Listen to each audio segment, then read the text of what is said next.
Chapter 1. Rog, I have a commission here. I hope you can take it? Coulson, who was wearing a black suit and had a receding hairline, stood in front of Rog's desk and said calmly, "You know the rules. First, tell me the general content of the commission, and then I can decide whether to accept your commission or not." Rog, who was leaning on the back of the chair, opened his eyes and glanced at Coulson, then leaned back in the chair and closed his eyes again. 2 weeks ago, Tony Stark went to Afghanistan to deliver weapons to the local U.S. military. After the transaction was completed, on the way back to the U.S. military base, Tony Stark was attacked and then kidnapped. His current whereabouts are unknown. I hope you can go to Afghanistan and rescue Tony Stark. Coulson briefly described the content of the commission and the general situation. At this time, although Rog looked like he was about to fall asleep, he was completely awake when he heard the name Tony Stark. Tony Stark, it seems that what should have happened has happened. Rog opened his eyes and sat up, then took out a scroll from the drawer of his desk and placed it in front of Coulson. Just as Rog was about to open the scroll, he suddenly remembered something and put the scroll back in the drawer. "I have something to deal with now. Come to me at 5 o'clock tomorrow afternoon." As soon as his voice fell, Rog's figure completely disappeared in front of Coulson as if he had teleported.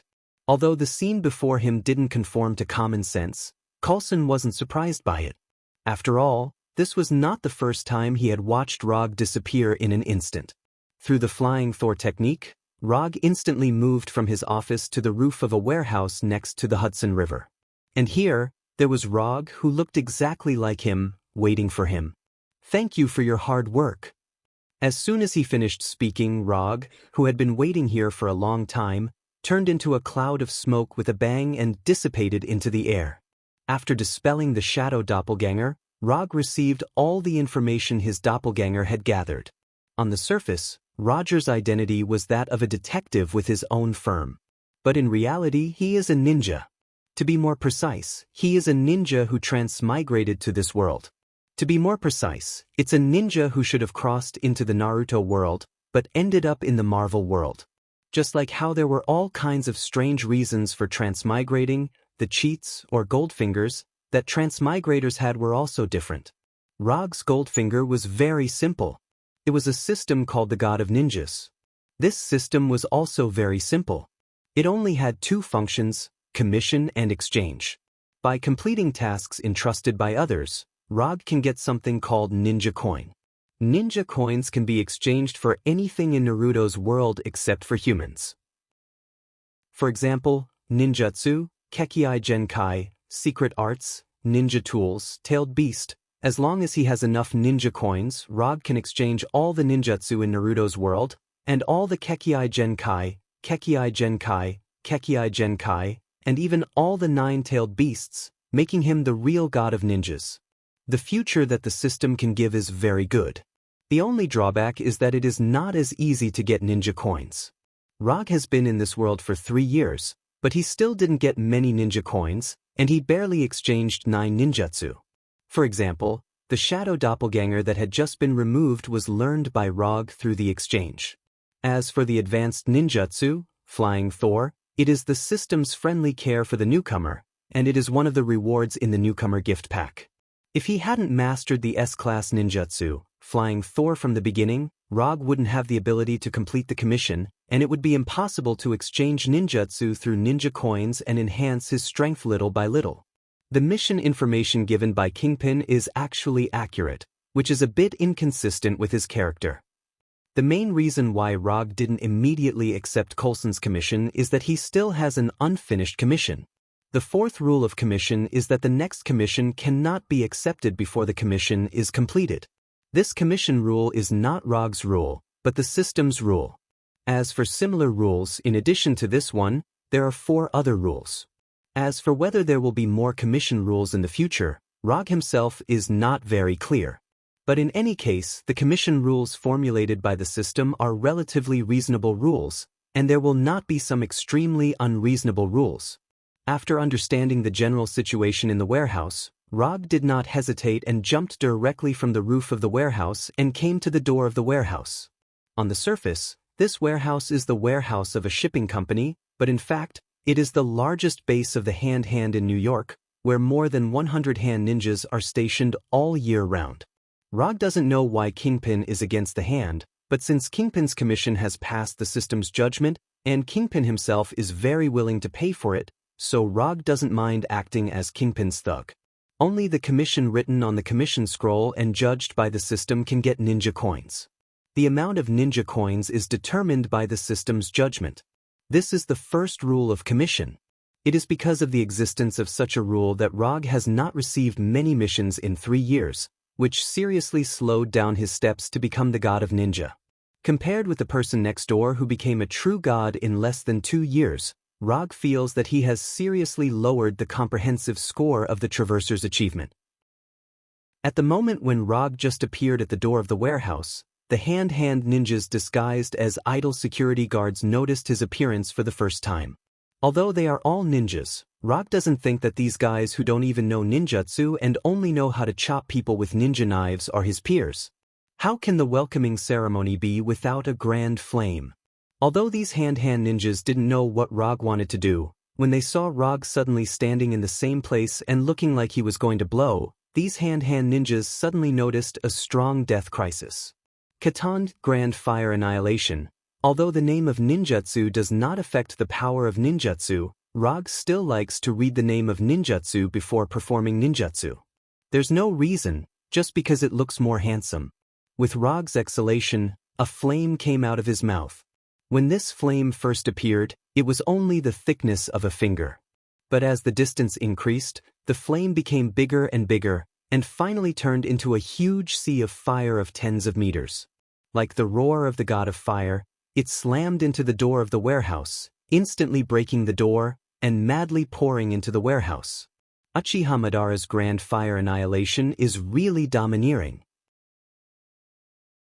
Chapter 2. There are 2 types of ninjutsu that can be exchanged by the system. One is the standard version, and the other is the personalized version. The standard version, as the name implies, is an extremely standard ninjutsu, standard power, standard consumption, nothing special, everything needs to be developed by oneself. The personalized version is the version with a strong character personality. For example, Rog's Fire Release. Grand Fire Annihilation has a strong style of Uchiha Madara. The power is greater, but the consumption of chakra didn't change, and in the process of exchange, you can directly get Madara's experience on this ninjutsu. You can either spend time slowly to become stronger, or you can directly spend money to become stronger. Although the personalized version of ninjutsu is more powerful and less hand seals, it also consumes more ninja coins, which is one of the balance given by the system. However, this advantage doesn't exist for Rog. Along with Flying Thor, there are also Muji Jutsu and 7 Attribute Chakra.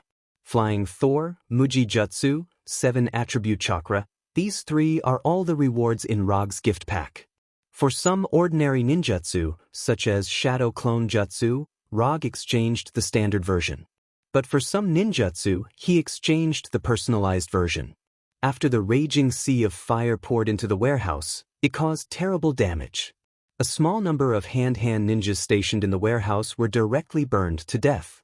As for the others, although they were lucky enough to survive, they were also left with significant injuries. This is the difference between having ninjutsu and not having ninjutsu. They are all ninjas, but the 2 are completely different. Rog's Grand Fire Annihilation lasted for 5 or 6 seconds and then stopped. It didn't last long, but it left a terrible impression on these hand ninjas. Is this really a human? A Grand Fire Annihilation directly killed a quarter of the hand ninjas in the warehouse. Even so, those who survived by luck didn't have the slightest intention to escape. They took out their weapons and had the momentum of dying together with Rog. Your aura is not bad, but unfortunately, you are too weak. Rog didn't care about the killing intent of the hand ninja. They were just a bunch of small fries. They didn't have the ability to harm him at all. Under the gaze of these hand ninjas, Rog casually walked into the warehouse, as if he wasn't walking into a warehouse where a group of murderous ninjas gathered, but a large shopping mall filled with people. Perhaps it was because Rog's invisible contempt had stimulated their hearts, Or perhaps it was because the previous grand fiery annihilation had left a deep impression on them. Not long after Rog entered the warehouse, a hand ninja attacked him from the dark. The sharp ninja sword was aimed directly at his vitals. "Do you want to dance too?" When the ninja came in front of him, Rog dodged the katana full of killing intent. Then he grabbed the katana's right hand and said a sentence that the ninja absolutely couldn't understand. "In this world, no one can understand this joke. It's really a loss." Rog didn't pay attention to the hand ninja, directly grabbed his katana, and then slid the katana across his neck. From dodging to grabbing the katana, all of Rog's movements looked very casual. It was as if he didn't kill a highly skilled ninja, but a chicken that stretched out its neck on its own initiative. "Don't waste time, all of you come together." With that, Rog made an international hand gesture to these hand ninjas, showing the middle finger. Although there was a language barrier, the meaning of showing the middle finger was understood by all the hand ninjas present. And what made them even angrier than showing the middle finger was that Rog casually killed one of their companions, and then threw the dead hand ninja aside as if he was throwing garbage. Without anyone issuing an order, these hand ninjas rushed toward Rog one by one. At the same time, they issued bursts of screams and howls. Facing the collective charge of these hand ninjas, Rog didn't retreat but rushed toward them, with a hint of excitement on his face. Although the hand ninjas have the advantage of numbers and home ground, but in front of Rog who has chakra, they not only didn't have any advantage, but were also forced to retreat by Rog. Unlike these hand ninjas, every time Rog used his katana, he could take away the life of a hand ninja. At this time, Rog didn't use any ninjutsu or genjutsu at all, only the simplest and purest taijutsu. There was no superfluous movement, no hesitation. Every time he waved his katana, it was just right. He didn't use too much strength, nor did he do enough damage. Everything was so just right. When he was surrounded by so many enemies with attacks coming from all directions, Rog finally understood why Madara said the classic words, "Do you also want to dance?" In this environment surrounded by enemies, the battle was no longer a battle. This feeling was like dancing on the scythe of the Grim Reaper, this feeling of turning the battle into a dance of slaughter, this feeling of controlling life and death by one person. If possible, Rog was even willing to continue this feeling. However, this idea of his quickly fell through. When his katana was inserted into the heart of the last hand ninja, he was the only one left standing in the entire warehouse. Except for the ninjas who had died in fire release, grand fire annihilation at the beginning, all the other hand ninjas had been killed in one blow. The strong smell of blood enveloped the entire warehouse, and the ground was piled with the bodies of hand ninjas, and the bright red blood stained the entire ground.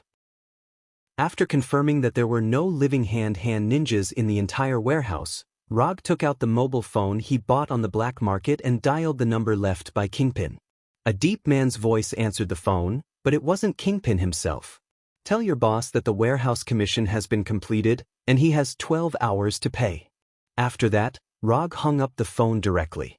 After all this, Rog directly flying Thunder God and returned to his detective office. When he returned to the office, the first thing he saw was Coulson sitting on the sofa, casually browsing the newspaper. "Why are you still here? Didn't I tell you to come back tomorrow?" Coulson didn't answer, but looked at Rog seriously, and then asked helplessly, "Can you take less of such bloody tasks in the future? Although your evaluation in the Bureau is that you are harmless to the general public and don't need special detention, you have to consider the impact." As an experienced agent, Coulson could see at a glance that Rog had just finished a fierce battle. Although he didn't suffer any injuries, the blood of those hand ninjas inevitably sputtered on him, making him look like he had just come out of a slaughterhouse. Chapter 3. Forget it. Whether or not I'm a threat to the general public is up to your Strategic Homeland Defense Attack and Logistics Bureau. If it weren't for the fact that you sent out special forces 3 times in a row and failed to capture me, I would have been locked up in an unknown mysterious prison in the name of threatening the general public. Rog didn't give Coulson any face. That's a procedural issue. You know, it's the kind of procedure that must be implemented. Being refuted so directly by Rog, even if Coulson was an experienced agent, He couldn't help but show an awkward expression. Strategic Homeland Defense Attack and, damn it, can't you change the name of your bureau? Every time the name was read, Rog seriously suspected that when the name was given, the higher-ups all drank vodka until they became stupid. We're dealing with this problem. I believe there will be a new name soon. Although he was one of them, Coulson himself was quite dissatisfied with the long name. Every time he went out to perform a mission, as long as he said the name of the bureau, others would show an expression of, "Are you kidding me?" I hope so. I'm going back. If you're interested, you can continue to stay here and read the next issue of the newspaper. After that, Rog directly left the office with the Flying Thunder God and returned to his secret hideout. In the past 3 years, because of the execution of the commission, Rog made a lot of enemies in New York. Most of them were people and organizations who didn't follow the law and only used violent means to solve problems. For the sake of safety, to avoid being shot in the head by a sniper rifle in his sleep or having his door blown open by a rocket, Rog used a very secret identity and spent 8 figures to buy a small hideout. It was more than 500 square meters, a big high-rise overlooking the entire Central Park of New York. Even in downtown New York, it was still quiet and pleasant. It was a good hideout. No one would think that a person who was a private detective would live in a place like this, and Rog didn't have to worry about his whereabouts being leaked. No one had seen him leave the house since he moved in. Every time he went out, he would use the Thor to teleport directly to the office. It saved him time and effort, and he could reach the office in 1 step. There was no need to worry about traffic jams on the way. At noon the next day, Rog returned to the office via the Thor. Then, he saw Coulson sitting on the sofa reading the newspaper. The scene looked no different from yesterday. The only difference was that Coulson was no longer holding an expired newspaper in his hand, but the New York Times that had just come out today. He didn't know if it was intentional or not, but the front page of the newspaper with Rog's face was about the commission he had carried out yesterday. A shocking massacre. Terrifying massacre in New York. 115 gangsters died in a warehouse. Is this the distortion of human nature or the decay of morality? Strictly speaking, ninjas of the hand and gangsters were 2 completely different professions, but it was clear that the reporter in charge of writing this article wasn't aware of this. However, Rog liked the headline given by the reporter, which brought back some good memories. It seems that you care a lot about Tony Stark. The coffee in front of Coulson had no temperature. Obviously, he had come to the office a long time ago.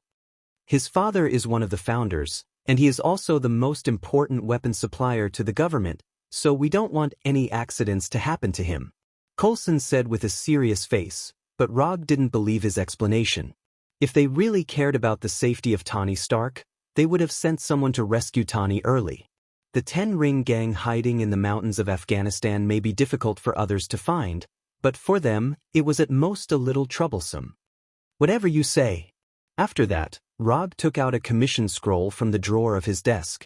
Just as he was about to open the scroll and let Coulson write the commission in black and white, he suddenly thought of something. He took out a legal mobile phone from the drawer and logged into his account. When he saw the balance of less than 5 digits on his account, his face became a little ugly. I was actually reneged on my debt.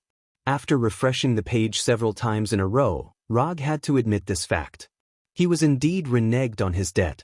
Kingpin, the king of the underworld in New York, actually reneged on his debt. Although this matter looked a bit funny, in the System Commission column, the words, incomplete, were clearly displayed. The second rule of commission was that only when the reward indicated in the commission was received, the commission was considered complete. My last commission was reneged on by the client, so you need to wait here for another 5 minutes. I will be back in 5 minutes. As soon as his voice fell, Rog's figure disappeared in front of Coulson again.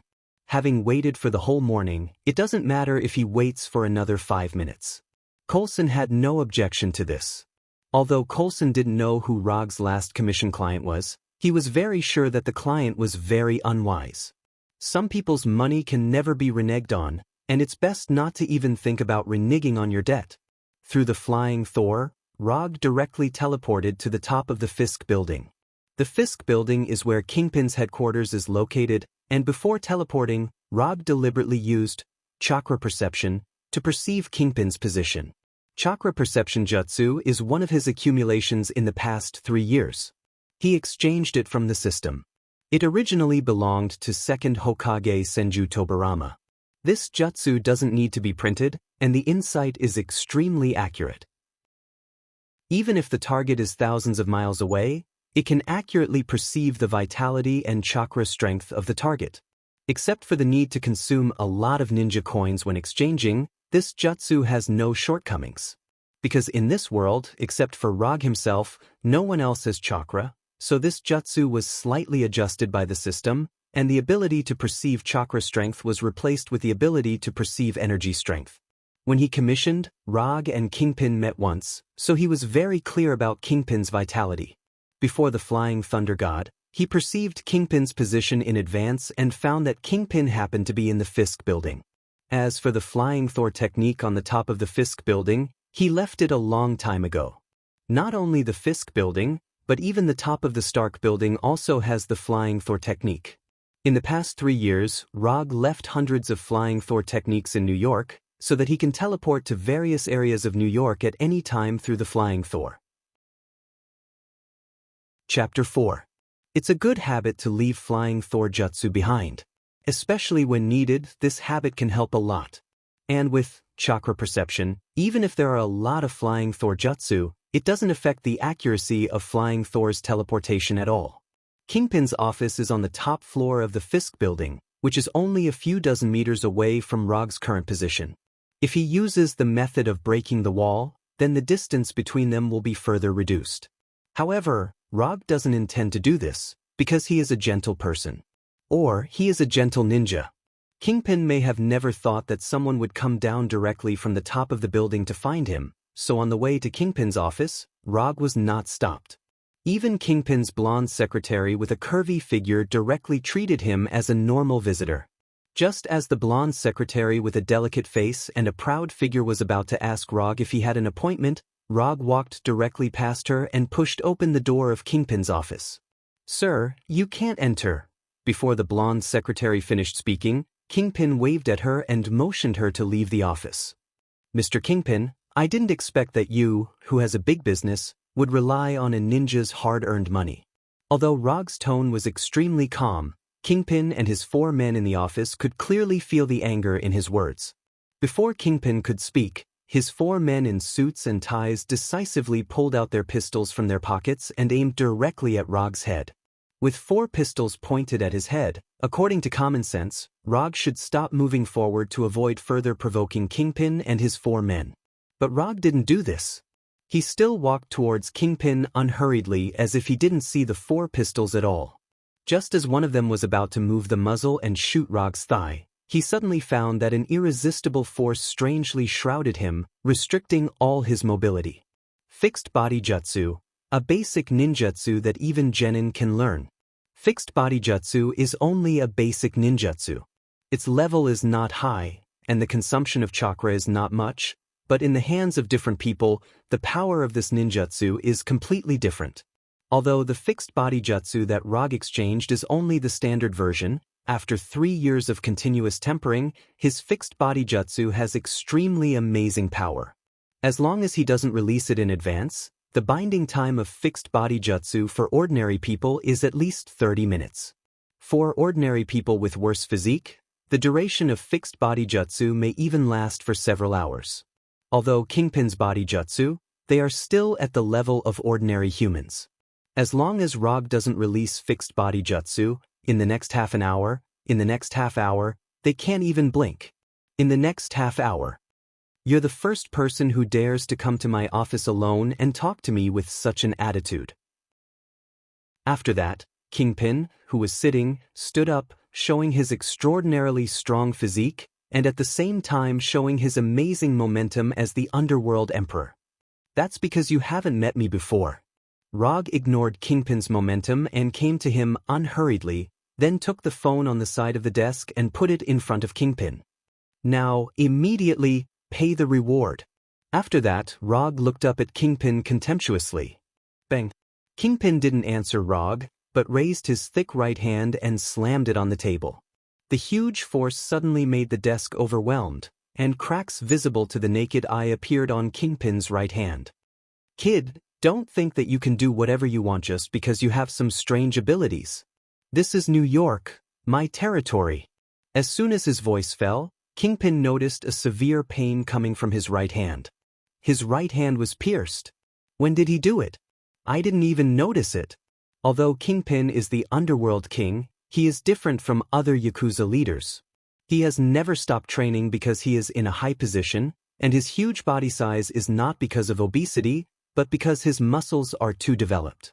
Not only that, but he is also a top fighting master. Every day, he practices with fighting masters from all over the world, and every time, he fights 10 people by himself. Even so, he has never lost, and the training time has never exceeded 20 seconds. And his sparring opponents were either dead or injured. It was because he was extremely proficient in fighting that Rog's blow, which completely exceeded his perception, shocked him so much. Only those who are proficient in fighting can really understand how terrifying that attack is. There was no sign, no reaction. If it wasn't for the feeling of his right hand being pierced, he wouldn't even know that Rog had completed an attack.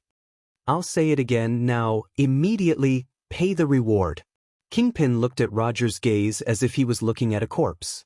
He picked up the phone with his intact left hand and dialed a number silently. "Transfer the money, transfer it now." Almost at the moment when Kingpin hung up the phone, Rog's mobile phone received a message that $20 million had been successfully transferred. "I'll leave this kunai to you as a souvenir. Remember, never go back on your word." After that, Rog disappeared directly in front of Kingpin and returned to his office through the door.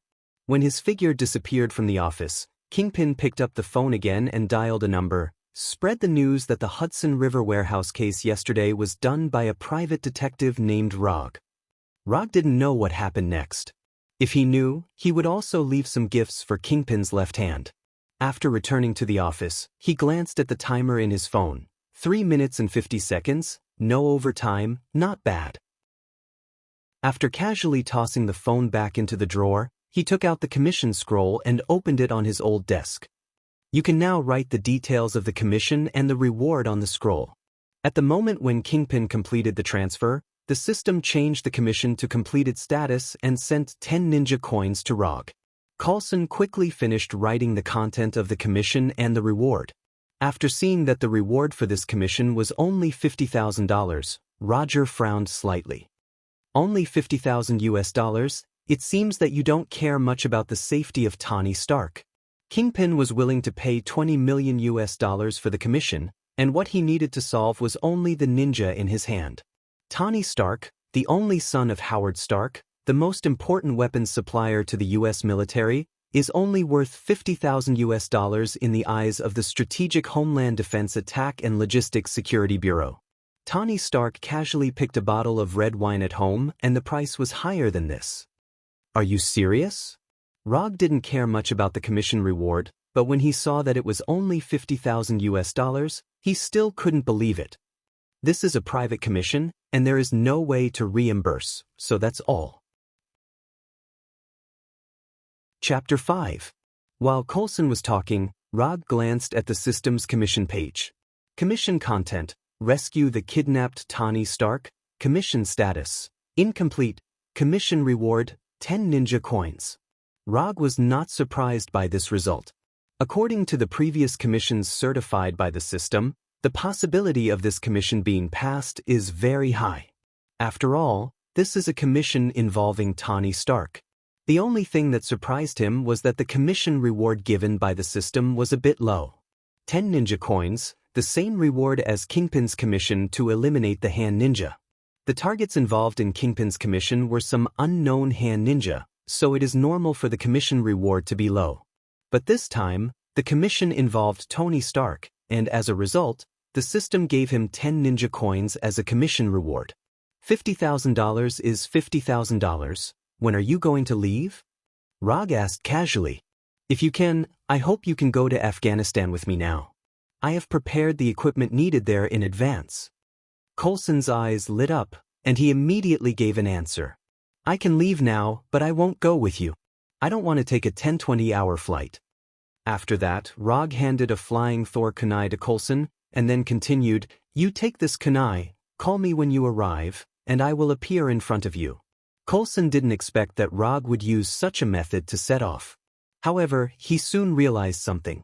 This kunai is the key prop of Rog's teleportation ability. If he can analyze the secret of this kunai, maybe he can. After this idea emerged in his mind, Coulson looked at Thor kunai with a subtle change in his eyes. "Don't think about it, even if I give you this kunai directly, you can't figure out the secret of teleportation, so you should give up as soon as possible." Rog can't read minds, but as long as he takes a look at Coulson now, he can know what Coulson is thinking. Trying to figure out the secret of Flying Thor through the kunai engraved with the Flying Thor technique is pure daydreaming. Are you really not worried about revealing the secret at all? There will be some worries, but it will never be because of you. Coulson finally left with the Flying Thor kunai, and then flew directly to Afghanistan through the plane arranged in advance. After Coulson left, Rog lay directly on the sofa and opened the exchange page in the system. Complete Susan, 6 Tomo Rinnegan, Bijou Karama, Mystical Art, Tmoken, True Thousand Hands, Buddha on top. Every time he saw these shining golden ninjutsu and Kekiai Genkai, he swallowed his saliva unconsciously. When will he be able to exchange all of these? After calming down a little, Rog put his eyes on a Kekiai Genkai marked with 300 ninja coins. 3 Tomo Sharingan. In order to exchange for the 3 Tomo Sharingan, Rog stopped exchanging ninjutsu a long time ago and silently accumulated ninja coins. Although the process of saving ninja coins is a bit difficult, he will soon be able to exchange for this long-desired Kekiai Genkai. Unconsumed ninja coins, 295. As long as he successfully rescues Tony Stark, Rog can smoothly exchange for the 3 Tomo Sharingan, and thus have this Kekiai Genkai that is very powerful in the early stage, and even more powerful in the later stage. Late at night, Rog's shadow clone in the office received a call from Coulson, and then informed him who had just fallen asleep. "Can't you call later?" Although somewhat dissatisfied, Rog finally got up and put on clothes suitable for combat, and then began to perceive the Flying Thor jutsu in Afghanistan. Since mastering the Flying Thor, it was the first time he tried to perceive such a long-distance jutsu, which made him worry about whether there would be any accidents in this ultra-long-distance transmission. At first, Rog could only vaguely perceive the extremely vague Flying Thor jutsu. But when he used chakra perception at the same time, the vague Flying Thor jutsu gradually became clear. Finally, after consuming dozens of times more chakra than usual, he finally established a connection with the Flying Thor jutsu in Afghanistan, and then disappeared from the bedroom in an instant. In just a moment, the scene in front of him changed from the familiar bedroom to the dusty mountains of Afghanistan. "Aren't you afraid of the heat?" Looking at Coulson, who was sweating but still wearing a black suit, Rog asked puzzledly.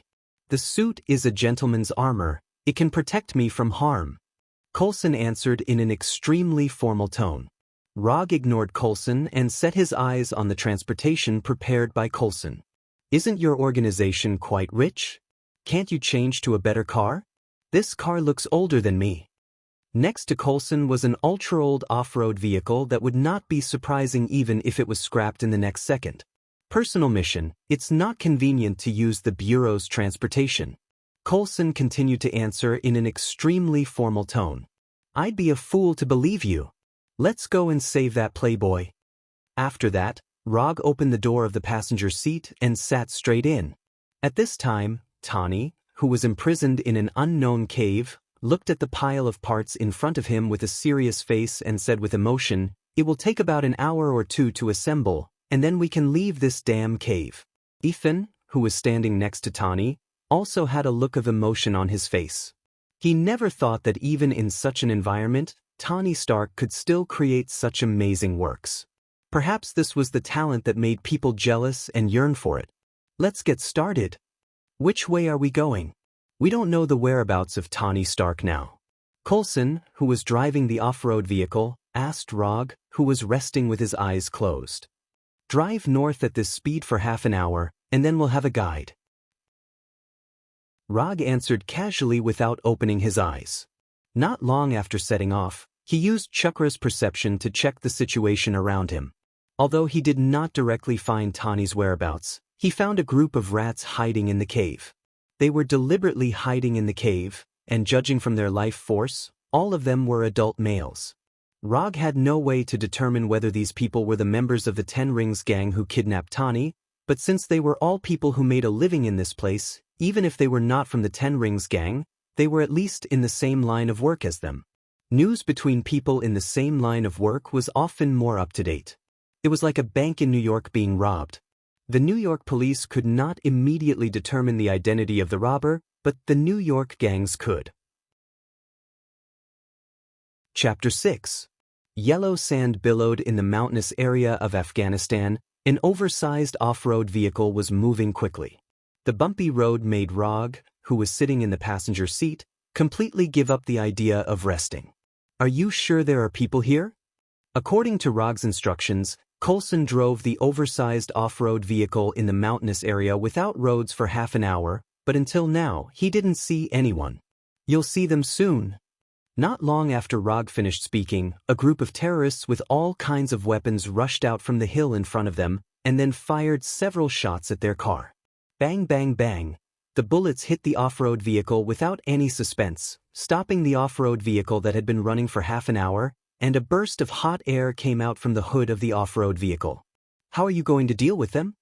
Looking at the group of terrorists who kept coming towards them, Coulson frowned slightly and asked Rog's opinion. Rog didn't answer him, but opened the door and got out, then walked towards the group of terrorists. %yin ******.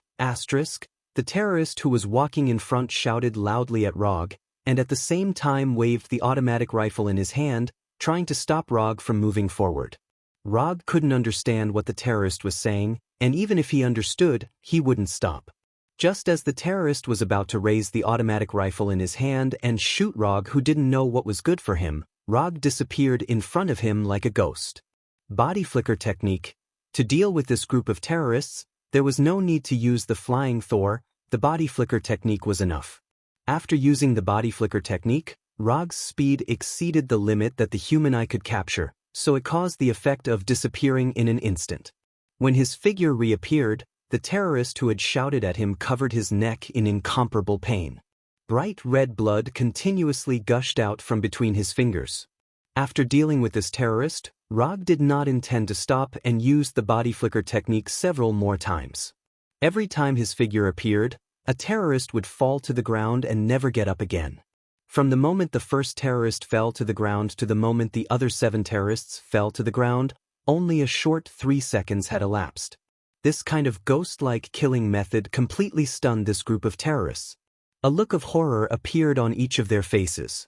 Not only were these terrorists frightened, even Coulson, who was sitting in the car, had an expression of disbelief. Is this guy really human? As a special agent, Coulson had seen many bloody massacres. However, it was his first time seeing someone like Rog. He could easily take someone's life with a raise of his hand. The massacre was as smooth as flowing water, showing a different kind of beauty. Is this a ninja? Coulson felt that it was necessary for him to re-understand the ancient profession of ninja. After the initial panic, the remaining terrorists finally reacted. They raised the automatic rifles in their hands, intending to vent all the bullets on Rog. However, their idea was destined to remain as an idea. After perceiving that they had the intention to resist, Rog instantly used the body fixation technique and completely restrained their movements.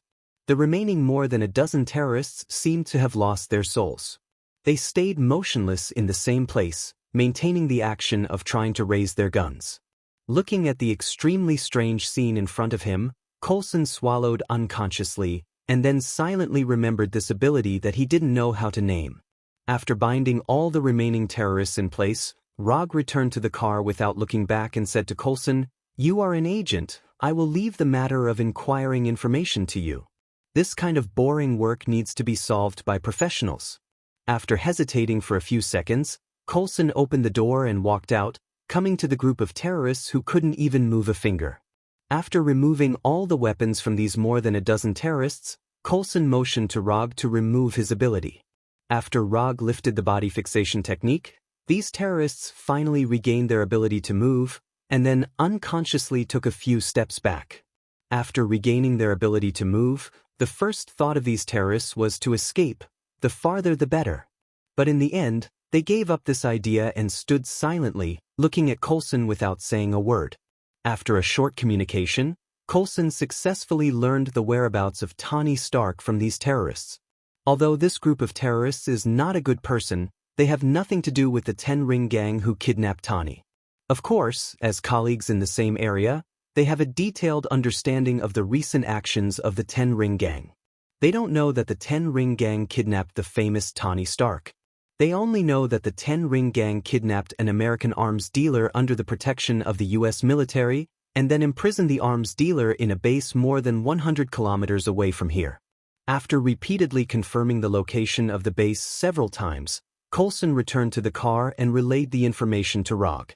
"What are you going to do with these people?" Before driving, Coulson suddenly asked. "What else can I do? Of course, I'll let them go. I'm not a psychopathic murderer." After Coulson and Rog drove away, these terrorists finally breathed a sigh of relief and then began to regret coming out of the cave. If they didn't come out, they wouldn't have met the man who was like the Grim Reaper, and they wouldn't have lost 8 people inexplicably. The off-road vehicle was getting farther and farther away, but these terrorists still didn't leave, nor did they pick up the weapons that were thrown on the ground. Being a terrorist is too dangerous. Do they really want to continue? When Coulson drove the off-road vehicle to the cave where Tony was imprisoned, Tony and Ethan were also speeding up the assembly of the battle suit. In this cave with several monitors, if the terrorists outside found out that they were assembling battle suits and not Jericho missiles, then they wouldn't have to think about how to leave this cave. At this time, Raza, who was in another cave, felt a little uneasy today. After kidnapping Tony Stark, this was the first time he felt this way. As a member of the Ten Ring Gang, and a member of a high position, Raza has always believed in his intuition. This is why he was able to go from an ordinary member of the Ten Ring Gang to one of the leaders with his own base and subordinates step by step. Under the guidance of his intuition, Raza came to the cave where the surveillance screens were placed, intending to learn about Tony Stark's work progress. Where's Tony Stark? Where is he? On the surveillance screen, Raza saw the busy Ethan, but he didn't see Tony at all. He was just here. A member of the Ten Ring Gang beside Raza quickly replied. Go and see what's going on. For some reason, the uneasiness in Raza's heart became more and more obvious. Chapter 7. Ethan, start. 2 terrorists with automatic rifles ran to the cave where Tony was held, opened the observation hole on the iron door, and shouted loudly. Say something, answer him. Tony whispered to Ethan, who was helping him put on the battle suit. This is Hungarian, I don't speak it. Then just say a few Hungarian words. Ethan had no choice but to stop what he was doing and reply casually in his uncertain Hungarian. But obviously, Ethan's answer did not satisfy the terrorists at the door, and they continued to ask loudly. A few seconds later, the terrorists who did not get any further answer from Ethan motioned to their companions to open the iron door of the cave. Boom.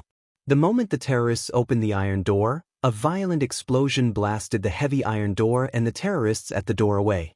After seeing this scene on the monitor, Raza, who had always been very cold, finally changed his expression and immediately issued an order. Everyone, take your weapons, don't let Stark escape. The next second, Raza suddenly remembered something, picked up the walkie-talkie in front of him, and issued a second order. Don't kill Stark, I want him alive. At this time, Ethan continued to help Tony put on the battle suit in the cave. How's the effect? Tony, who had entered the battle suit, could not see the effect of the explosion, so he asked Ethan in front of him. The effect is very good. Of course, this is the bomb I made. Tony never doubted his ability. The reason why he asked Ethan was just to prove his thoughts. I'm almost done. Ethan's tone became a little excited. Wait, start the power system first. Ethan put down the wire in his hand that was about to be connected, turned around, and came to a shabby but functional computer. What should I do?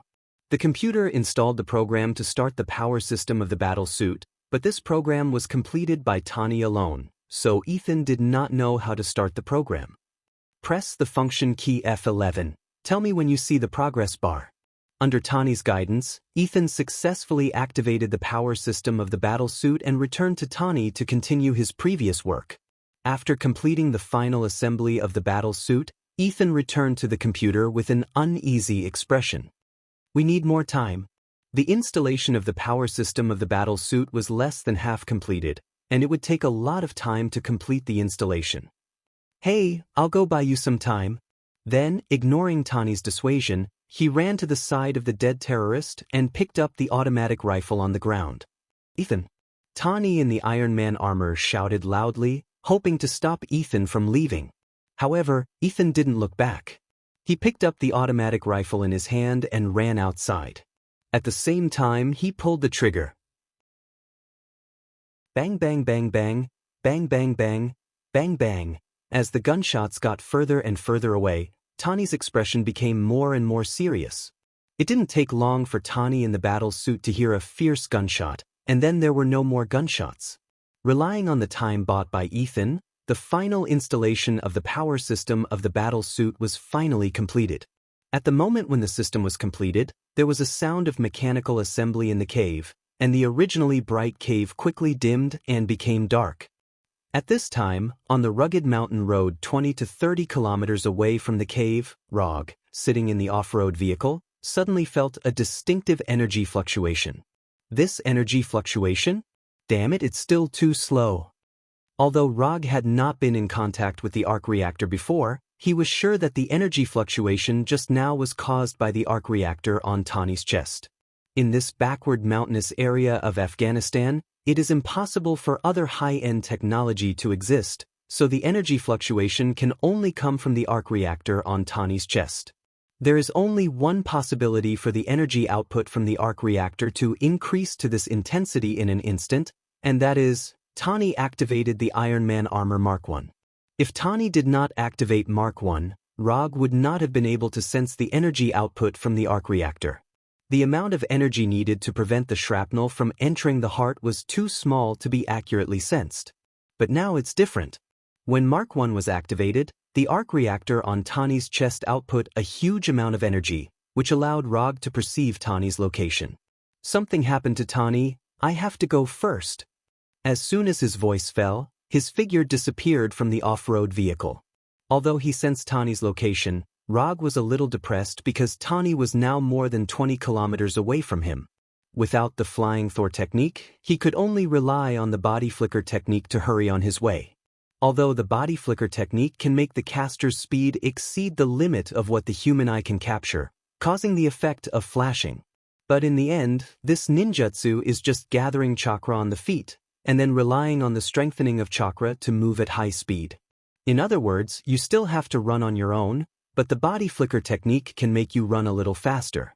I hate running, especially this kind of long-distance ultra-high-speed running. Although he complained like this, Rog did not lift the body flicker technique on his body.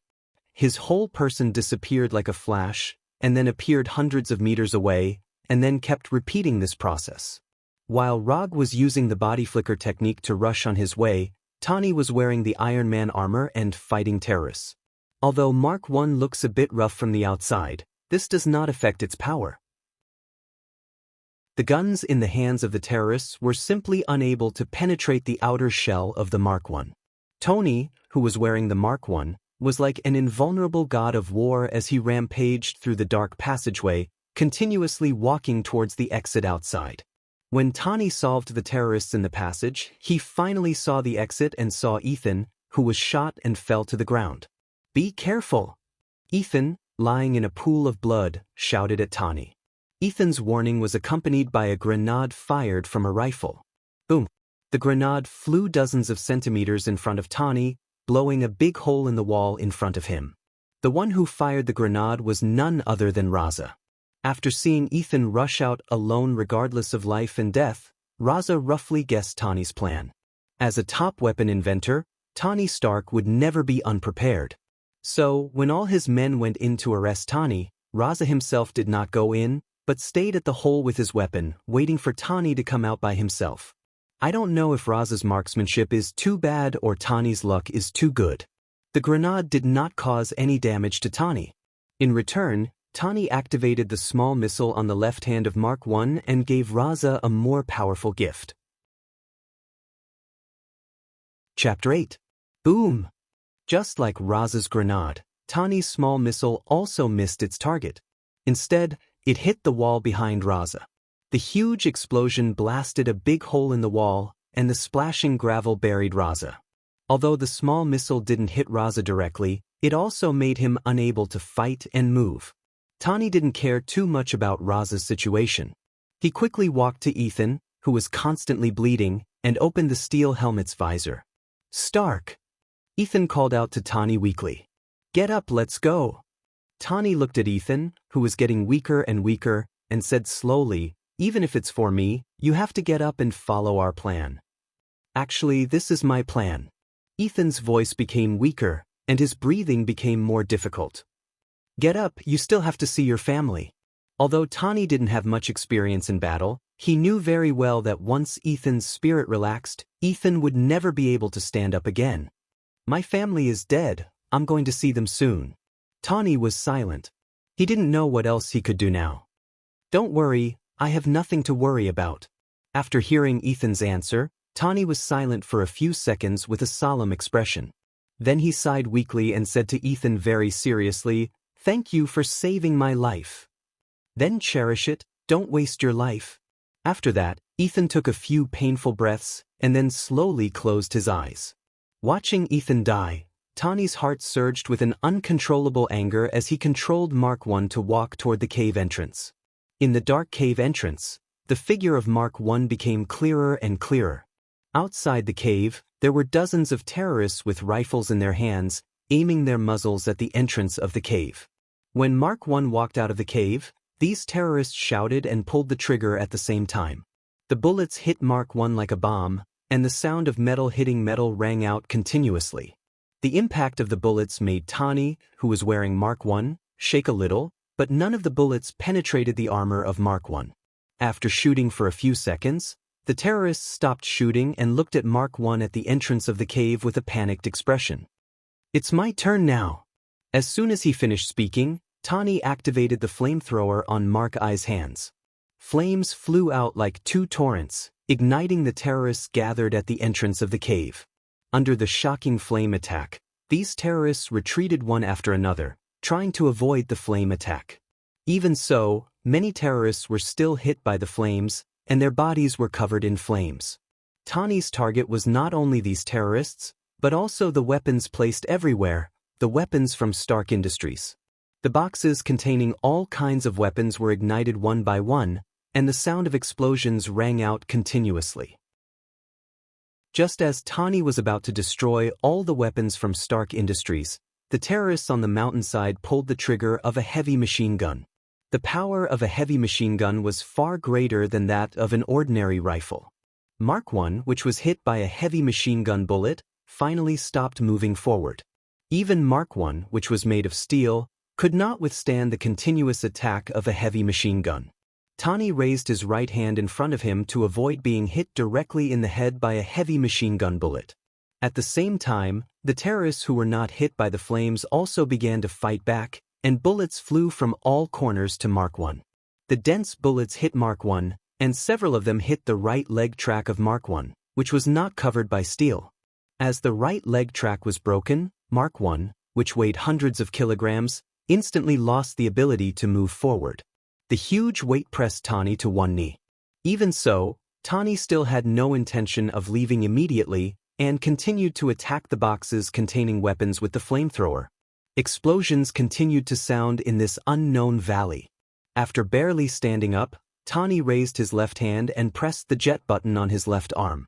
Although Mark I did not have the ability to fly, it had the ability to fly for a short period of time, which was also Tani's last card to escape.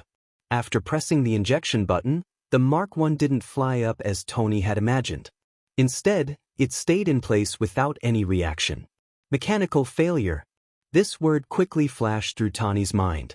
Then, Tani decisively gave up his plan to fly away and threw himself to the ground and covered his head with his hands. Boom, boom, boom. After being burned by the flames, the weapons from Stark Industries exploded without any suspense, and the whole valley was instantly enveloped by the flames of the explosion. The powerful explosion swept through the valley, engulfing the terrorists who had not had time to escape. When the flames of the explosion gradually dissipated, the whole valley was in a mess. The traces of the explosion could be seen everywhere, and the guns and terrorist corpses scattered everywhere proved the power of the explosion. When everything returned to calm, Mark I, which fell to the ground, shook with difficulty, and then began to disintegrate. Because of the protection of Mark I, Tani did not suffer too much damage. Except for his bad image, everything else was okay. Tani, who came out of Mark I, glanced around. After confirming that there were no living terrorists around, he sat on the ground exhausted and gasped heavily. Not long after Tani sat down, a figure appeared behind him and hit him hard in the back of the head with the butt of a gun. The sudden attack made Tani faint. Before he completely lost consciousness, he saw a familiar face. The one who attacked Tani was not someone else, but Raza, who had just been attacked by him with a small missile. The huge explosion woke up the buried Raza. After trying to climb out of the rubble, what appeared in front of him was a messy valley and Tani, who was sitting on the ground and resting. Looking at the destroyed weapons and his men who had completely lost their lives, Raza wanted to shoot Tani directly in the head, but after seeing Mark I not far from Tani, he suddenly changed his mind. After an unknown amount of time, the unconscious Tani woke up again. When he opened his eyes, the first thing that appeared in front of him was the angry Raza. "Stark, I have to admit, I still underestimated you," Raza said while playing with the dagger. Tani did not speak, just looked at Raza silently. "I asked you to help me make Jericho missiles, and you made this thing." After that, Raza pointed to Mark I next to him, and then continued, "You killed my men and destroyed my weapons. I could have killed you now. But I'm willing to give you another chance. I'll provide you with the materials you want, and you help me make 20 sets of this armor. Not the current prototype, but the complete version that can be mass-produced. As long as you can do it, I'll let you go." Chapter 9. Tani, who was tied to the chair, looked at Raza as if he was an idiot, and then said sarcastically, "Do you think I, Tani Stark, am an idiot? Even if I help you build 20 sets of Iron Man armors, you will never let me go. The only thing you will do is to continue to imprison me in an unknown cave after you get the Iron Man armor and make me your slave forever." Tani's face at this time had no fear, only determination. "Kill me, I, Tani Stark, will never help you build any weapon, even if it's a bullet. You don't have to think that I will help you build it. Come on, shoot me. Aren't you a terrorist? Shoot me. Shoot me in the forehead and heart, you trash that is worse than a paramecium. Or, you are an incomplete life form, a frog with congenital Mongolian disease, a chimpanzee with yin-yang imbalance, a half-plant with decaying vitality, and a dino who degenerates 3 times a day. You don't even have the courage to shoot me. I even doubt that you can find the position of the pistol trigger with your brain cells that don't even have double digits." After saying that, Tony spat a mouthful of saliva at Raza, who was in front of him. "If this is your last wish, then I will help you realize it now." As soon as his voice fell, Raza pulled out the pistol clip to his waist and pointed it directly at Tani's forehead. "Farewell, Tani Stark." Just at the moment when Raza was about to pull the trigger, an indescribable strange force enveloped him in an instant, completely depriving him of the ability to control his body. The 6 men around him also enjoyed the same treatment as Raza. "Tani Stark, there is still a gap between your level of cursing and your IQ. If you want to provoke others, you can use the method of directly greeting the other party's mother, which will be much simpler." A voice with rapid gasps came from outside, and then a man with a sweaty face slowly walked in. The person who came in was none other than Rog, who had used the body flicker technique to travel more than 20 kilometers. In order to prevent any accidents from happening to Tani, he didn't dare to stop for even a moment. Along the way, he continuously used dozens of body flicker technique. Only then did he arrive before Raza opened fire. After coming in, he didn't even have time to kill Raza directly. He could only use the immobilization spell to stop Raza from shooting. Tani wasn't affected by the body immobilization spell. He was the only person in the cave who still had the ability to speak other than Rog. My name is Rog. I'm a private investigator. As for why I'm here, the reason is very simple. Someone asked me to come here and save you. While answering Tani's question, Rog found an unopened bottle of mineral water in the cave and drank a few mouthfuls to calm his throat down. After helping Tani untie the rope on his body, Rog took the pistol from Raza's hand and casually threw it to Tani, who was exercising his wrist. The people who are still alive here, except for me and you, are only a few of them. As for how to deal with them, you decide. After that, Rog left the cave and didn't care about what happened next. After being affected by his body immobilization spell, Raza and others couldn't resist at all, so there was no need to worry about whether Tani would have any accidents. After waiting for a few minutes in the messy valley outside, gunshots came from the cave, and 10 seconds later, an explosion came from the cave. Tani walked out of the cave with a dignified expression and asked Rog, "Who asked you to save me, Colonel Rhodes?" "It's not him, it's someone you don't know yet. He's driving over now. You'll see him in a while." After waiting for nearly half an hour in the valley, Coulson, who was driving an oversized off-road vehicle, finally arrived at the valley, then went straight to Tani and extended his right hand to Tani. "Hello, Mr. Stark. My name is Coulson, an agent of the Strategic Homeland Defense Attack and Logistics Bureau." Tani shook hands with Coulson with a puzzled expression. He was sure that he didn't know Coulson, let alone the Strategic Homeland Defense Attack and Logistics Bureau. "Well, I'll stop here for the self-introduction. Coulson, now you can give me the commission reward. Are you in such a hurry?" Although Coulson didn't know why Rog wanted the commission reward now, he still took out his custom-made mobile phone and transferred $50,000 to Rog's bank account. At the moment when Coulson completed the transfer, the commission in the system was also changed to a completed state, and 10 ninja coins were also sent to Rog. Ninja coins not consumed, 305. The commission has been officially completed, then the rest of the things are up to you to deal with. After that, Rog began to perceive the flying Thor technique at his home in New York. Because he had already performed a super long-distance perception, the second perception was a lot easier. After establishing a connection with the Thor technique at his home in New York, Rog directly flying Thunder God, and instantly disappeared in front of Coulson and Tani. He disappeared? Watching Rog disappear in an instant, a look of disbelief appeared on Tani's face. To be precise, he didn't disappear, he returned to New York. Coulson answered silently. After returning to his home in New York, Roger didn't immediately make the exchange. Instead, he leisurely took a shower, changed into a clean set of clothes, and had a rather sumptuous supper. After doing all this, he went to the Transform gym and opened the system's exchange page. "Do you want to spend 300 ninja coins to exchange for 3 Tomo Sharingan?" "Yes." At the moment when he made the confirmation, an inexplicable force gathered in his eyes, and the transformation was completed in an instant.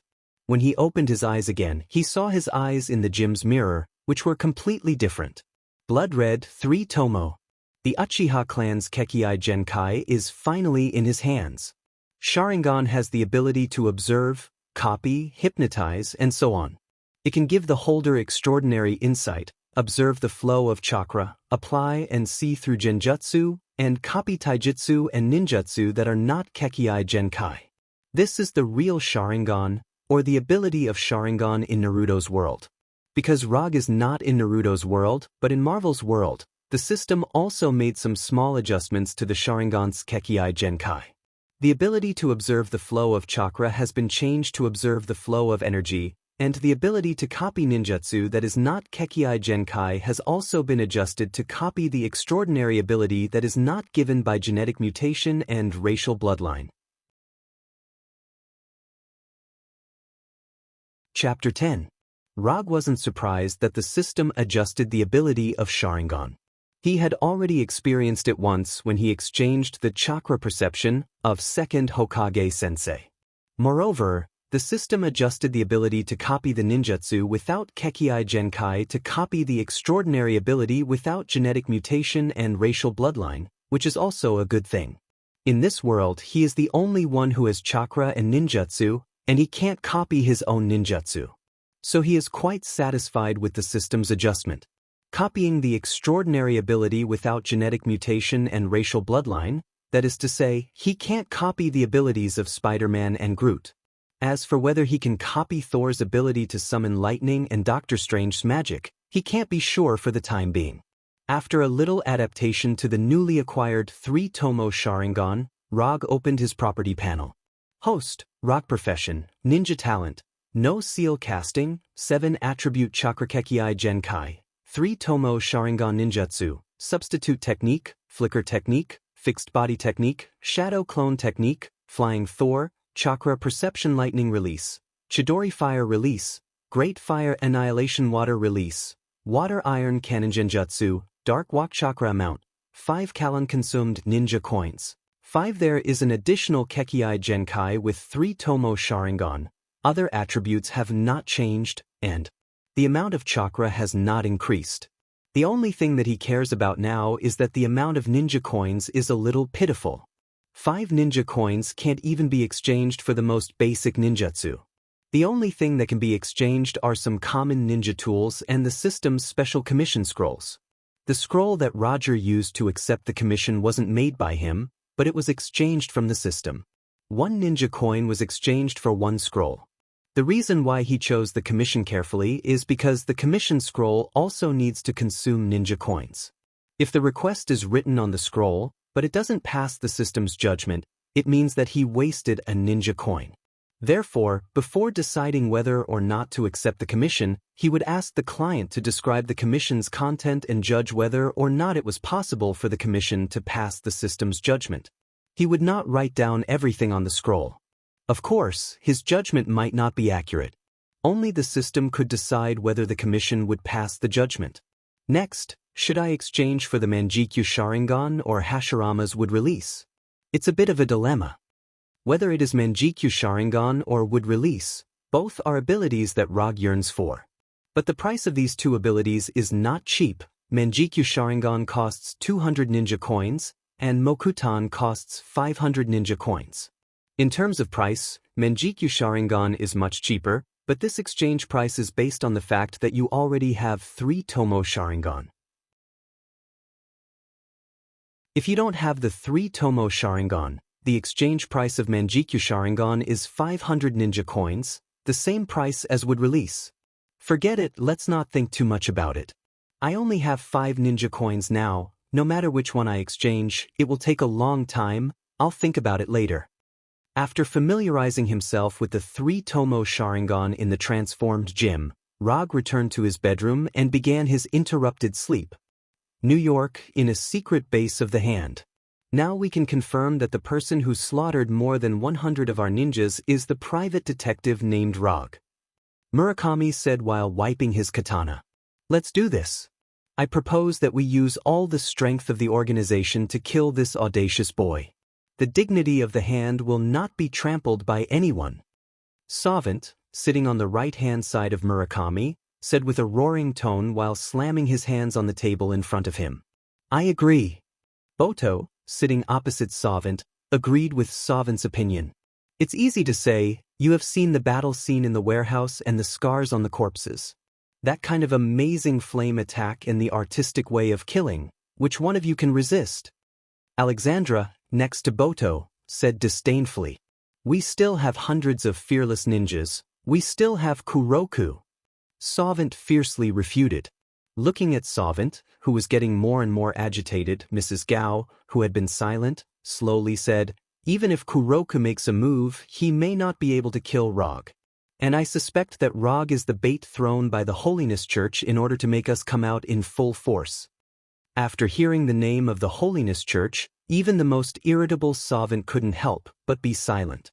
There are not many organizations that can make the Hand of the Hand pay attention to, and the Holiness Church, as a ninja organization, is the most important one. The Holiness Church and the Hand of Hand were like 2 sides of a coin. They had been fighting each other for hundreds of years, but neither had destroyed the other. If Rog was really related to the Holiness Church, then this matter was no longer a simple revenge. Even if Rog is related to the Holiness Church, we can't just do nothing. Once the hand is no longer feared, then the hand is no longer the hand. Murakami put down the katana in his hand and said seriously, "As a ninja organization, the reason why the Hand of Hand is famous in this world is because they are cruel and bloody enough. A hand that was no longer feared was like a viper that had lost its fangs." Let's find out about the Holiness Church's recent movements first. During this time, let the New York police find trouble with them. After all, New York is still a legal society. Mrs. Gao's suggestion was eventually approved by Murakami and the others. While Mrs. Gao and others were discussing how to deal with Rog, Tawny, who had safely returned to the U.S. military base and done a detailed physical examination, found Coulson and asked about Rog. "That Rog, who is he?" "Private detective, didn't he tell you?" Coulson answered casually. After sending Tawny back to the U.S. military base, he also began to return to New York. "Private detective? I watched him disappear in front of me, and he also magically froze those terrorists so that they couldn't even move a finger. This is not something a private detective can do. No, this is not something a human can do." Tawny was very dissatisfied with Coulson's answer, and his tone became a little impatient. "Mr. Stark, this world is not exactly the same as the world you understand, and science is not everything in this world. If you really want to know who he is, you can find the answer yourself." After that, Coulson took out a piece of paper with the address and bank account number of Rog's firm and handed it to Tawny. Chapter 11. After handing the paper to Tawny, Coulson didn't say anything and went straight to the plane that was about to take off. When Coulson's figure completely disappeared from the plane, Tawny was still thinking about Coulson's words. For a genius inventor, science is all the truth he believes in. But now, Tawny began to doubt whether his beliefs were really correct. After a comfortable sleep, Rog planned to fly directly to the office by Thor. But after seeing his blood-red 3-tomo Sharingan, he hesitated for a few seconds. With his current amount of chakra, even if he keeps his Sharingan open 24 hours a day, it won't affect him much. And if he keeps his Sharingan open all the time, he will look more handsome. Handsome or low-key, this is the question. After thinking about it for a few seconds, Rog finally made a decision. Handsome is a matter of life. So before going to the office, he turned off his Sharingan and changed back to his normal appearance. When he came to his very simple office through Thor, he found a man in a dark gray suit and dark red sunglasses sitting on the sofa in the office. In front of the man, there is a cup of steaming coffee, and on his right hand, there is a blind man's stick. Rog is no stranger to this person. Or rather, he is no stranger to this person's other identity. The person sitting on the sofa is a blind lawyer named Matt Murdock, and behind his back, he has another identity called Daredevil. When he was in Hell's Kitchen before, Rog met this Daredevil. But it was limited to meeting, they didn't have any dealings with each other. "Hello, I'm Matt Murdock, a lawyer." After teleporting to the office, Rog didn't make any sound, but Matt still perceived his arrival. Although Matt didn't know how Rog appeared, he heard Rog's slowly beating heartbeat. Rog, private detective. After that, Rog came to his desk and sat on the custom-made sofa. He didn't take the initiative to ask Matt about his plans, but silently waited for Matt to speak. Time passed by, and the office fell into a strange silence. 1 minute, 3 minutes, 5 minutes, 10 minutes. After more than 20 minutes, they still didn't speak. However, their silent confrontation was finally interrupted. It wasn't another client who interrupted them, but 2 New York police officers. "Hello, are you Mr. Rog?"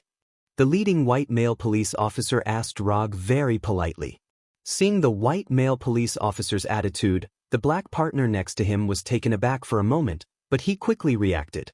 It was said that Luo Gu was the psychopathic murderer who had slaughtered 115 gangsters. After thinking of this, the black police officer unconsciously put his right hand on the pistol at his waist. "Yes, I am Rog." Although the black police officer's actions weren't big, they didn't escape Rog's eyes.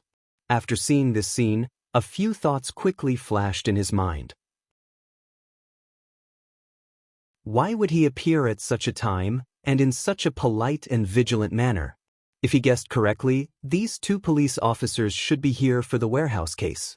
Rog was sure that he had never left any evidence in the warehouse. Whether it was fingerprints or clothes fibers, he had never left anything. And before leaving the warehouse, he also confirmed that there were no surveillance cameras in the warehouse. In that case, the answer to why the two police officers were here was obvious. Other than himself, only Kingpin's people knew that he had killed those people in the warehouse. He couldn't report himself, so it could only be Kingpin who reported the news to the New York police. Rog's guess was generally correct. The only difference was that Kingpin did not report the news to the police, but he publicized the news thoroughly. So now not only the police know the news, but also the hand of the police. 2 days ago, in a warehouse next to the Hudson River, there was a gang fight. 115 gangsters died at the scene, so we hope that Mr. Rog can come back to the police station with us to assist in the investigation of this case. Of course, if it's convenient for you. The white police officer used gentle words as much as possible. Although there was no substantial evidence to prove that the case was done by Rog, he knew very well that the possibility of Rog being the murderer was more than 90%. At this time, the white police officer silently cursed his immediate superior in his heart. Didn't I just flirt with his sister-in-law? Does he have to hate me so much? He even assigned this kind of task to me. The white male police officer had seen the hell-like warehouse with his own eyes. He knew very well that if the seemingly harmless Rog in front of him went crazy, he and his partner had no intention of leaving alive. Those who died in the warehouse were not gangsters. They were ninjas of the hand of the police. Only those idiot reporters would treat the ninjas of the hand of the police as ordinary gangsters. "Officer, what's your name?" Rog did not answer his question but asked his name. "Jack, my name is Jack." When answering, Jack involuntarily used a respectful tone in front of the chief. "Officer Jack, I am a private detective.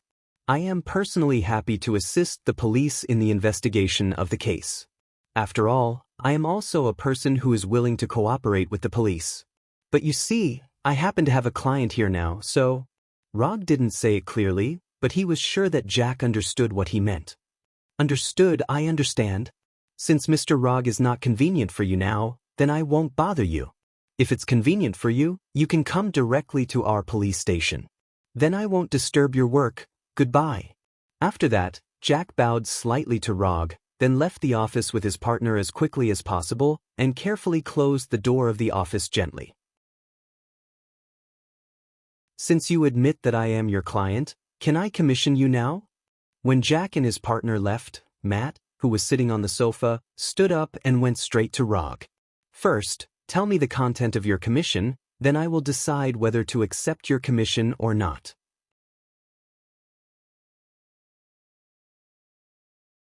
Chapter 12.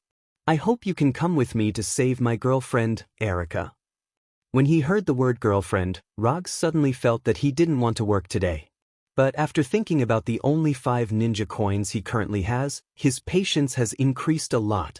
"Tell me clearly, what's going on?" "I met Erica in college. At that time, we were boyfriend and girlfriend, but later, we broke up. You can skip this part. What's going on? Why is there no end to this? I had a martial arts teacher, but later, for some reason, Erica also became my teacher's student. She wanted to join one of my teacher's organizations, but was rejected by my teacher. In order to prove her ability, she infiltrated the hand, hoping to destroy the hand from the inside and prove her ability. More than 10 days ago, I met her by chance in Hell's Kitchen, but she attacked me with the hand's ninja as if she didn't know me. I was lucky enough to escape, and later, I went to find her several times, but she still didn't know me and has been chasing me. I suspect that she has been brainwashed by the hand, so I hope you can come with me to save her. I can't do this by myself, but 2 days ago, I heard about you, so I decided to come here to ask for your help." After patiently listening to Matt's description, Rog roughly understood the ins and outs of the matter. "First of all, she's not your girlfriend, she's your ex-girlfriend. Or, you can treat her as your junior sister. You have to remember this when you write the commission. In addition, I'm still a little interested in your commission, but there is one last step to accept your commission. After that, Rog took out one of the only 2 scrolls in the drawer and opened it on the desk. Write down the contents of the commission. It doesn't have to be too complicated. You don't have to write the ins and outs. Just write the person, the result, and the commission reward. Judging from Rog's past experience, the possibility of this commission passing the judgment was very high.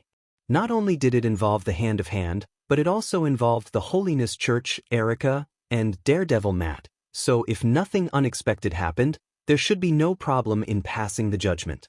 Sure enough, as he had expected, after Matt signed his name at the end of the commission scroll, a new commission appeared in the system's commission column. Mission content: get Erica out of hand control. Mission status: incomplete. Mission reward: 20 ninja coins. When he saw that the commission reward was 20 ninja coins, Rog was slightly stunned. After rescuing the kidnapped Tani, the system gave a reward of 10 ninja coins. This system seems to favor women over men. This is not good at all. When he put away the commission scroll, Rog glanced at the commission reward that Matt had marked out. 500,000 USD. That's not right. Isn't it said that Daredevil is very poor? This doesn't look like it. Or is it the power of love? After putting away the commission scroll, Rog said to Matt, "The commission reward will be paid within 12 hours after the commission is completed. Is that okay with you?" Rog wasn't worried about Matt reneging on his debt, but this was a habit of his. Even Kingpin's commission was the same, although Kingpin later reneged on his debt. "No problem." Matt nodded, indicating that he had no problem with it. "Then when do you want us to leave? Although I can do it any time, I suggest waiting until the evening." When he described the contents of the commission just now, Matt was already prepared for Daredevil's identity to be exposed, so he knew very well why Rog suggested that they act at night. "Gather on the roof of my law firm at 10 o'clock tonight." Matt handed a business card to Rog with the detailed address of his law firm. After Matt left, Rog continued to lie on his sofa in an incomparably lazy way, thinking about whether he should visit his old friend Kingpin now. But in the end, he gave up the idea. Although Kingpin's deliberate act of leaking the news was disgusting, his intuition told him that this might bring him unexpected developments, and maybe he could get a few more commissions as a result. While he was waiting for the night to come with nothing to do, Tani returned to New York accompanied by Colonel Rhodes, and then held a press conference as soon as possible. "I'm awake, and I realize that I can contribute more to the world than weapons. So, I've decided to close the Stark Industries weapons department, effective immediately." When Tani said this to the media, all the media at the press conference boiled up. Obadiah Stani also came to Tani's side for the first time and euphemistically asked Tani to leave the stage. The focus of the press conference is that Tani is back, and he is healthier than ever. We will discuss it further and give you the latest news. When Tani left the stage, Obadiah tried to say a few words and then hurriedly ended the press conference. "It seems that you still intend to embark on the path of becoming Iron Man. Not bad, that's good." After watching this press conference, which was not much different from what he remembered, Rog turned off the TV, came to the window of the law firm, and looked at the Stark building in the distance. Time flashed by, and at 10 o'clock in the evening Rog, who had changed into a black combat suit, appeared on the roof of Matt's law firm on time. At this time, Matt was no longer dressed as a blind lawyer during the day, but he had changed into Daredevil's classic dark red battle suit, and his blind cane had been replaced with a dark red multi-purpose short stick. "Let's go!" When Rog arrived, Daredevil Matt didn't say much and rushed directly to Erica's hand base. In order to avoid some unnecessary trouble, Matt didn't choose the normal path, but kept jumping forward with Rog on the roof of Hell's Kitchen. Unlike Rog, who has chakra, when encountering a building that cannot be crossed, the multi-purpose short stick in Matt's hand will turn into 2 short sticks connected by a rope, and then he will throw the hooked side to the opposite side, and finally cross the distance between the buildings like Spider-Man. Looking at the exclusive weapon in Daredevil's hand, Rog couldn't help but have an idea. Having an exclusive weapon and not having an exclusive weapon are really 2 different images. This also made him consider whether to exchange special ninja tools from the system as an exclusive weapon. For example, Sasuke's Kusanagi sword, Zabuza's beheading sword, and Uchiha Madara's flame fan are pretty good.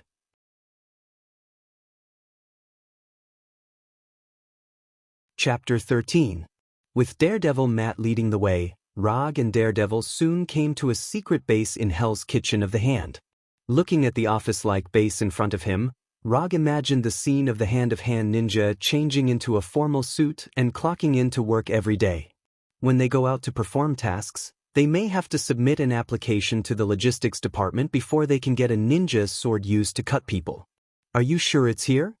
After coming to the top of a building next to the building, Rog used chakra perception to sense the situation inside the building and found that there were not many people inside, not even as many people as in the previous warehouse. Yes, I've been investigating this place for a long time.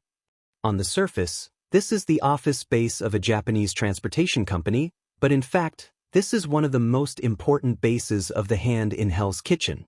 Every time there is a large task, many hand-of-hand ninjas will gather here. It seems that because it's night, Matt gives people a completely different feeling than during the day, and even his personality has changed significantly.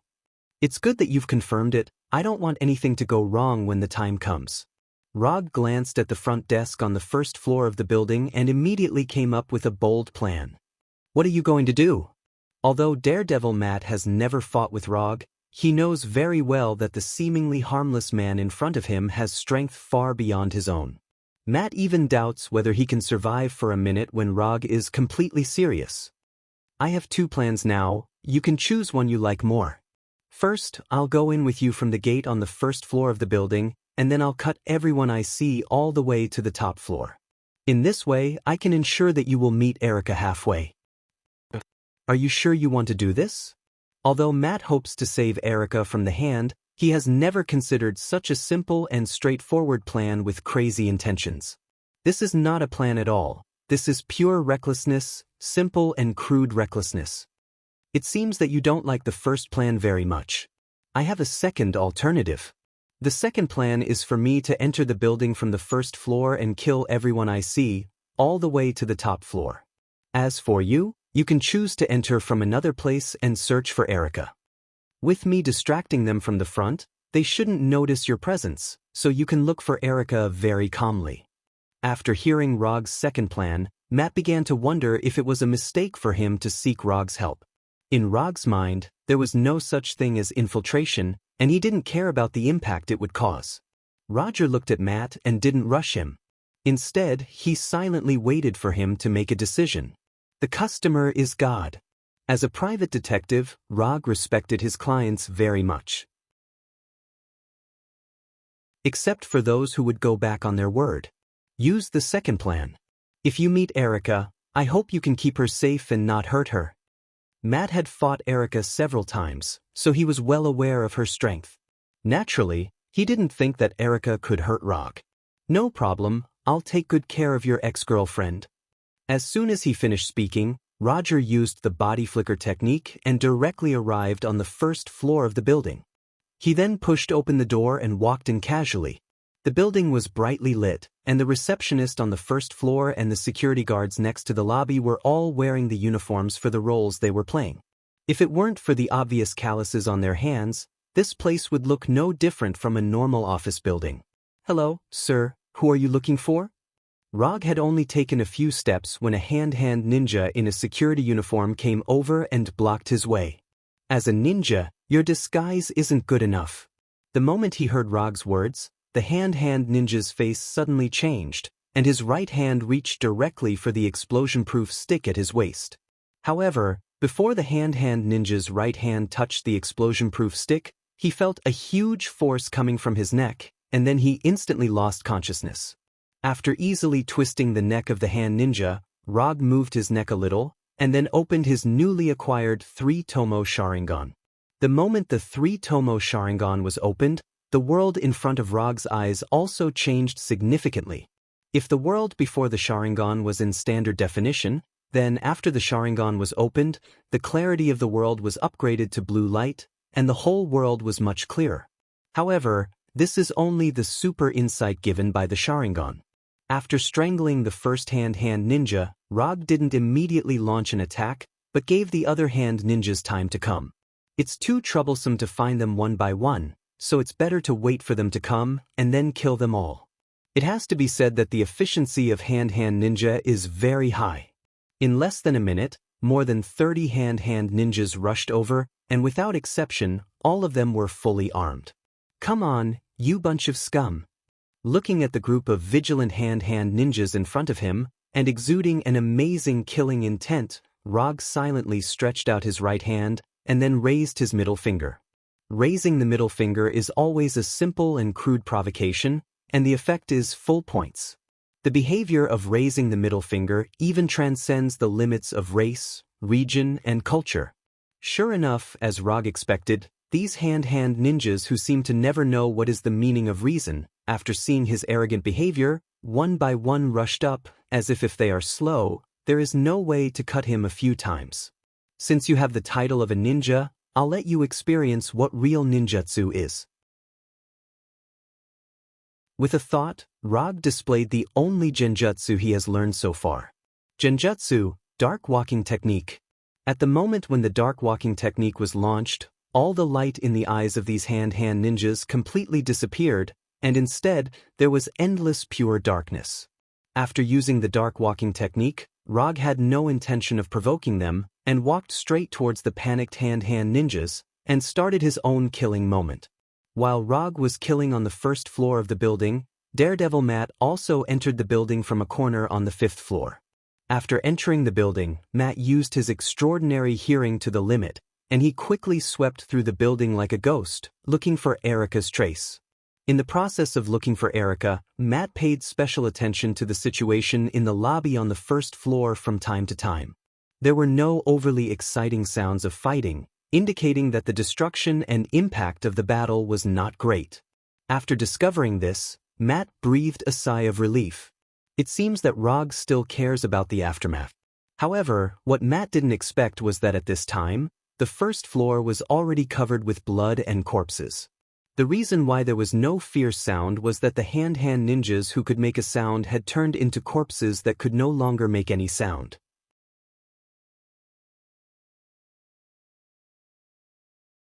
Chapter 14.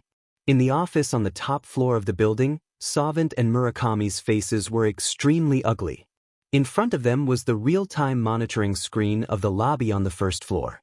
Watching the ninjas of the hand being killed by Rog as quickly as slaughtering chickens, as the leaders of the hand, they couldn't help but feel an uncontrollable anger. The only difference was that after seeing this picture, the grumpy Savant directly smashed the desk in front of him, while Murakami silently pulled out the katana at his waist. This is not a battle at all.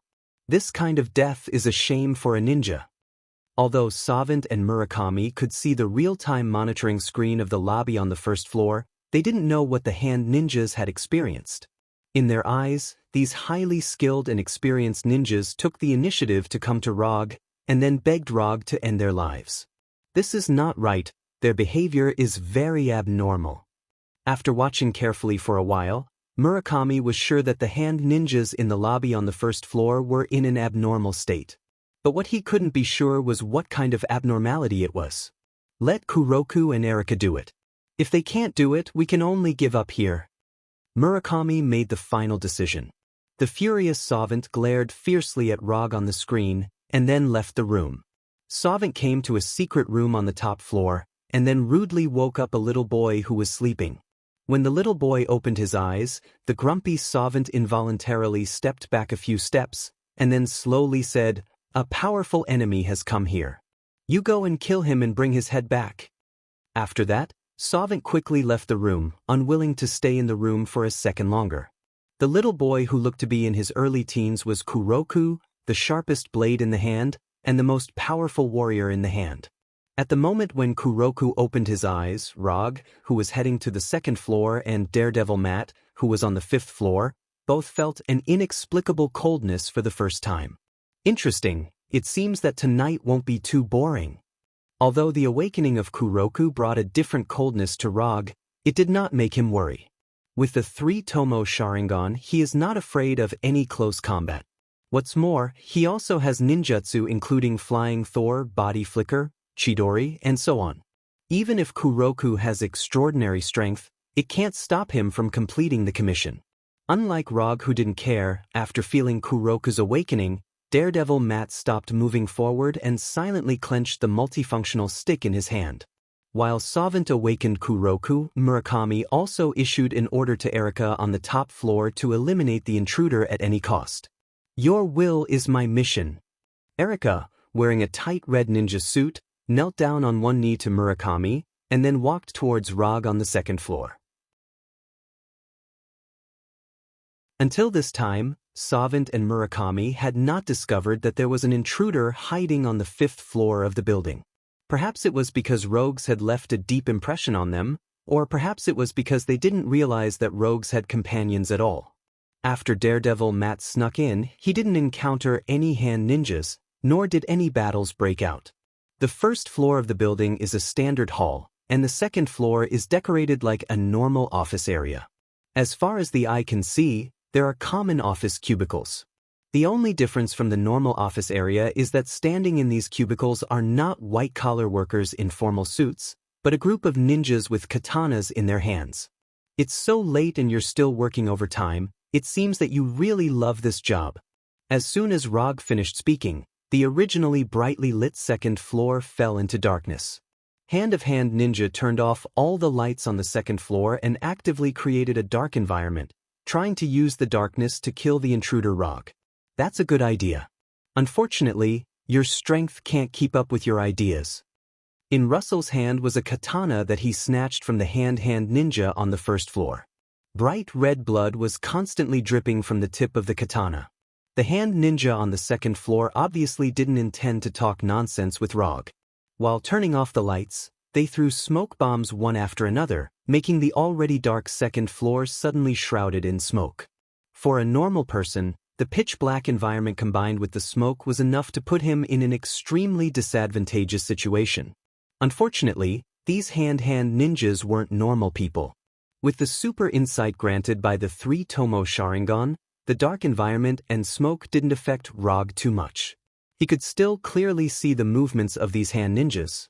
He wondered if the higher the floor, the stronger the hand ninja was. In the process of fighting, Rog could clearly feel that these hand ninjas on the 2nd floor were obviously stronger than those on the 1st floor. Although the number of hand ninjas on the 1st floor were not as much as those on the 1st floor, but the cooperation between them and the way they attacked were more sophisticated and more vicious. Using the not spacious environment on the 2nd floor and their tacit cooperation with each other, these hand ninjas created the most favorable battle situation so far.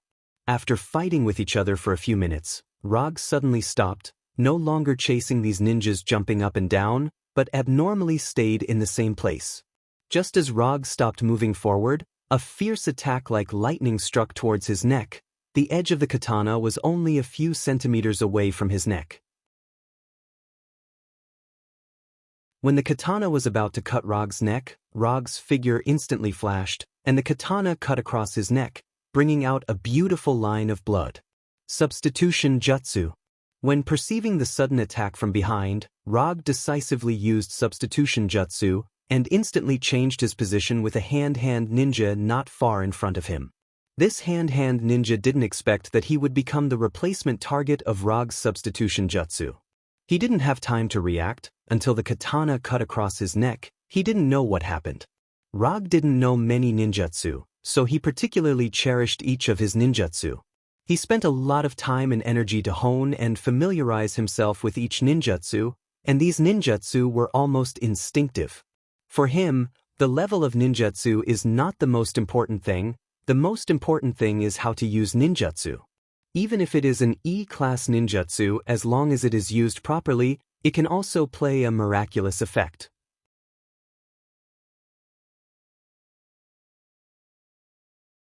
Chapter 15. None of the present hand-of-hand ninjas expected that Rog would escape this fatal blow in such a magical way. They are both ninjas and ninjutsu. But in front of Roger's ninjutsu, their ninjutsu was like a kindergarten game, meaningless. "I've been waiting for you for a long time, Erika." Although Rog didn't look back, he knew very well that the person who had just attacked him was Daredevil Matt's ex-girlfriend, Erica. After Kuroku woke up, he used chakra perception to reperceive the situation in the building, so he knew very well who would attack him. In order to give Erica a good assassination environment, he even deliberately left a hand in the battle and did not use the power of thunder to quickly kill these hand-of-hand ninjas on the second floor. Erica didn't know how Rog did it, but after finding that the target of her attack had been replaced in an instant, she did not forcibly stop, but killed the unlucky hand-of-hand ninja and took the opportunity to readjust her posture. For the current Erica, the only people who need to pay attention to are the 5 fingers of the hand. As for the ninjas in the hand, they are not worth paying attention to at all. Not to mention that she accidentally killed a hand-of-hand ninja. Even if she killed all the hand-of-hand ninjas on the second floor, Erica would not care. Although I promised someone that I wouldn't hurt you, looking at your current state, I don't think you'll obediently allow yourself to be captured. Moreover, I also want to see what kind of skills the students taught by the leader of Holiness Church, the old man with the staff, have. As soon as his voice fell, Rog attacked Erica like lightning. In order to let himself feel the pleasure of fighting, he didn't use any ninjutsu. He didn't even use his chakra. Although Erica has been taught by the old man with the staff, in the end, she is just an ordinary person who is proficient in fighting. When fighting with ordinary people, using ninjutsu or chakra is like opening a cheat in a game. Cheating could allow one to easily obtain victory, but it would not allow one to experience the joy of defeating an enemy. When Rog attacked her, Erica retreated and also attacked Rog. Clang. The ninja katana in Rog's hand collided with the ninja katana in Erica's hand, making a clear sound of metal colliding. The next second, Rog and Erica adjusted their postures at the same time and attacked each other with their ninja blades again. Clang, clang, clang. In just 2 or 3 seconds, Rog and Erica had fought 5 or 6 times, but they failed to hit each other. After seeing Rog and Erica in a short stalemate, the other hand ninjas didn't hesitate at all and attacked Rog, intending to join forces with Erica to kill Rog. Fixed body spell. After perceiving that these hand ninjas had thoughts they shouldn't have, Rog instantly used fixed body spell, completely depriving these hand ninjas of their ability to move. These hand ninjas seem to have been pressed on the pause button, strangely staying in place, maintaining the posture of running wildly. The annoying flies have been taken care of. Let's continue. After seeing those hand ninjas being strangely fixed in place, Erica quickly retreated and pulled away from Rog. Although Erica has been brainwashed by hand, it doesn't mean that she has lost the ability to think. Whether it was the previous substitution technique or the fixed body spell just now, it made Erica instinctively aware of the danger. Although she hasn't personally experienced the power of these 2 ninjutsu, Erica knows very well that if she is hit by these 2 ninjutsu, her result will not be much better than those hand ninjas. After thinking for a few seconds, Erica decisively gave up her intention to continue attacking, turned around and ran without hesitation, and quickly disappeared from Rog's sight. Looking at Erica retreating quickly without looking back, Rog was stunned. Are all ninjas so decisive now? Rog thought that even if Erica noticed the huge gap between them, she would not give up easily, but would do everything possible to complete the task of killing him. But it turned out that his idea was wrong. Even if you are worried that I will use ninjutsu, you don't have to run so fast. If I really kill you, I won't be able to explain it to Matt or the system. Although he said that, in fact, he didn't know very well whether there would be any punishment from the system. In the past 3 years, he has never experienced a commission failure or a situation where he voluntarily gave up a commission, so he had no idea how the system would deal with these situations. Although Erica had disappeared from his sight, it wasn't that easy to get rid of him completely. Using chakra perception technique again, Rog quickly determined Erica's current location and the destination she planned to go to. However, his attention at this time was attracted by Daredevil Matt on the 5th floor. To be precise, he was attracted by the little boy in front of Matt. Is this Black Sky? Hand of hand is really something. In Rog's perception, Black Sky, who was fighting with Daredevil Matt, was exuding strange dark energy all over his body. This dark energy, which was invisible to the naked eye, not only strengthened Black Sky's physique to a terrifying level, but it also gave Black Sky incredible fighting skills. Just by perceiving the situation between Matt and Black Sky, a look of uncontrollable excitement appeared on Rog's face. This kind of opponent, this kind of fighting skills, this is simply a super gift package thrown down by the goddess of luck. Without any hesitation, Rog used the body flicker technique several times in a row and came to the 5th floor of the building like lightning. As soon as he arrived on the 5th floor, a figure flew towards him quickly. After catching the figure that was sent flying like a volleyball, Rog set his eyes on Black Sky, who was more than 10 meters away. The figure that was sent flying was none other than Daredevil Matt, who had just fought with Black Sky. Although Daredevil Matt doesn't have any powerful extraordinary abilities, his years of training have given him extremely good fighting skills. But even so, he was still so vulnerable in front of Black Sky. If Rog had come a few seconds later, he might have failed his first commission because of the death of the client. The second rule of the commission is that the commission will not be considered complete until the reward indicated in the commission is received. If the client dies, even if he completes the commission will be judged to have failed because he will not be able to receive the reward. This also made him suddenly realize that there had always been a loophole in his previous service model. Completing the commission first, and then receiving the reward, this doesn't seem to be a problem. But because of the existence of the second rule of the commission, this model may directly lead to the final failure of the commission.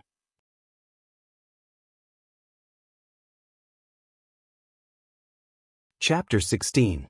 I'll collect the commission reward first in case of any accidents. Rog quickly made a decision. After seeing Rog catch Matt, Hugo didn't immediately attack Rog. Instead, he looked at Rog like he was looking at prey. From the outside, Hugo looked like a child in his early teens. There was nothing strange about him. However, in Rog's perception, Black Sky, who was standing in front of him, was a demon from another world, a demon with a strange appearance. Don't die, you haven't paid yet. By the way, I met Erica just now, but she ran away quickly. She should be heading to the top floor of the building now. After hearing Rog's words, Matt quickly wiped the blood from the corner of his mouth, struggled to stand up, and planned to go to the top floor of the building to look for Erica. But before he could take a few steps, he fell forward uncontrollably, and then spat out a few mouthfuls of blood. Don't push yourself. With your current appearance, any hand ninja can easily kill you. If you want to see Erica again, you'd better stay here like a good girl. After I deal with this guy in front of me, I will complete your commission.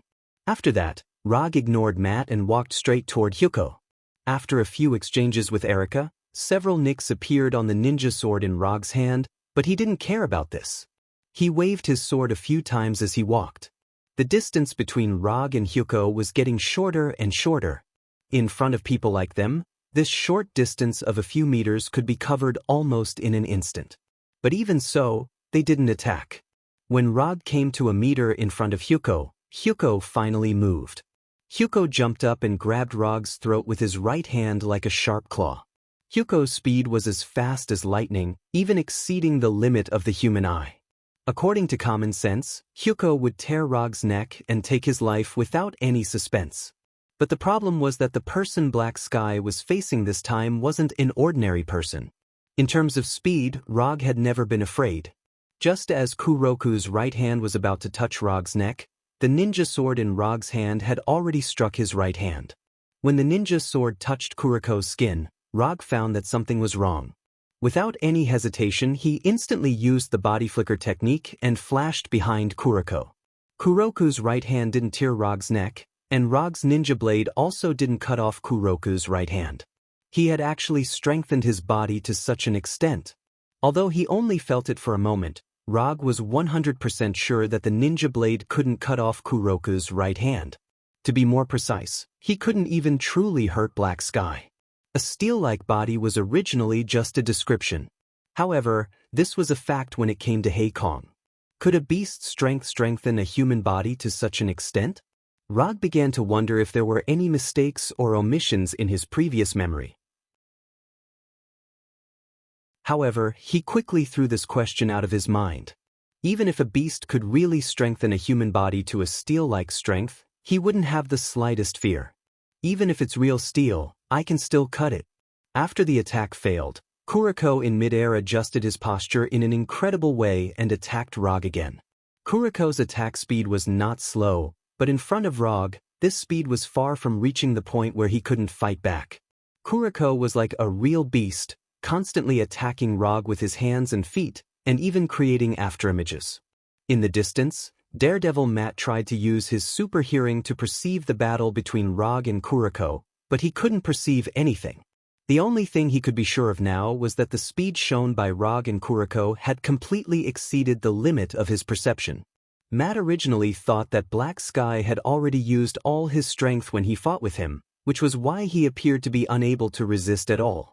But judging from the current situation, the strength that Kuroko had shown before was not even half, no, not even 10%. There are so many monsters in this world. Matt sighed silently in a self-deprecating tone. At this time, Rog didn't realize that the battle between him and Kuroko would make Matt so emotional. His attention was now completely focused on Kuroko, and the excitement on his face was getting stronger and stronger. It is precisely because of this kind of inhuman opponent that it makes sense to become stronger. After blocking Kuroko's attack with the ninja sword again, the ninja sword that he had casually picked up finally came to the end of its life. Kuroko used his own hands to directly break the high-quality ninja sword. At the moment when the ninja sword was broken, Rog once again used the body flicker technique to open up the distance between him and Kuroko. Throwing away the remaining half of the ninja sword, Rog said to Kuroko in an excited tone, "For the sake of your hard work, I will let you feel what a real ninja's battle is." As soon as his voice fell, Rog gathered chakra in his eyes. 3 Tomo Sharingan, open. At the moment when Rog opened the 3 Tomo Sharingan, Kuroko, who had been expressionless, showed a dignified look for the first time. His whole body was like a beast on all fours, and at the same time, the corners of his mouth were raised, and he let out a low roar. Shadow Clone Jutsu. With a thought, for shadow clones that were exactly the same as Rog appeared at the same time with a bang. The second round begins now. 5 Rogs rushed toward Kuroko at the same time, and each of them had the same kunai in their hands. Looking at the 5 identical Rogs in front of him, Kuroko not only didn't retreat, but also directly rushed toward one of the Rogs. The distance of more than 10 meters was covered in a flash, and when Kuroko was about to collide with this Rogs, a sudden force suddenly shrouded him, making his movement instantly stopped. Body freezing technique. This was a ninjutsu used by another Rogs. The body freezing technique can freeze an ordinary person for at least 30 minutes, but on Kuroko, it can only last for a short 2 or 3 seconds. But this short 2 or 3 seconds is completely enough. The Rog in front of Kuroko took this opportunity to stab Kuroko's right eye. As if perceiving the aura of death, Kuroko, whose movement was restricted, instantly released a black fog. This black fog was like a viper attacking Rog in front of him, trying to completely devour Rog in front of him, so as to resolve the crisis of his right eye being pierced. At the moment when the black fog was about to devour Rog, an office chair replaced Rog's position. Substitution technique.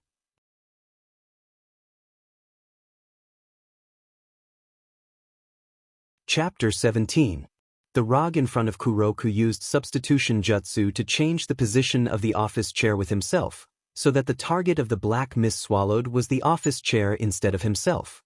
The office chair swallowed by the black mist instantly vaporized as if it had encountered an indescribable high temperature. After seeing this scene, the other 4 Rog instantly pulled away from Kuroko to avoid being touched by the black mist. While pulling away, 2 of the Rog threw the kunai in their hands towards Kuroko. When these 2 kunai were about to hit Kuroko's body, the strange black mist once again gushed out from Kuroko's body and swallowed the 2 kunai. One of the kunai was instantly vaporized like the office chair, while the other one slightly pierced a small part of the black mist, then turned into smoke and disappeared.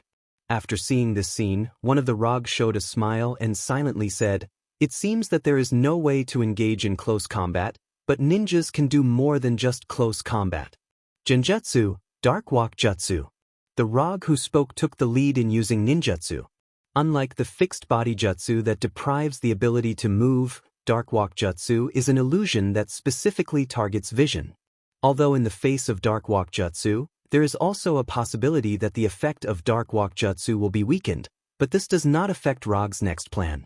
Although the black mist gushing out of Kuroku's body can devour matter, it can't stop the Dark Walk Jutsu that directly targets vision. When this Rog finished casting Dark Walk Jutsu, the other 4 Rog were not idle. They immediately adjusted their positions and came to the front, back, left, and right of Kuroku. Fire Release, Grand Fire Annihilation. The 4 Rog used Grand Fire Annihilation at the same time, and Kuroku's surroundings suddenly turned into a sea of fire. Although the 4 Grand Fire Annihilation will not have 4 times the power, but it can completely block all of Kuroku's escape possibilities. The black mist gushing out of Kuroku's body can perfectly defend against physical attacks, but Grand Fire Annihilation is pure fire damage.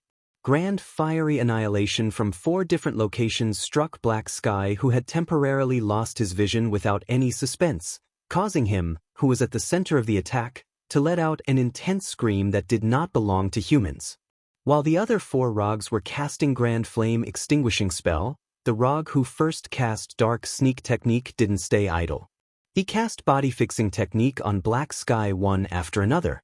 Since a single hold spell could only hold Black Sky for 2 to 3 seconds, then he would use more hold spells to prolong the time. When the effect of the first hold spell disappeared, the second hold spell descended upon Black Sky. The effect of the second body securing technique disappeared, and the third came. Black Sky was forced to stay in place for more than 10 seconds by relying on immobilization spells one after another. He had to endure the full power of 4 Grand Flame Annihilation spells. When the flames of Grand Flame Extinguish dissipated, Black Sky, who was at the center of the attack, became a skeleton in a broken state. He was barely able to stand with the support of a weak black mist. He had taken all the damage. Strong control to death. At this point, Rog dispelled the Shadow Doppelganger. The 4 Rogs who cast Grand Flame Extinguishing Spell turned into smoke and disappeared with a bang. When Black Sky, who only had a broken skeleton left, fell to the ground, Rog silently summed up the battle just now. He cast Shadow Doppelganger and used one of the Shadow Doppelganger to attract Black Sky's attention. The main body cast Body Fixing Technique, and the Shadow Doppelganger took the opportunity to attack Black Sky's right eye. The Shadow Doppelganger used Substitution Technique to dodge the black mist, while the main body reformulated the battle plan.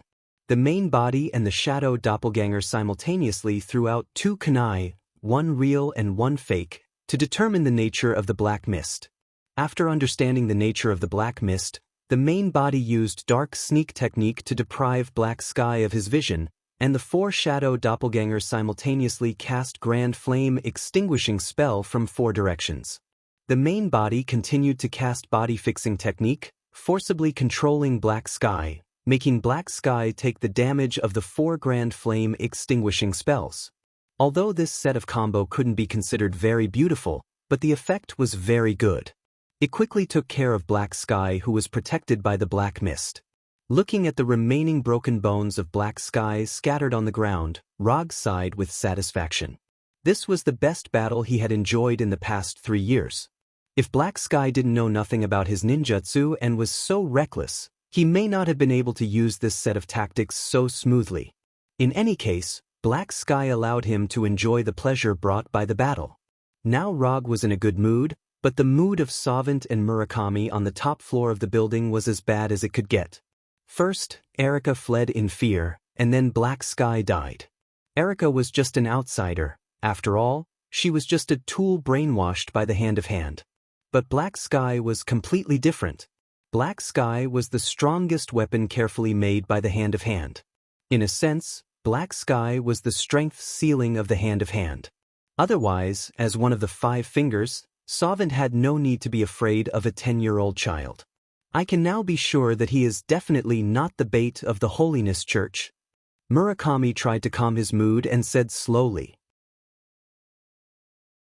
At the last meeting, they suspected that Rog was the bait thrown by the Holiness Church, so they temporarily put aside the revenge action against Rog. But now it seems that their suspicion was very wrong. Even Black Sky, who was possessed by a beast, was killed so easily. If Rog was really a member of the Holiness Church, then he alone could completely destroy the Hand of Hand. With such power, there was no need to plan anything at all, he could directly flatten them.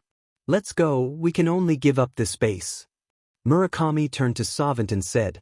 Savant didn't answer him, nor did he leave his seat, as if he didn't hear Murakami's words. Savant's temper was the worst among the 5 fingers of the Hand of Hand, but if you think that he was impulsive and brainless, then you would be wrong. How could someone who was chosen by Kunlun be a brainless idiot? Even if he was really an idiot, after living for hundreds of years, he would become an idiot who was good at thinking. After watching the entire battle between Rog and Black Sky from the monitor, Savant became silent, and his brain began to work crazily. When Murakami was about to urge him again, he finally spoke. We're not going, we don't have to give up this base.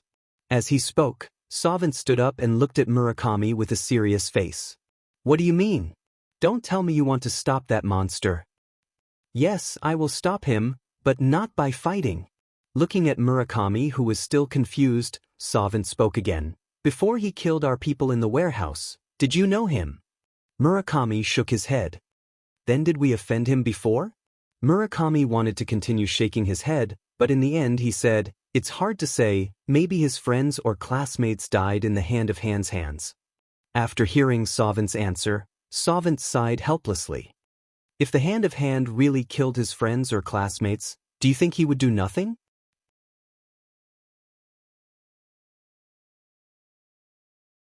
Chapter 18.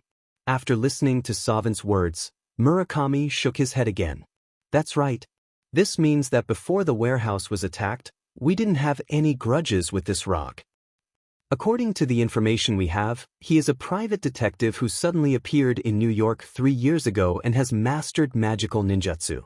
Although I still don't know why he attacked our warehouse and brought people here, I have a bold guess. He must have accepted someone else's request, that's why he is our enemy. Savant confidently stated his judgment. Murakami seriously thought about Savant's statement, and then he had to admit that Savant's statement was very reasonable, and it was very likely to be the truth of the matter. Then what are you going to do? Since Savant had already thought to this level, it meant that he also had a countermeasure, so Murakami directly asked Savant. It's very simple. We just need to give him what he wants. Since we don't have any grudges with him, that means that as long as we are willing to take a step back, he won't continue to attack us. Unless he accepted the request to eliminate us, there is no need for him to kill us. In the face of such an undefeatable enemy, taking a step back was not a shameful thing. Although this would seriously affect the reputation of the Hand, compared to their lives, these things could be directly ignored. Are you sure you want to do this? If we choose to take a step back, but he is still unwilling to stop, then you and I may not be able to leave here alive. Murakami did not oppose Savant's decision, but he was not willing to completely entrust his right to live to the mercy of others. This is my decision alone.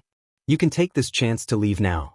If he accepted the request to eliminate us, it is better for one person to die than 2. Savant also had this concern, so he decided to take the risk alone. Hey, it's decided.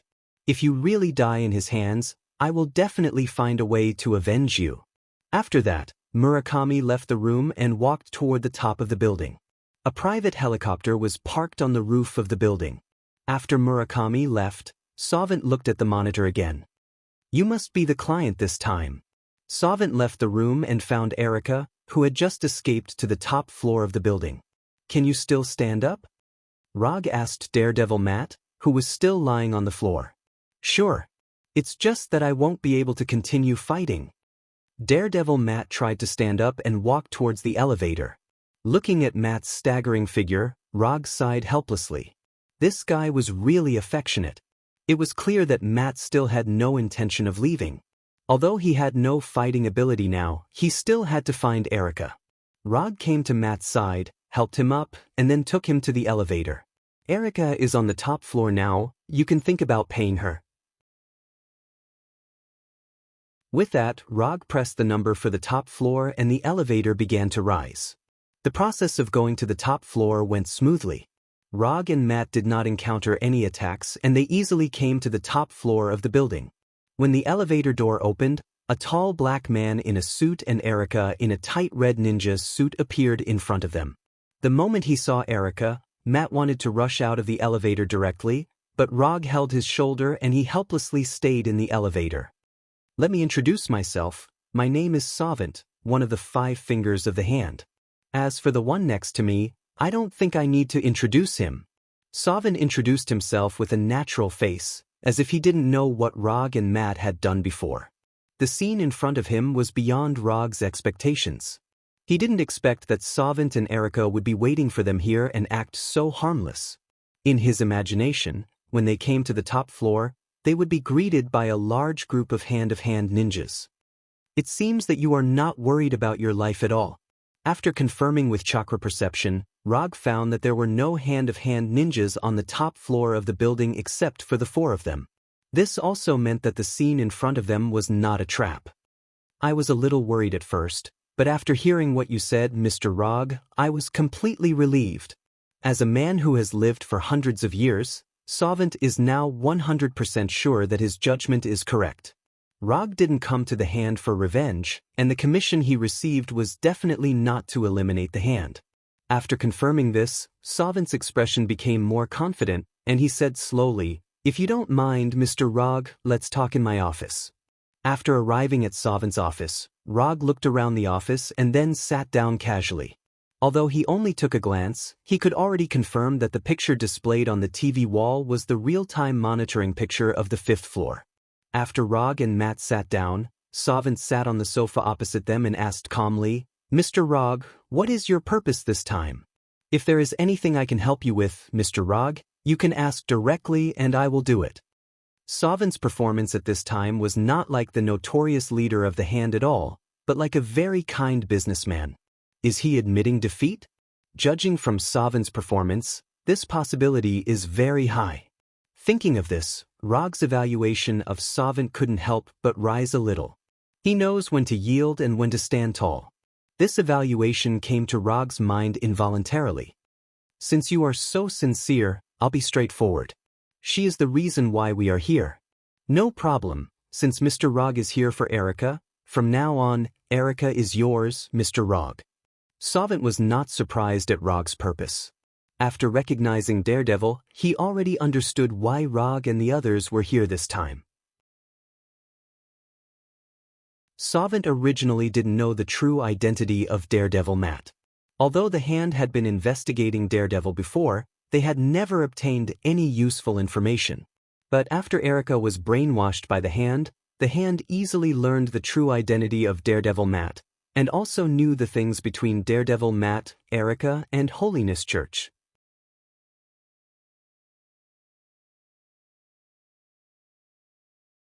Chapter 19. Rog was not surprised by Savant's answer. After finding out that Savant had given in, he knew that Savant would definitely hand Erica over to him. Rog's face was calm, but Daredevil Matt, who was sitting next to him, and Erica, who was standing next to Savant, were surprised. Matt was surprised because he didn't expect the notorious hand to be so kind. Even though the person sitting opposite him was Savant, one of the 5 fingers of the hand, he still felt it was incredible. This was the hand that even Kingpin didn't give face to. The hand, who was famous for its cruelty and bloodshed throughout the underworld, actually gave in just like that? Matt began to wonder if his previous insistence still made sense. He risked his life to punish evil, but the result was nothing compared to Rog's thunderous slaughter. The so-called justice was not as good as the simplest way to curb violence with violence. Like Matt, after hearing that Savant had handed her over to Rog so easily, Erica, who had been standing straight, couldn't help but tremble slightly. After being brainwashed, the hand became the only faith left in Erica's heart. After knowing that she was no match for Rog, she violated Murakami's orders and returned to the top floor of the building. She didn't mind sacrificing for the hand, but she didn't want the hand she believed in to suffer a huge loss here. She believed in the hand, but what she really cared about were the 5 leaders of the hand. She could die here at the hands of Rog. But Savant and Murakami must not be hurt, so even if she disobeyed orders, she had to return to the top floor of the building. She wanted to escort Savant and Murakami safely out of the building, and when they were safe, she would stop or kill Rog at the cost of her life. But she never thought that Savant, whom she regarded as a faith, would hand her over to Rog so easily. It turns out that in their hearts, I am no different from those ninjas. Erika thought of the hand-of-hand ninjas who were regarded as tools by him and her attitude towards those ninjas. The more she cared, the sadder it was. Although Erika was trying her best to control her trembling and emotions, no one present was an ordinary person, so her abnormality was quickly noticed by Rog and others. Rog had no reaction to this. To him, it didn't matter whether Erika's emotions were normal or not. What was important was the judgment of the system. Like Rog, Sounder didn't react. But his lack of reaction was only on the surface. As for what he was thinking in his heart, it was estimated that only he would know. Of the three people, the one with the most intense reaction was Daredevil Matt. After noticing Erika's abnormality, Matt ignored the pain in his body and quickly stood up and immediately came to Erika, trying to comfort her. But his hands stopped in midair, and he suddenly realized that Erika was not the Erika he remembered. And he didn't know what identity to use to comfort Erika now. Ex-boyfriend? Senior brother? College classmate? New Yorker? When Matt sat back on the sofa with a lonely face, Rog opened the system commission page, glanced at it, and saw the picture he wanted to see. Commission content: get Erika out of hand control. Commission status: completed. Commission reward: 20 ninja coins have been sent. Ninja coins not consumed: 25. The ninja coins were quickly transferred to his account, which made Roger's mood a lot better. Since the system has determined that the commission has been completed, it means that Erika has made her final choice. As for how much of this choice was about obeying orders, and how much of it was about her dying heart, only she herself knew. I accept Hand's kindness. In fact, I personally don't have much of an opinion on Hand, it's just a matter of work, so you understand. Since Savant is so good at dealing with people, Rog doesn't mind giving him face. I understand. I can assure you, Mr. Rog, that Hand will never take these things to heart. It has to be said that people who have lived for hundreds of years are different. Looking at Savant's amiable face, Rog admitted that he couldn't do it. I'm not an unreasonable person. These 2 jobs did cause some losses to you, especially one of your important personnel. Well, in order to express my apologies, if Hand has any suitable commission in the future, I can consider accepting it. After hearing Rog's words, Savant and Matt were stunned at the same time. Savant didn't expect that Rog would include Hand on the client list. When investigating Rog's identity, Hand spent a lot of effort, including those who have been to Rog's office. So they know very well that Rog won't accept any commission. More importantly, he had never failed to complete any of the tasks he had accepted. Of course, the commissions that Hand can investigate can't be all of Rog's commissions, but the information revealed in them is enough to be taken seriously. Savant had originally only hoped to give in properly in exchange for Rog to stop, but now it seems that Hand can gain far more than he had planned.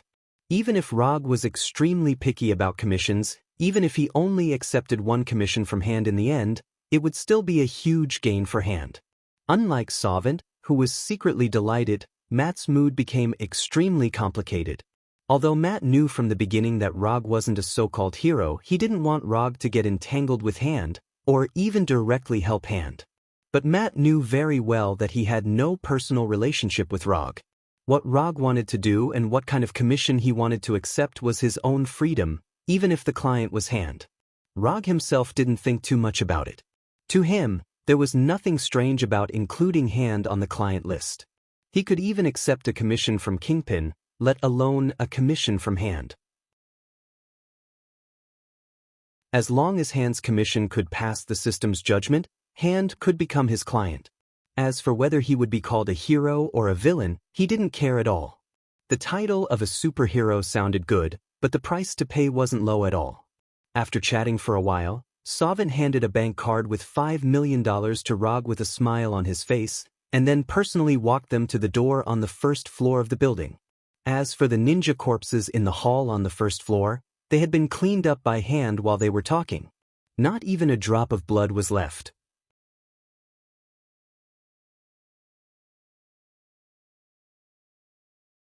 Chapter 20. Can you stop following me? I've said it many times, you're free. Rog, leaning back in his chair, said helplessly to Erica in front of him. Since they left the building in hand, he told Erica very clearly that she could go wherever she liked and do whatever she wanted. But he didn't know if he didn't express himself clearly enough or if Erica didn't listen to him at all. After being ruthlessly abandoned by Sovint, Erica seemed to have made up her mind to follow Rog. Even if he used the flying Thor to get rid of Erica directly and returned to the firm alone, Erica still came to find him according to the address. Erica didn't answer Rog. She just stood silently in front of Rog without saying a word. What made Rog even more helpless was that in addition to Erica, there was also the seriously injured daredevil Matt in his firm. Matt also didn't say a word, as if he would follow Erica wherever she went. Looking at Matt's increasingly pale face, Rog even wondered if Matt would suddenly die in his firm. I really have to hand it to you too. No wonder you could become a couple before. You are simply... Roger thought carefully for a moment, but couldn't come up with a suitable adjective to describe Erica and Matt, who were so stubborn. Forget it, you can do whatever you want. As soon as his voice fell, Rog disappeared in front of them and returned to his secret nest of more than 500 square meters. As for Erica and Matt, who stayed in the firm, they could do whatever they wanted. Anyway, he didn't plan to go to the firm in the next few days. Time passed in a flash. A few days later, when Rog returned to his firm, he still saw the face that made him helpless. Miss, what do you want? Rog's firm, which was originally so simple that there were only a few pieces of furniture, is now in good order. Not only that, but there are also a lot of furniture in the firm that he has no impression of. After seeing the wall paint and other materials piled up in the corner, he had good reason to suspect that if he had come back a few days later, maybe his firm would have been completely renovated. I won't let others throw it away like trash without any feelings. Maybe it was because she had changed back to normal clothes, but after hearing Rog's question, Erica answered his question for the first time. Although it was a bit irrelevant, it was also a good start. Since she was willing to speak, it meant that they could communicate. Being able to communicate meant that there was the possibility of persuading the other party. Just as Rog was about to persuade Erica to stop following him, the door of the firm was pushed open and a big European man wearing a tight t-shirt with a white skull printed on it walked in. This skull symbol looked a little familiar. Before Rog could recall the information of this skull, the uninvited big European man instantly took out 2 pistols from his waist and fired at Rog. Bang bang bang bang, fierce gunshots continued to sound, but these bullets failed to hit the target. They all hit the wall behind Rog. Punisher. This guy is a Punisher. When the Punisher took out the pistols from his waist in lightning speed, Rog instantly recalled the skull logo, and then used the body flicker technique without hesitation. Rog flashed to the right side of the Punisher, and his right fist filled with chakra mercilessly hit the Punisher's lower abdomen, sending him flying. The Punisher, who was sent flying, slammed into the door of the firm, overturned the door that was not very sturdy to begin with, and slammed into the wall of the aisle. The moment the Punisher hit the wall of the aisle, he spat out a mouthful of bright red blood uncontrollably. Rog did not use ninjutsu or kunai, but his right fist filled with chakra was equally powerful. Although the Punisher's physique was stronger than ordinary people, it was still not enough to withstand Rog's chakra punch. After forcibly stabilizing his body by relying on the wall, the Punisher did not hesitate. He decisively abandoned the pistols in his hands, then took out 2 grenades from his trouser pocket, and removed the safety pins on the grenades with his thumbs. Is this guy planning to die together with me? Why do I always meet these lunatics? Immobilization technique. After sensing the dangerous thoughts of the Punisher, Rog had no choice but to use immobilization technique to immobilize the Punisher, lest this guy blow up his firm. The moment his body was forcibly immobilized, the Punisher instantly recalled the superpower incident he had heard of before. But before he had time to think about it, his figure completely disappeared from the aisle and instantly arrived in a dilapidated warehouse. In order to protect his not-so-high-end firm and to prevent the Punisher from causing a bigger commotion, Rog directly used the Flying Thor to bring him to a dilapidated warehouse in Hell's Kitchen. After throwing away the grenades in the Punisher's hand and removing the pistols, grenades, daggers, neck wires, and other weapons from the Punisher, Rog removed the immobilization technique on the Punisher. When the immobilization technique's effect completely disappeared, the Punisher did not immediately attack Rog. Instead, he quickly distanced himself and sized up Rog with great vigilance. "Only you are guilty, so you must die. It seems that in your eyes, I am the kind of person who must die." From the moment the Punisher launched his attack to the moment he was brought to this dilapidated warehouse, only a few seconds had passed. But in just 2 to 3 seconds, the Punisher showed an extremely strong killing intent, as if he would not stop until he killed Rog. After Rog revealed his true thoughts, the Punisher was slightly stunned, but he quickly recovered and continued to size up Rog with a vigilant gaze. "Others may not know your identity, but I am different. I know your past, Captain Frank Castle." This was the benefit of being a transmigrator. To others, their existence was like a secret, but to a transmigrator, it was no different from public information. "You know me."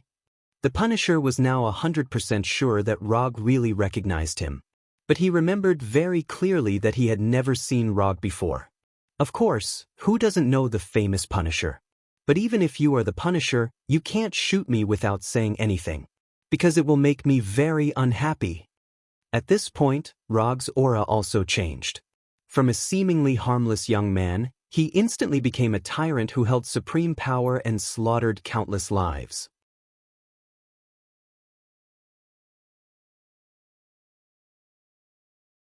Chapter 21. Is this guy really human? After experiencing the amazing aura exuded by Rog, even the knowledgeable Punisher couldn't help but gulp, and at the same time, he silently took a step back. As an anti-hero, who knows how many gangsters and underworld overlords have died in the hands of the Punisher? But even if all their auras were added together, it would not be 1/10 of Rog's aura at this time. This aura, this sense of oppression, this kind of obedience that makes the body involuntarily want to kneel down. The Punisher felt that the person standing in front of him was not a human, but a tyrant who controlled the life and death of all things, a planet ruler with supreme power. In the face of this amazing, indescribable, terrifying aura, the ninjutsu Rog just used became extremely ordinary. The Punisher wanted to say something, but in the face of this godlike oppressive force, he finally shut his mouth obediently. Even his gaze silently moved down a little, not daring to look at Rog's figure anymore. After sensing the change in the Punisher, Rog finally retracted his indescribable aura and returned to the ordinary young man who looked harmless to humans and animals. It was the first time he was so angry since coming to this world. He had just given himself a few days off and returned to his office in a good mood, only to see Erica, who made him feel helpless. That wasn't all. What truly infuriated him was the Punisher's sudden attack filled with killing intent. Although the Punisher's attack did not really hurt him, it made his originally happy mood instantly gloomy to the bottom of the valley. If it weren't for his good self-control, he would have broken the Punisher's neck directly. "I don't know if you attacked me because I slaughtered too many ninjas in the hand, or if it was for some other reason. But your attack made me very unhappy, but I don't want to kill anyone now, because killing people will make my mood worse. So I decided to give you a chance to make up for your mistakes. Become my subordinate, and I won't pursue the matter of you attacking me just now." Rog originally didn't have such thoughts, but after seeing the skull on the Punisher's body, he suddenly changed his mind. The Punisher was quite skilled, and his past meant that he was destined to have many miraculous feats. If he could make such a person his subordinate, there should be unexpected results. He might even be able to get more commissions. "No, I refuse." The Punisher knew very well what his choice meant, but he still gave a decisive answer. Some things would not be given up just because of the fear of death. "Very good. It was really good. But now, I want you to submit to me even more. Having a personality was better than not having one. Moreover, the Punisher's skills meant that he was destined to be a very qualified subordinate. So, Rog was even more determined to subdue the Punisher. I'm not afraid of your personality, I'm only afraid that you don't have the ability. I'm not your opponent, but I won't be your subordinate either. It's impossible now, and absolutely impossible in the future. If you really want to subdue me, I advise you to just kill me. The Punisher replied solemnly, but Rog did not take his words to heart. No matter which world it was, there was an eternal and unchanging law, an ultimate law that could transcend time and space. The law of fragrance. The stronger the rejection now, the stronger the law of fragrance would be in the future. It's a waste to kill someone like you. Since your belief is that as long as you are guilty, you must die. Then I'll give you a chance to carry out your beliefs, and I'll give you 3 chances. Hearing this, the Punisher couldn't figure out what Rog was trying to do. For the next month, I'll be in New York. You can attack me at any time and any place. As long as you can successfully injure me in 3 attacks, or successfully escape after 1 attack, I'll give up on subduing you. At the same time, I don't mind your attack this time. However, if you fail 3 times in a row, then you will have to become my subordinate, and you will have to do it willingly. How about it? Are you interested in accepting this challenge? As Rog spoke, he walked toward the Punisher. When he finished speaking, he arrived in front of the Punisher. Or are you saying that your beliefs are just empty words? Hearing Rog's mocking tone, the Punisher clenched his fists silently, took a deep breath, and replied in a gloomy tone, "Since you want to play, I'll play with you. But if you lose, you'll die. If you can do it, do it. I admire your confidence." After that, Rog patted the Punisher on the shoulder and returned to his office through the Thor. When he returned to his office, the person who appeared before him was still Erica. But now, she was working hard to fix the door that the Punisher had destroyed.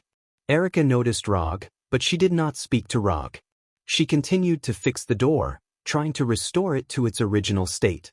Looking at Erica's back, Rog thought seriously for a few seconds before saying, "If you really want to stay here, that's fine, provided that you become an assistant in the office." After hearing Rog's words, Erica stopped. After a moment of silence, she said without looking back, "No problem as long as you pay me." Rog did not answer Erica. He opened the drawer of his desk and took out the bank card that Sovint gave him last night. "Treat the money inside as the office's funds. Your salary and the office's expenses will be paid from this." After throwing the bank card at Erica like a dart, Rog returned home with the Flying Thunder God, then turned on the PS4 and started playing games. As for the challenge between him and the Punisher, he didn't take it to heart at all because the Punisher was bound to lose. After the Punisher accepted his casual challenge, he left the Flying Thunder God technique on the Punisher's body, then patted the Punisher's shoulder. With the Flying Thor, the Punisher had no chance of escaping smoothly, nor was there any possibility of successfully attacking him. As long as he sensed the Flying Thor on the Punisher, he could clearly know the location of the Punisher and even appear directly in front of the Punisher. So this challenge was not a fair game from the beginning. Ninjas were not knights, so there was no need to foolishly pursue so-called fairness. As long as he could achieve his goal, he didn't mind using some small tricks.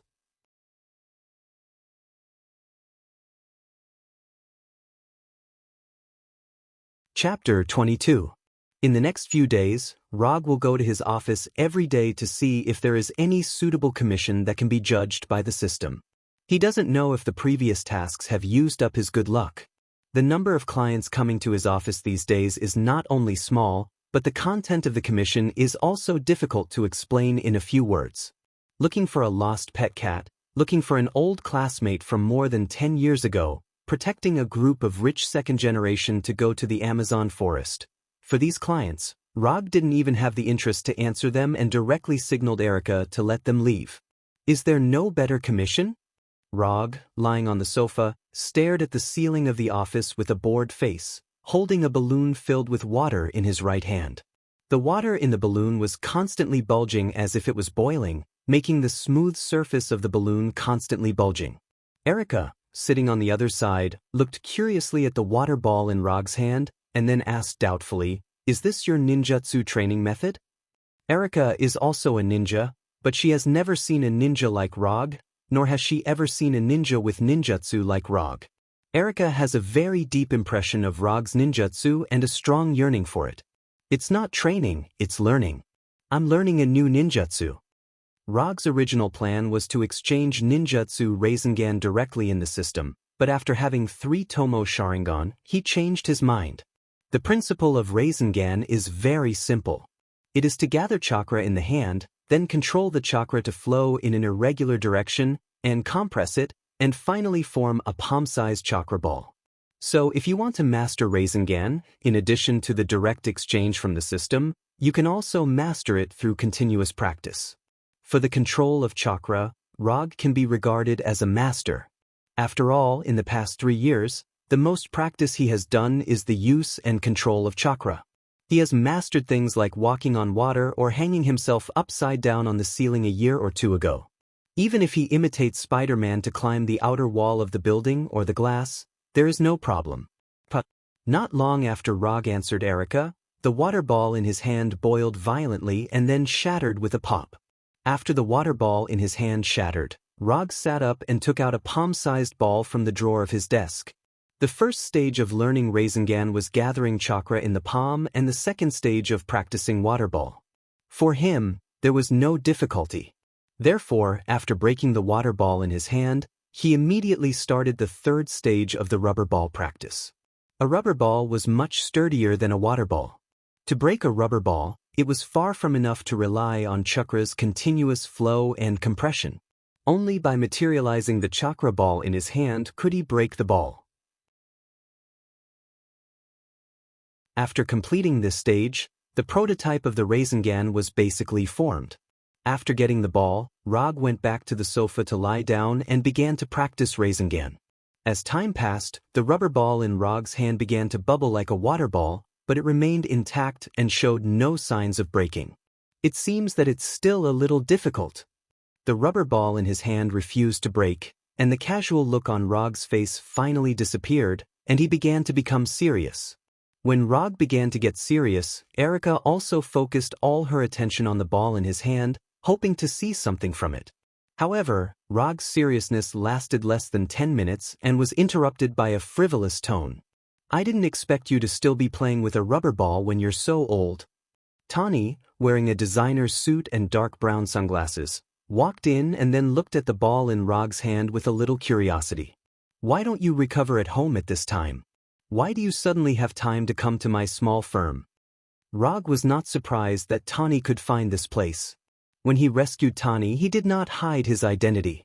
So whether Tani came from Coulson or through his own channels, he could easily find this place. "Your firm is really small." Rog's firm is only a few dozen square meters, and there is not even a single room. If it hadn't been specially decorated by Erica a few days ago, the firm would have looked even more simple. "But your assistant is pretty good."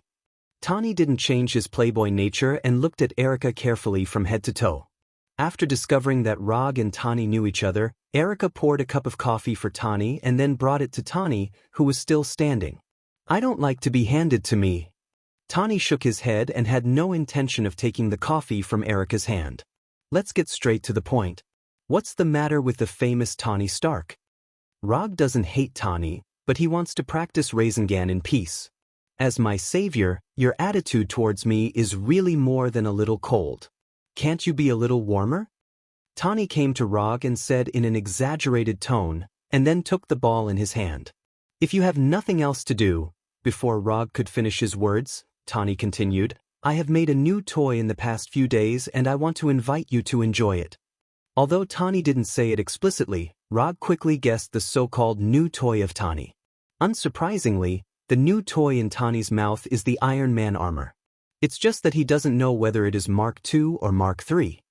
"Tani Stark has personally come to invite me. If I don't go and see it, it would be too unreasonable." More than an hour later, Rog came to Tani's seaside mansion and saw the familiar Iron Man armor in his impression. Red and gold color scheme, Mark III. You've been back in New York for less than a week. You've made the Iron Man armor so quickly. It's very efficient. Of course, I'm Tony Stark, Tony said confidently, and he liked the look of appreciation in Rog's eyes. As a creator, the most afraid thing is that their works are not recognized. Therefore, Rog's recognition of Mark III also made Tony feel satisfied and gratified. It's really good. This will be the beginning of an era. Looking at Mark III in front of him, Rog couldn't help but sigh. Tony didn't expect Rog's evaluation of Mark III to be so high, and he felt like he had met a confidant.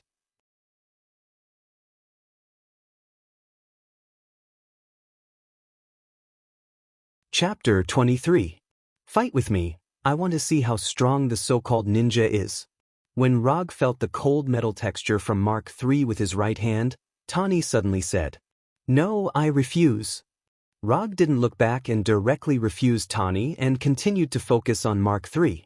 It has to be said that even with the extraordinary power of ninjutsu, Mark III, the pinnacle of mechanical technology, can still make Rog yearn for it. Why?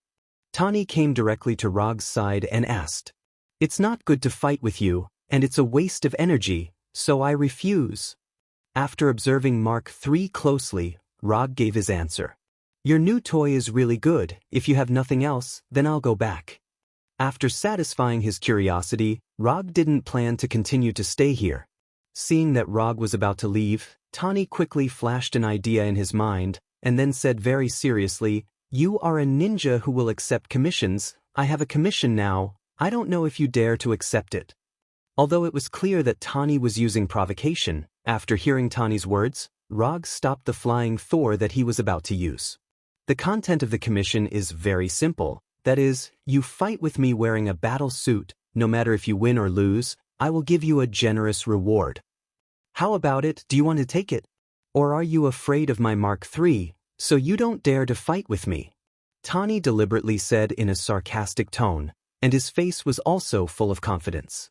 Looking at Tony's appearance at this time, Rog shook his head helplessly, and then gave his own answer. "I'm not interested in money. But since you are so confident, I can give you a chance."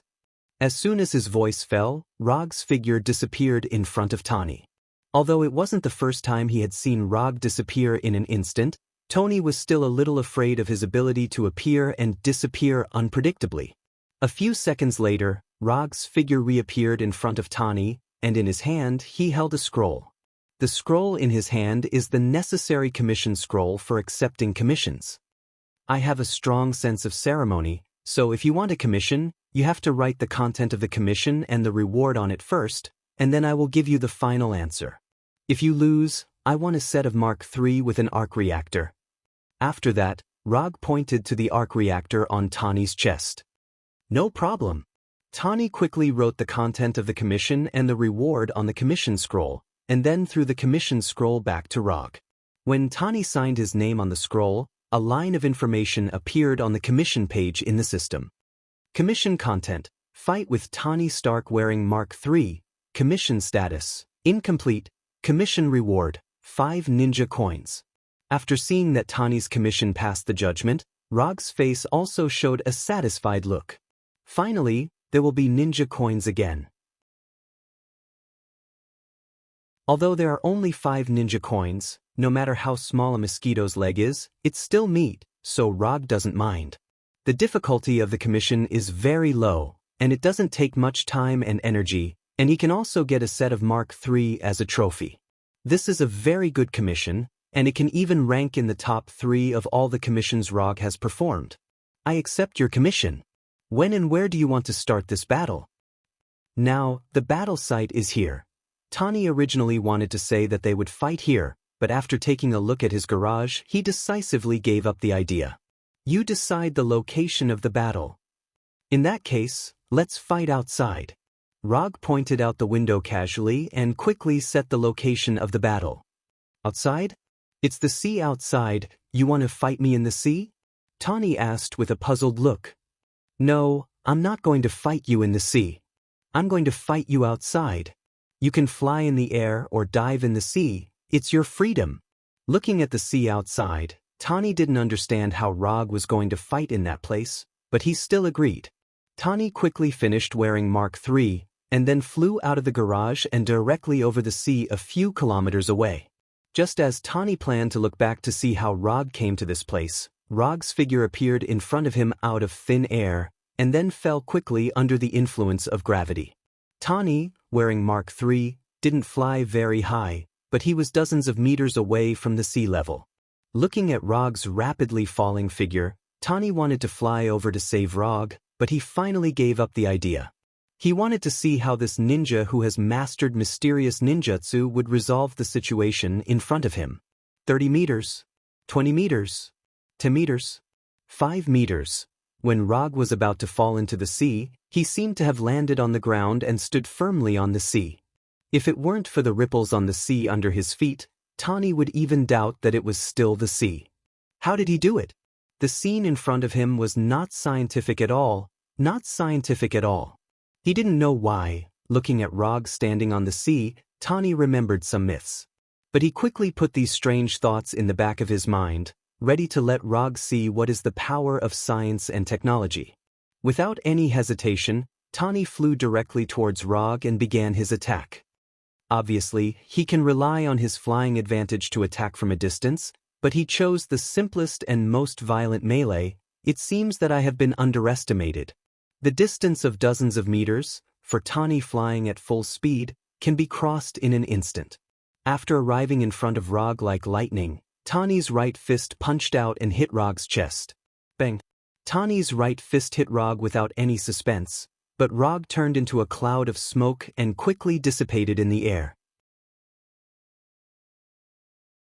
Before he could figure out what was going on, a heart-wrenching pain came from his left shoulder. Pain, pain, pain. Tani felt like he was shot directly in the left shoulder by a rifle, and his entire left arm and shoulder were in unbearable pain. Am I shot? As soon as this idea emerged, it was rejected by Tani. He was wearing Mark III. Even if he was really shot by a rifle, it would never cause such pain at such a distance. Tani turned his head and glanced at his left shoulder, and then he was directly stunned, and his whole person maintained the flying posture as if he had lost his soul.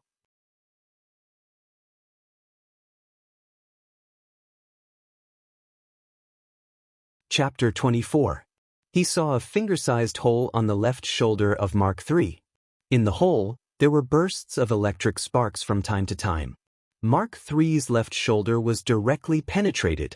As the maker of Mark III, Tani knows very well what kind of defensive ability Mark III has. The main material of Mark III is gold titanium alloy, which has extremely high defensive ability. Even if it is shot by a 7.62mm rifle bullet on a large scale for a long time, it will not cause significant damage. However, such an enhanced composite armor with extremely high defensive capabilities was pierced through in an instant. Until now, Tani didn't know how he was hit, let alone what hit him. Tani suddenly turned back and saw Rog with his finger in the shape of a gun. You lost. Rog pointed to Tani's forehead with his right index finger, indicating that the battle has been decided. Tani wanted to refute something, but the pain from his left shoulder made him shut his mouth silently, and then without saying a word he flew directly back to the garage. Looking at Tani's figure gradually disappearing, Rog sighed slightly. If Tani was not so careless or a little bit serious, this battle could last a little longer. But obviously, Tani, who wore Mark III, did not do this. In this battle, Rog used a total of 3 ninjutsu: Flying Thor, Shadow Clone, and Water Release, Iron Water Cannon technique that he rarely uses in battle. Iron Water Cannon technique is a secret ninjutsu passed down from generation to generation in Hozuki clan, and it is the only water ninjutsu that Rog currently knows. The liquid bullet fired by Iron Water Cannon technique has a strong penetrating power, and its destructive power is very considerable, and it can penetrate most objects. What just penetrated Mark III's left shoulder was the liquid bullet fired by Iron Water Cannon technique. When observing Mark III in the garage, Rog left Flying Thor on Mark III. He used the Flying Thunder God to fly directly in front of Tony. It wasn't his real body, but one of Roger's shadow clones. If Tani scanned it in many different ways at the time, he may be able to find that Rog standing on the sea is not a real human. However, Tani did not do this, but flew directly towards the shadow clone standing on the sea, and then broke the shadow clone with a punch. When Tani broke the shadow clone, the real Rog came behind him through Flying Thor, and then decisively used Iron Water Cannon technique and directly penetrated Mark III's left shoulder. After returning to the garage, Tani immediately took a look at his left shoulder. After seeing the injury on his left shoulder with his own eyes, Tani's face became more and more unsightly. The liquid bullet fired by Iron Water Cannon technique did not penetrate his left shoulder, but it just brushed past his left shoulder, leaving an extremely obvious scratch on his left shoulder. It's actually just a scratch. At the moment of injury, Tani thought that his left shoulder was completely penetrated, so there was such a distant pain. But it turned out that this was just his wishful thinking.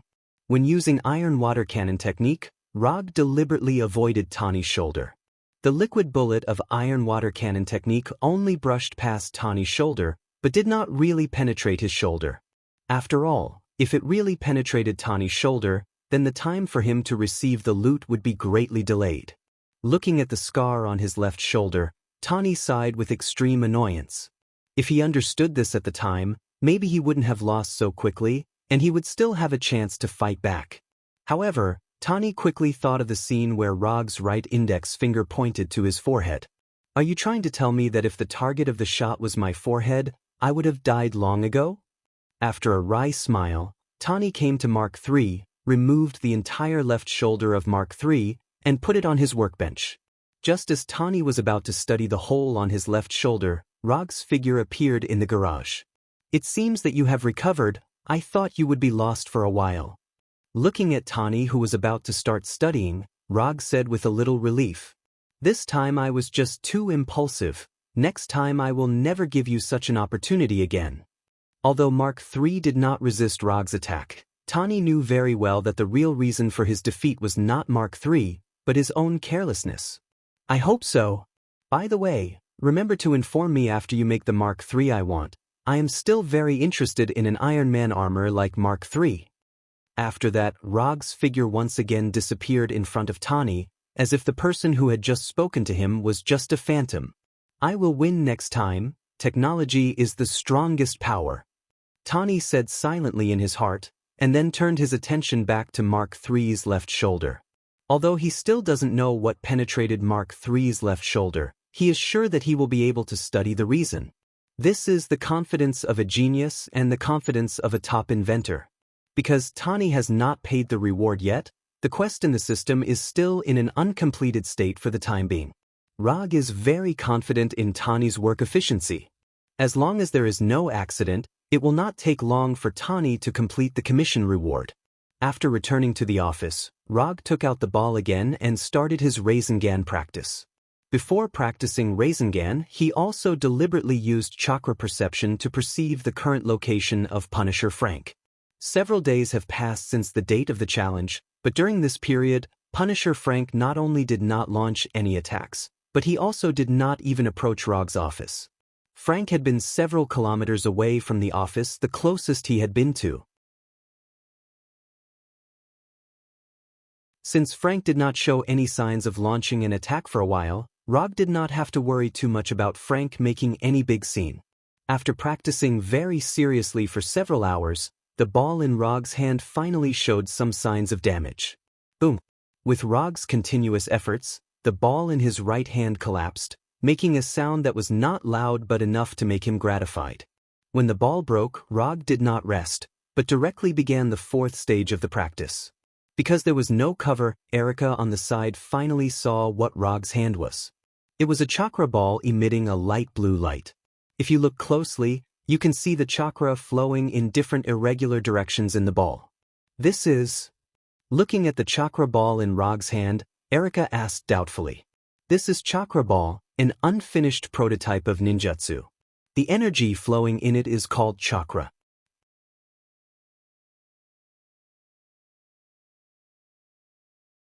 Chapter 25. Rog briefly explained the chakra ball in his hand. He was not worried that Erika or others could understand the nature of ninjutsu or chakra from these simple descriptions. Knowing the source of a person's power and being able to resist the power of this person are two completely different things. Just like the future Iron Man, everyone knows that Tani relied on the high-tech Iron Man armor to have extraordinary strength. But people who can't beat him, even if they know this, still can't beat him. And Rog has no intention of hiding his abilities. Even if you know that chakra is the source of my power, even if you know all the ninjutsu I know, even if you know the fighting style I am good at, so what? Instead of carefully concealing his abilities, it is better to find ways to further improve his strength. As long as he has enough strength, why should he worry about the conspiracy of those demons and monsters? Crushing is the way of the king. Peerless is the ultimate. Not long after Rog explained to Erika, the chakra ball in his hand dissipated in the air and turned into a stream of air. Compared with the first 3 stages, the 4th stage of Rasengan practice is the real highlight. It is not difficult to condense chakra in the hand and circulate it at a high speed and irregularly. The difficult part is how to maintain and solidify it for a long time. Rasengan, which can't be maintained and solidified for a long time, is like a water ball. It breaks with a poke and has no real combat value. Erika doesn't know what chakra is, let alone what Rasengan is. But she saw something called power in this light blue chakra ball. A ninja with chakra is a real ninja. Erika didn't know why, but such an idea suddenly popped up in her mind. It dissipated over and over again and took shape over and over again. Every failure will consume a part of Rog's chakra. 10 times, 20 times, 50 times, 100 times, Rog can't remember how many times he has practiced. The only feeling he has now is that the chakra in his body is about to reach the final critical line. This is also the first time he has experienced the feeling of chakra being exhausted.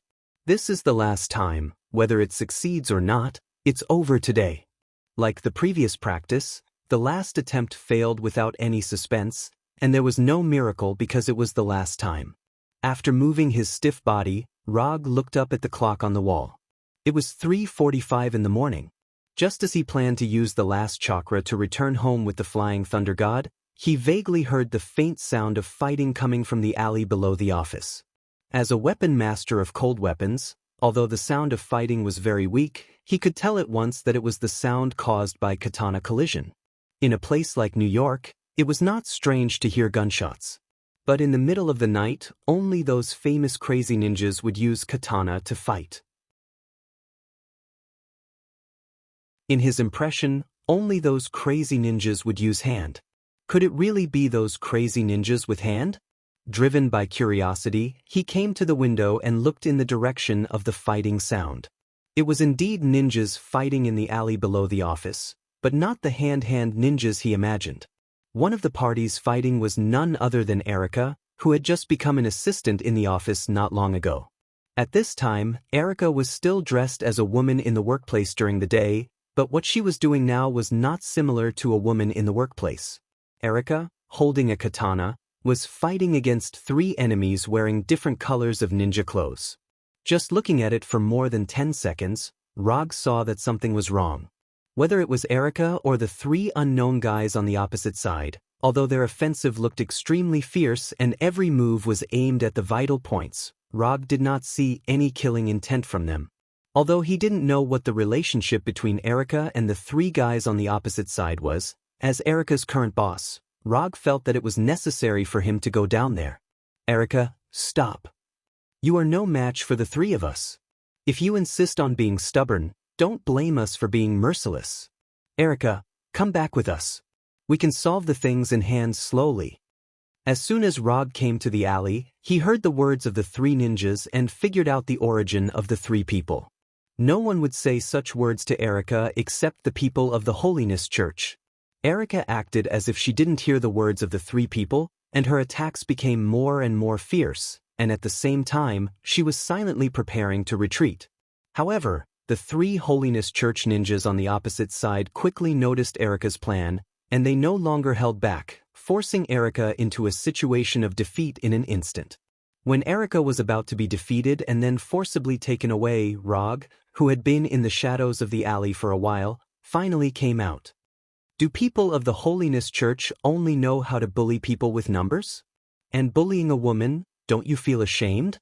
Although there is not much chakra left in his body, Rog still doesn't take the three ninjas of the Holiness Church seriously.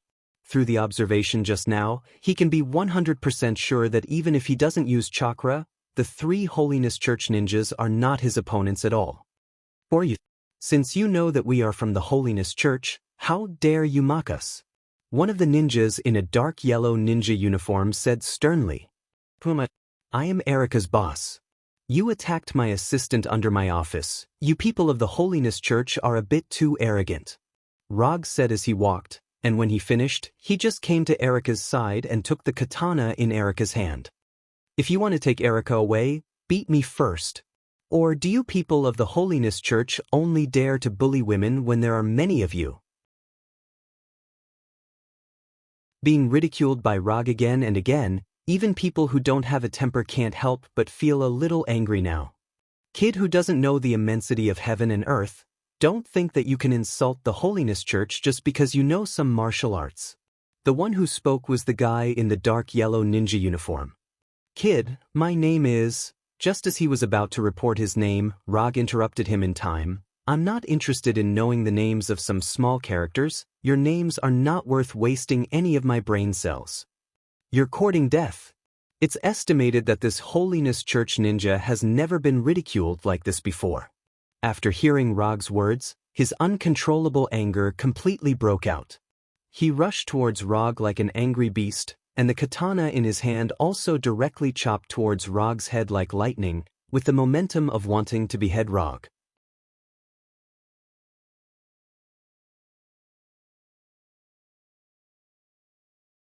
Chapter 26. Just as the Holiness Church ninja's katana was about to hit Rog, the katana in Rog's hand strangely appeared in front of him and hit his chest ahead of time. Shit. The moment Rog's katana cut his skin, the Holiness Church ninja felt an extremely strong aura of death. Relying on the strong control gained from years of hard training, he forcibly stopped the attack and immediately retreated. Even so, a blade wound that was tens of centimeters long still appeared clearly on his chest. Bright red blood constantly gushed out from the huge wound.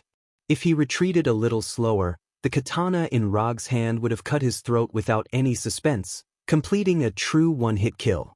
Rog's attack not only shocked the injured Holiness Church ninja, but also made the faces of the two ninjas behind him become extremely dignified. As companions of the same organization, they were very clear about the strength of the injured ninja.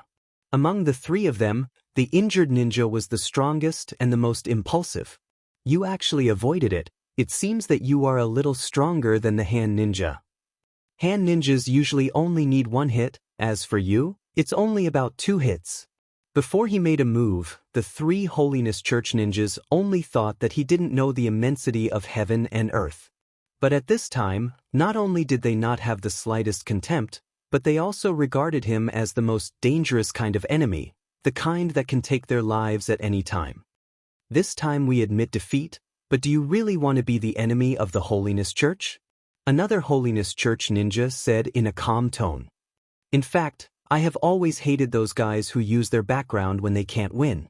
They have already lost, but they still want to save some face for themselves. Moreover, you can't represent the Holiness Church. The one behind you should be the one who said this.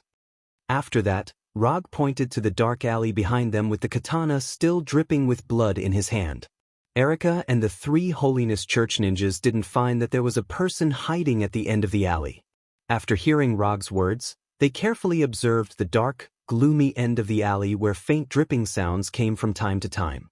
A man in light green clothes with a long stick in his hand came out under the gaze of Erica and others. Although it was late at night, he still wore a pair of sunglasses and a light green hat that Rog wanted to complain about. The white-haired man was none other than the leader of Holy Purity Society and Erica and Daredevil's master, Old Man Cudgel. Erica is from Holiness Church, and no one can stop us from taking her back. After coming out of the dark alley, the old man came to a place to be more than 2 meters away from Rog's and said in a certain tone. As long as Erica doesn't want to, no one can take her away by force, that's what I said. Although the old man is a superclass fighting master in this world, Rog's tone is as tough as ever. Just by relying on the name of Holiness Church, they want to take Erica away from him by force. What a joke. Young man, you are good at fighting. I will give you a chance now. As long as you are willing to join Holiness Church, I can forgive you for what you did just now. Looking at the old man's natural expression, Rog even wondered if he had heard wrong just now. As long as he joins Holiness Church, he will forgive what he did just now? Does this guy have Alzheimer's disease? Where did he get his confidence from? Forgive me for what I did just now? I'd like to see what will happen if you don't forgive me. Rog now has good reason to suspect that the guys who have been in these strange organizations for a long time are a little abnormal. In that case, go to hell and repent. As soon as he finished speaking, the staff in the old man's hand arrived in front of Rog. Just as the staff was about to hit Rog's head, a samurai sword stained with blood blocked in front of the staff, blocking the thunderous staff. Bang! The sound of a violent collision resounded through the entire alley. The strong wind pressure from the staff swept past Roger like a hurricane, blowing away the papers and garbage bags that were scattered all over the place. The old man with the staff was indeed a top-notch fighting master in this world. A simple sweep from him was enough to create an indestructible aura. However, Rog standing in front of the old man was not an ordinary person either. Almost as soon as the old man launched his attack, he keenly sensed the old man's attack and took a defensive stance. After seeing Rog block his staff without batting an eyelid, the old man's aged voice sounded again. "You guys leave this alley." The old man didn't explain why, and he didn't need to. Everyone present had a wealth of combat experience, so they knew what the old man wanted to do as soon as they heard his words. Clear the place. The three ninjas of Holiness Church didn't hesitate. They immediately left the alley and disappeared from the sight of Rog and others. Erica didn't leave, she still stayed in the alley, but silently retreated more than 10 meters. If she hadn't been brainwashed by the old man's hand, Erica would have done what the old man said without hesitation. But now, she won't listen to anyone's orders, she will only follow her heart's choice. The old man glanced at Erica, and an undisguised look of dissatisfaction appeared on his wrinkled face. As the leader of the Holiness Church, he is the most important person in the Holiness Church. No one can disobey his orders. In his view, Erica is still a member of the Holiness Church, but now Erica blatantly disobeyed his orders, which made him feel that his authority was challenged. "Old man, do you want to fight or not? I don't have much time to waste with you." Just when the old man was thinking about how to punish Erica for disobeying his orders, Rog's voice pulled him back to reality. Rog wasn't interested in knowing what the old man was thinking. The reason why he was willing to cooperate with the old man was that he wanted to see what kind of skills this fighting master had. Rog's melee fighting skills aren't weak, he can even be regarded as one of the best. However, he had always wanted to know what level his combat skills had reached. Although he has such an idea for a long time, he has been very unlucky and has never met a real fighting master. However, the appearance of the old man gave him hope of achieving his wish. The old man's fighting skills are definitely at the top level in the world. It's simply appropriate to use him to test his fighting skills.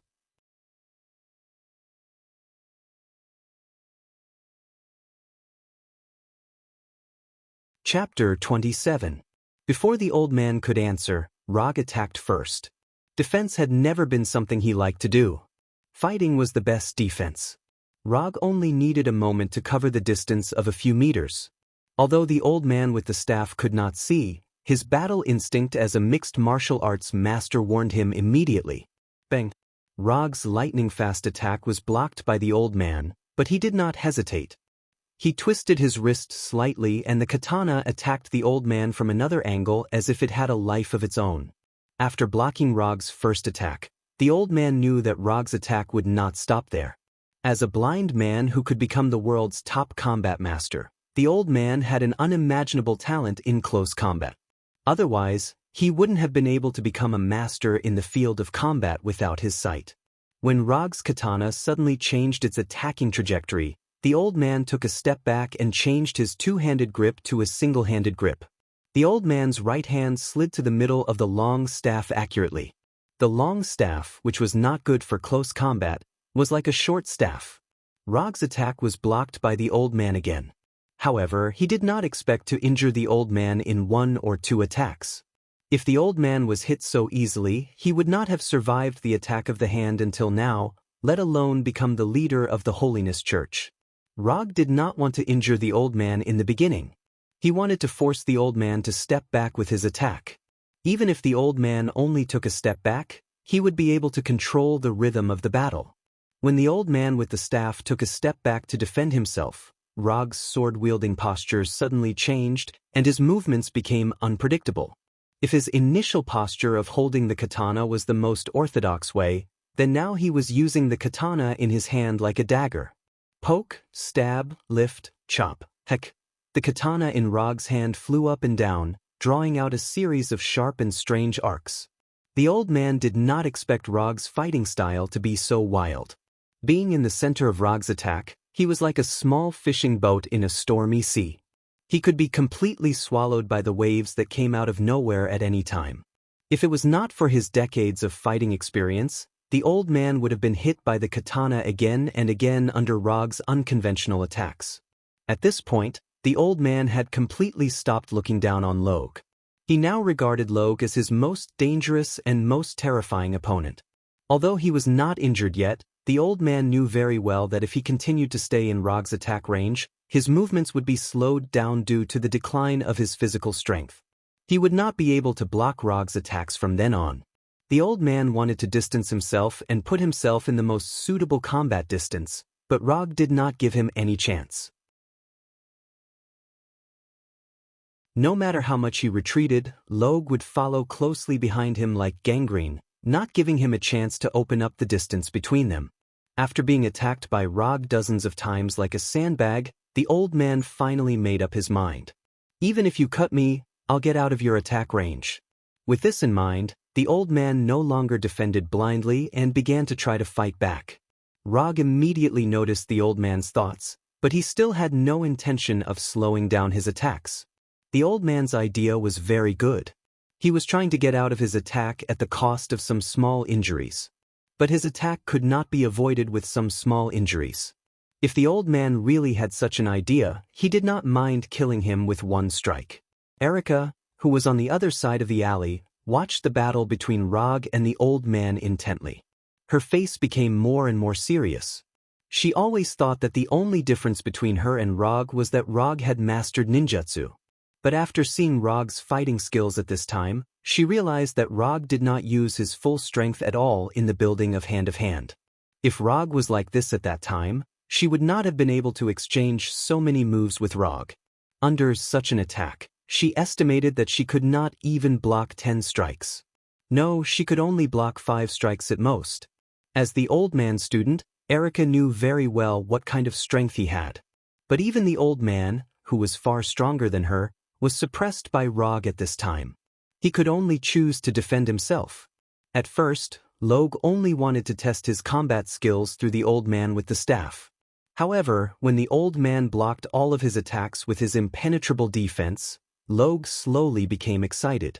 This feeling was completely different from when he fought Eben. Although Eben also had a human body, Eben's fighting style was completely different from that of a human. When Rog fought Eben, he did not feel that he was fighting a human at all. He only felt that he was fighting a humanoid beast. But this time, it was completely different.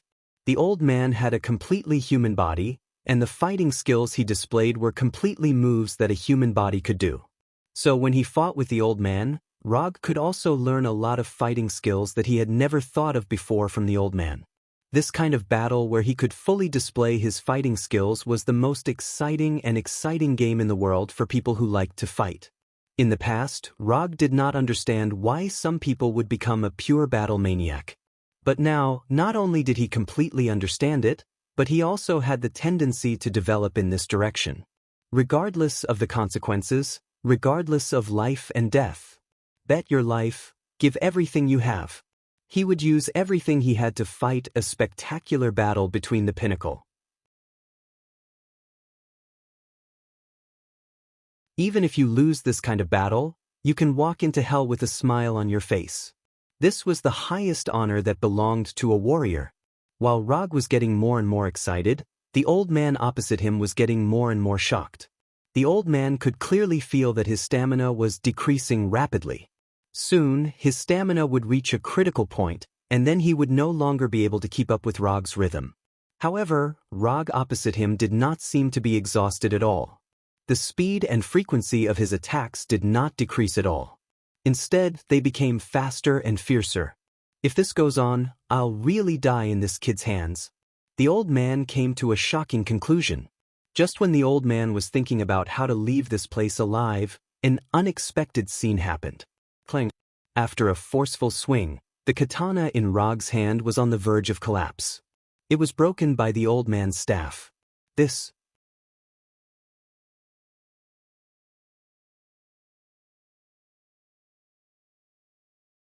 Chapter 28. The old man, who had been waiting for a chance to fight back, immediately swung his stick at Rog without any hesitation. The old man's attack came without warning. Seeing that the long stick, which was full of gaps due to the katana, was about to hit Rog's head, Rog blocked the attack with the remaining half of the katana in his hand. However, Rog did not feel any force from the broken katana.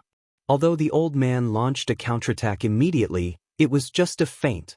When Rog was about to block the long stick with the broken katana, the old man decisively withdrew his long stick and quickly retreated 5 or 6 meters. After experiencing the battle where he could barely keep up with his thoughts, the old man with the wooden stick was traumatized by Log's strength. So he would rather give up a possible attack and take advantage of this opportunity to distance himself and give himself a suitable distance to use the power of the long stick. Rog did not follow up like before. After the katana was broken, his fighting spirit quickly cooled down, and he no longer had the same state of mind as before. The feeling of being interrupted by an accident when he was in high spirits was very uncomfortable. Rog sighed helplessly. Some things, once interrupted, can never get back to the previous feeling. So now he had no intention of continuing to fight with the old man. Go, that's all for tonight. While speaking, Rog threw away the broken katana in his hand, then turned and left directly, not caring whether the old man would take the opportunity to attack him. If the old man really did so, then he would let him experience the power of ninjutsu. Although he was a little unhappy with Rog's tone, the old man finally put away his long stick and disappeared at the end of the dark alley. If something like this happens again next time, you can tell me. No matter what, you're still a member of the law firm. If I cause trouble for you, I'm causing trouble for the law firm. After that, Rog directly flying Thunder God and disappeared in front of Erica. Although the battle with the old man didn't last long, it consumed a lot of his stamina. If he hadn't been using chakra to strengthen his body before, he wouldn't have been able to maintain that kind of high-intensity and high-frequency attack. After practicing Rasengan for a day, it consumed a lot of his stamina. Coupled with the battle with the old man, he is now in the weakest period of his life. If the Punisher were to attack him now, his day would truly be filled with joy. For the sake of safety, he used chakra perception and silently perceived the current location of the Punisher. It would have been better if he hadn't sensed the Punisher's location, but after he sensed the Punisher's current location, his face showed a doubtful expression. How did he go there? Frank the Punisher did not leave New York. He was now on the roof of a building he had just visited some time ago. Rog thought that the Punisher was going to attack Kingpin, but after sensing the situation inside the building, he found that Kingpin was not in the building at this time. As a professional, it is absolutely impossible for the Punisher to make such a low-level intelligence mistake. Since Kingpin is not here, it means that the Punisher's target is not him at this time. Although there are still many people in the Fisk building, Rog did not find anything noteworthy in it. Maybe the Punisher just went to the roof of the Fisk building. Although this possibility is small, it doesn't mean that it won't happen. After waking up the next day, Rog did not go to the office but stayed at home to continue learning the 4th stage of Rasengan. Before Tani gave him the commission reward, He couldn't accept other commissions, so there was no need for him to stay at the office. The fourth stage of practice was a little more difficult than he thought. After practicing for 2 consecutive days at home, he finally completed this stage of practice and truly mastered this extremely high-growth ninjutsu without any seals. Rasengan is just a starting point. What he wants is more than just a Rasengan. After dispersing the Rasengan in his hand, he opened his property panel.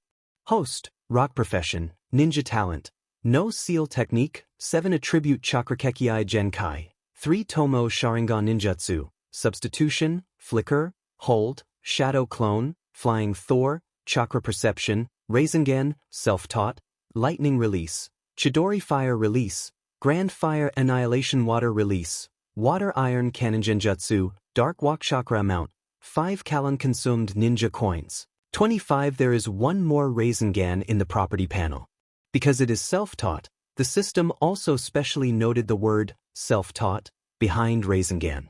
However, Rog's attention didn't stay in the property panel for long. He quickly opened the system's exchange page and found his goal. Odama Rasengan, Odama Rasengan, Futon Rasengan, Futon Rasen Shuriken, Futon Rasen Shuriken, Futon Rasen Shuriken, Futon Rasen Shuriken, Futon Rasen Shuriken, Futon Rasen Shuriken. There is a series of ninjutsu on the exchange page about Rasengan, and the exchange price is lower than before. Just like with 3 Tomo Sharingan, the price of Manjikyu Sharingan has dropped. The system is still very fair in the exchange price. As long as the prerequisites are completed, the subsequent exchange price will be adjusted accordingly. Although these ninjutsu on the exchange page made Rog quite excited, he didn't have much idea of exchanging them. The reason is simple, because he doesn't have enough ninja coins now. And even if he has enough ninja coins, he won't prioritize these Rasengan ninjutsu. Is Manjikyu Sharingan not good enough, or Hashirama's would release not strong enough? Unless he has enough ninja coins, he won't consider exchanging Rasengan ninjutsu directly with ninja coins. The smooth mastery of Rasengan made him see another possibility, the possibility of developing ninjutsu on his own. When he was exchanging Chidori, the idea of developing and learning ninjutsu on his own was not particularly strong.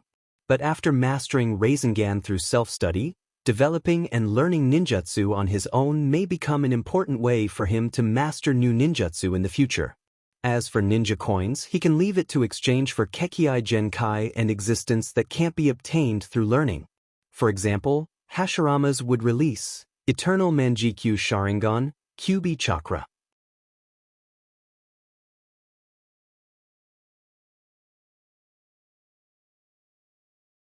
Chapter 29. Looking at the Kekei Genkai and abilities that can be equated to cheating, Rog sighed helplessly. He now has only 25 ninja coins, which can't even be exchanged for a high-level ninjutsu, let alone these Kekei Genkai and abilities that cost hundreds of ninja coins. After training casually in his training room for a while, he came to the office with the Flying Thunder God. Because she didn't know Rog's criteria for accepting commissions, Erica recorded the clients and contents of the commissions in the past few days and organized them into a detailed document and handed it to Rog. Tani hasn't paid him for the commission yet, so Rog can't accept other commissions now. But to pass the time, he carefully browsed the documents organized by Erica. The commissions in it are similar to normal private detective commissions. Basically, they are commissions to find people or things. There is nothing noteworthy. Just when he thought that today was also a day of idleness, the door of the office was pushed open. A bald man in his 50s or 60s pushed open the door and walked in. He had a well-groomed beard on his face. He was plump and wore an expensive custom-made suit. Although he kept a smile on his face, it gave people an invisible pressure. Just glancing at the man, Rog recognized his identity. The man who came in was no one else but Obadiah Stanny, who planned the kidnapping of Tani. Obadiah is one of the elders of Stark Industries. After Howard Stark's accidental death, he was the most promising person to become the chairman of Stark Industries. But unfortunately, Tani the Playboy later returned to Stark Industries, inherited his father's position, and showed an unparalleled talent for invention. Since Tani took over Stark Industries, Obadiah has become a green leaf around Tani. After knowing that he couldn't realize his ambitions through normal means, he began to consider other means to eliminate Tani, so there was the kidnapping of Tani. Although Obadiah hasn't said a word, Rog has guessed his purpose. If there is no accident, the purpose of Obadiah's visit must be to ask Tani how he escaped from Ten Ring Gang. Of course, Obadiah can't ask this question directly, but he will mention it in a roundabout way. This can be easily inferred from the fact that Obadiah didn't even bring his secretary and driver with him. As Rog expected, after entering the office, Obadiah's face showed great gratitude. He quickly came to him and said in a very sincere tone, "You are Mr. Rog. Thank you so much. If it weren't for you, Tani might have." Obadiah didn't go on. Looking at his expression now, most people would think that he really came to thank Rog. But Rog knew very well that Obadiah wouldn't be grateful to him in the slightest, and he might even have plans to take out a pistol and shoot him. Just to complete the commission, you don't have to be so polite. Rog's tone was calm, as if there was no emotion. Even so, Obadiah still looked very grateful and sat in the chair in front of Rog. If it weren't for the fact that he wanted to figure out how Tony had escaped from the terrorists of the Ten Rings gang, Obadiah wouldn't have pretended to be polite to a private detective with no status like Roger.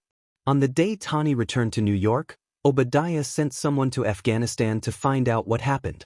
Unfortunately, when his men spent a lot of effort to find the cave where Raza and the others were stationed, they only saw corpses all over the ground and a messy battlefield. Although they didn't find the answer they wanted, they eventually found a blown-up Iron Man armor in the cave where Raza died. When Obadiah saw the blown-up Mark I in his secret warehouse, he immediately realized that it was a weapon that Tani had built himself. After the wreckage of Mark I was sent back to New York, Obadiah sent people to start the reverse engineering project, trying to restore and upgrade Mark I. However, just as Obadiah's engineers were busy with the reverse engineering of the Mark I, one of his men, who had been assigned to monitor Tony's whereabouts, gave him a piece of news. Tani went to see a private detective and returned to the seaside villa with the private detective. As a veteran in the business world for decades, Obadiah immediately realized that the private detective was the key to rescuing Tani. If it weren't for this, the Mark I built by Tani wouldn't have appeared in the cave where Raza died and been deliberately blown up. A few days ago, Obadiah had planned to meet Rog. But before coming to the door, he asked his people to investigate Rog's past. As a result, the investigation took several days. After the investigation, Obadiah became more and more certain that Rog was the one who rescued Tani, so he came to Rog's office alone today. Although he was the only one who entered the office, more than a dozen of his bodyguards were near the office at this time. If anything happened to him, his bodyguards would come to the office and take him away as soon as possible. In any case, you are the one who rescued Tani, so as Tani's elder, I must express my gratitude. After that, Obadiah took out a checkbook from the pocket inside his suit, wrote it quickly, and put the check in front of Rog. $10 million. As expected of a rich man, his way of expressing his gratitude was simple and crude. Although Rog didn't like Obadiah very much, he still accepted the check and casually threw the check, which could be withdrawn at any time, into the drawer of his desk. I'll accept your thanks. After Rog accepted the check, Obadiah chatted with Rog for more than 10 minutes before mentioning Afghanistan in a roundabout way. Rog omitted some of the information and told Obadiah a half-true, half-false story. Combining the scars on the Mark I and the information brought back by his men, Obadiah used his imagination to reconstruct the scene at that time. It's a waste for an outstanding talent like you, Mr. Rog, to stay in this kind of place. If you don't mind, Stark Corporation now has a vacancy for a security chief. The salary is no less than $10 million a year. I wonder if Mr. Rog is interested?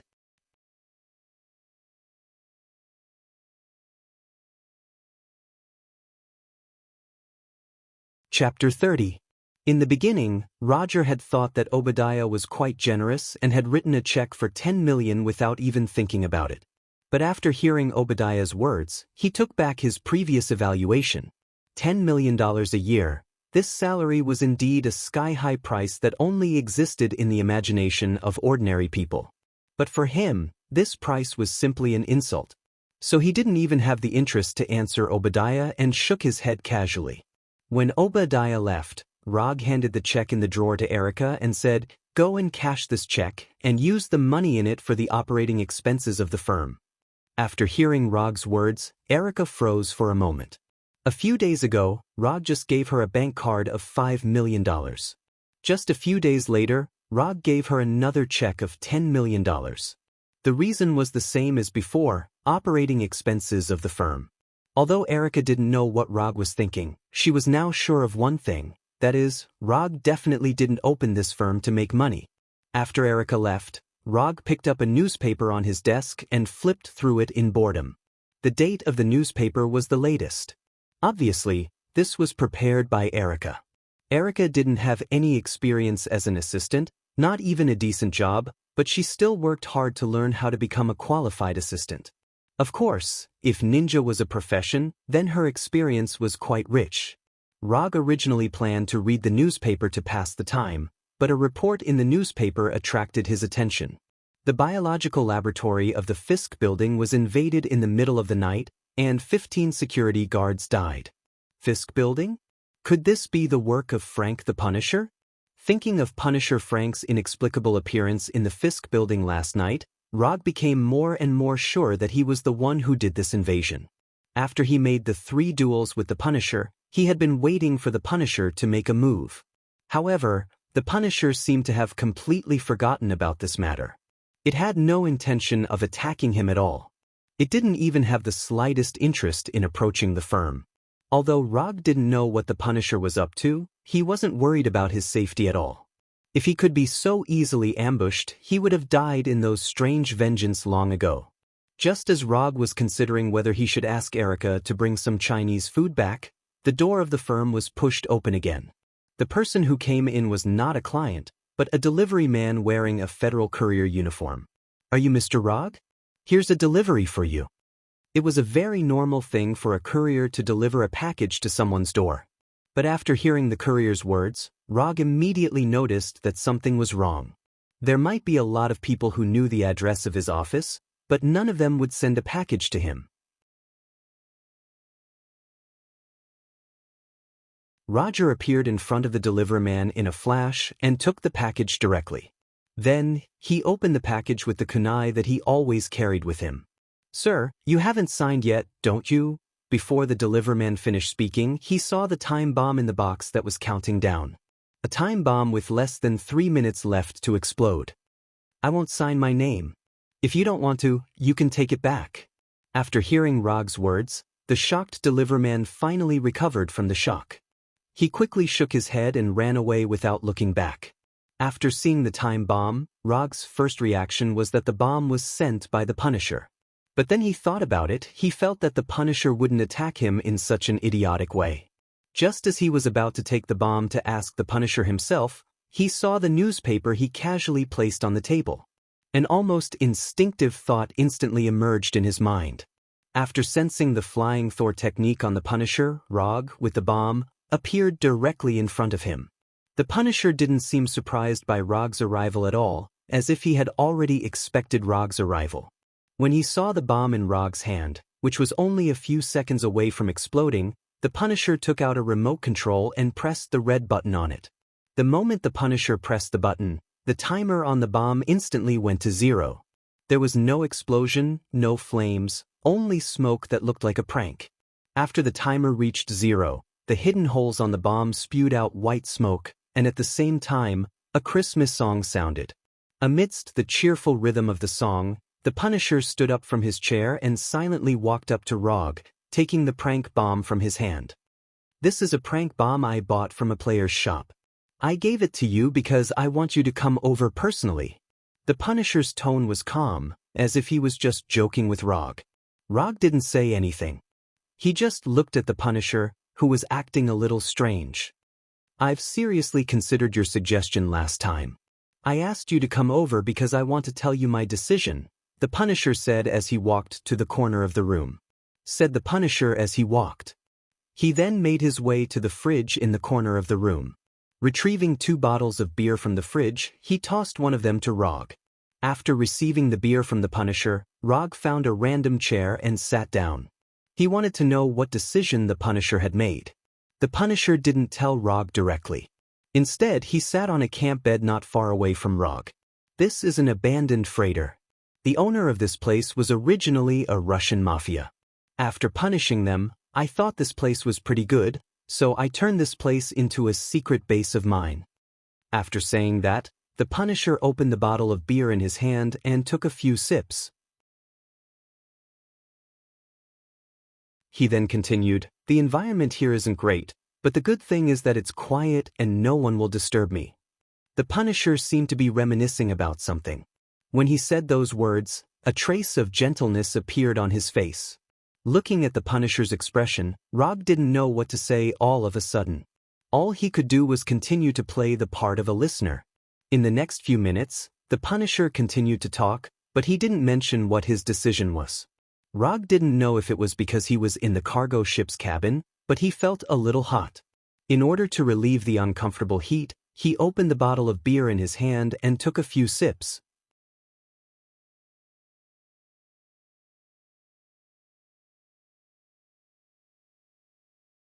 Chapter 31.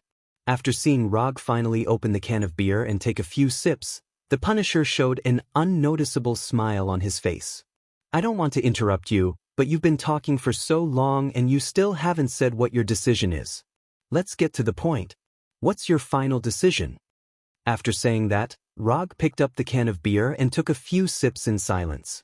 For some reason, even after taking a few sips and almost finishing the can of beer in his hand, he still felt a strong stuffiness. "All right, since you're in such a hurry to know, I'll be straightforward." The Punisher threw away the can of beer in his hand, stood up, and walked up to Rog, looking down at him from above. "My decision is no.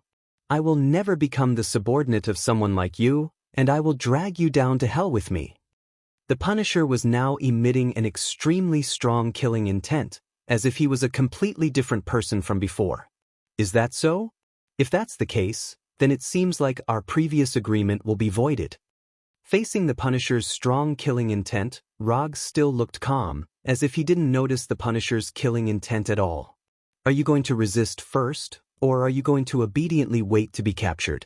Although both options will end in the same way, I don't mind giving you one last chance to choose." The Punisher had made it so obvious that Rog had completely given up on the idea of subduing him. Although the Punisher's abilities were decent and he would be useful as a subordinate, Kieran didn't need a disobedient subordinate. 3-legged toads were hard to find, but 2-legged people were everywhere. The Punisher's abilities might be valuable to others. However, in Rog's eyes, he was only slightly decent. "I know I'm no match for you, but that doesn't mean I can't drag you down to hell with me. I've done enough in my life, and it's time to end it. Besides, if I can drag someone like you down to hell with me, I have nothing to regret." The Punisher had no intention of attacking Rog or running away. Instead, he went to the fridge and took out a can of beer. As far as he was concerned, his attack was complete. As for the rest, he just had to leave it to time. Sigh. "To be honest, I'm not surprised that you've made this decision." Rog sighed helplessly before continuing, "But I didn't expect you to come up with such a crude plan. If I'm not mistaken, you must have done something to the beer. You appear to be reminiscing about the past, but your real goal is to make me drink that can of beer."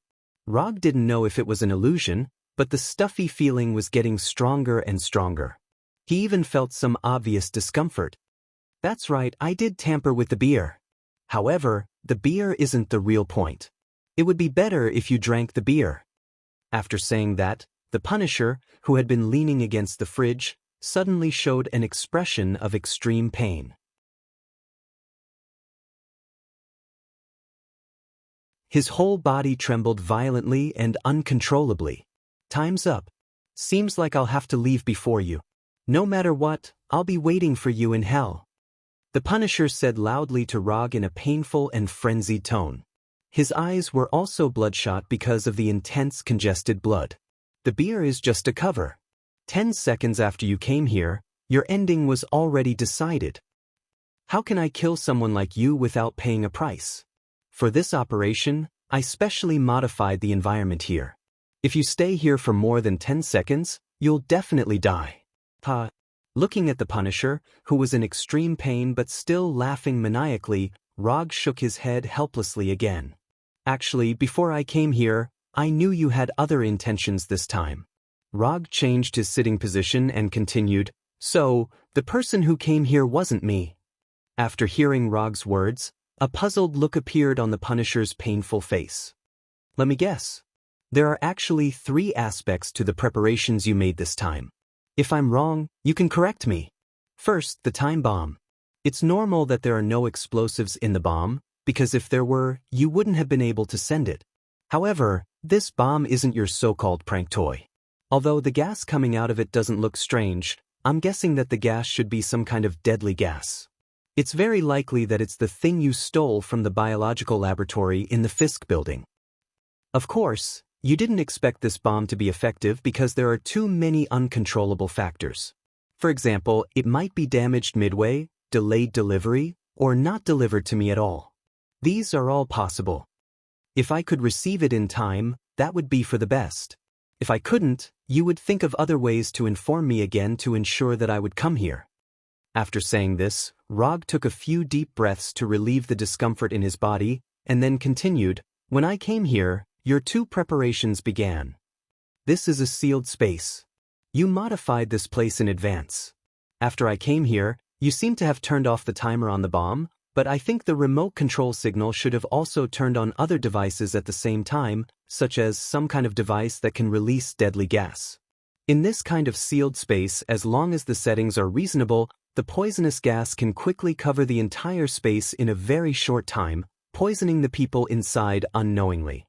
You know that I have the ability to leave this place at any time, so you must have a bait that is attractive enough to make me stay here long enough. In order to really kill me, you chose to use yourself as the bait. First, you can ensure that I won't leave immediately, and second, you can watch me die under your poisonous gas attack with your own eyes. As for the can of beer, it doesn't matter if it's poisoned or not. It's just a tool to cooperate with your act, but to ensure the final effect, you still tampered with it. After seeing the ability I showed last time, you know that you can't kill me with normal attacks, so you can only use this more subtle attack. And you know very well that you can only use this method once, because once you arouse my suspicion, I may not be in the mood to play games with you. Rog said slowly, and the Punisher's face no longer showed any madness.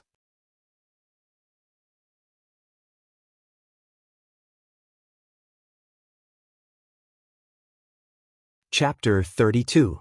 The Punisher had a look of disbelief on his face. He could not understand why Rog knew so much about his plan. Since Rog had already guessed his plan, why did he still take the risk to come here? Thinking up to this point, the Punisher suddenly recalled something Rog had said before. The person who came here was not me. After recalling this sentence, the Punisher seemed to have realized something and his expression turned extremely ugly. It seems that you've realized something too. But before you die, I'll let you see it. As soon as the Punisher finished speaking, Rog, who was sitting not far away from the Punisher, turned into smoke with a bang and quickly dissipated into the air. Looking at this scene that did not conform to science at all, the Punisher laughed bitterly and then spat out a few mouthfuls of blood in pain. In order to make Rog stay here, he did not hesitate to use his own life as bait in an attempt to bring Rog to hell with him. But now, his efforts were no different from a joke. The poison gas he used was a semi-finished product that he snatched from the biological laboratory in the Fisk building. It was a semi-finished product that had not yet been researched into an antidote. So, even if he wanted to save himself now, there was no way. Just when the Punisher thought that he would die in such an ironic and painful way, Rog's figure appeared in front of him once again. I forgot to tell you. That ninjutsu just now is called Shadow Clone Jutsu. Don't you think it's exactly the same as the main body? After saying that, Rog once again sat down on the chair from before. By the way, I'm still using Shadow Clone Jutsu. The main body is now in the office.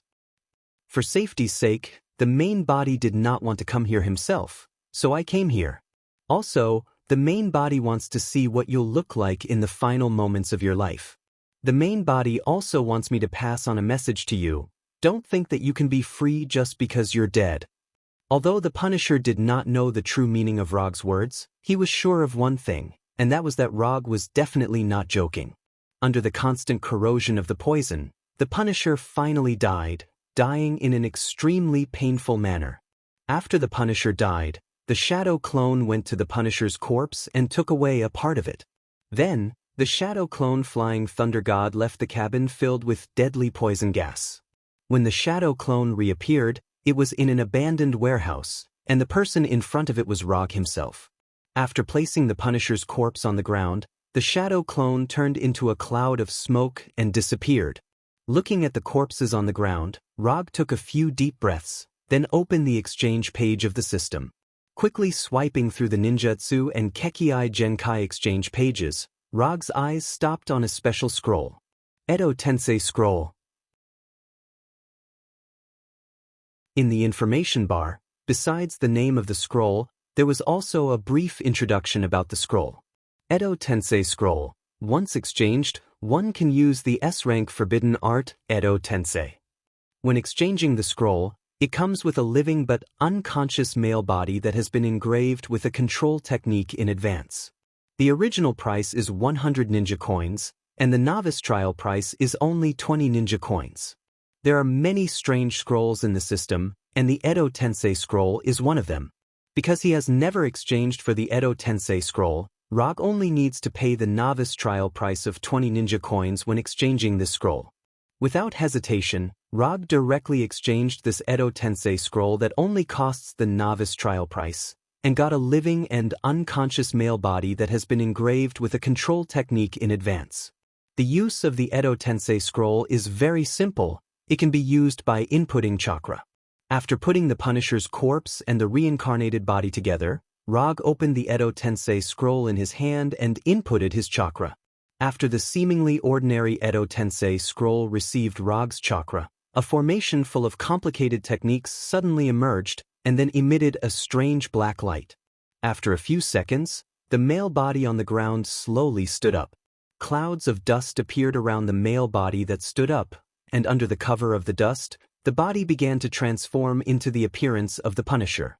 The transformation process was very short, and a few seconds later, the Punisher with the Edo Tensei body appeared in front of Rog. I am alive? The Punisher looked at his hands in confusion, somewhat unable to accept this fact. Yes, you are alive in another form. Rog was not in the mood to explain to the Punisher what Edo Tensei is. Under the Punisher's incredulous expression, he connected his mind to the control technique on the Punisher and directly erased the Punisher's emotions and will. What he wanted was a subordinate who could obey his orders 100%, not an enemy who wanted to kill him all the time. After his emotions and will were erased, the Punisher's eyes also turned from confusion to calmness. Although he still retained his past memories and experience, he no longer had his past emotions, and he was 100% obedient to Rog's orders.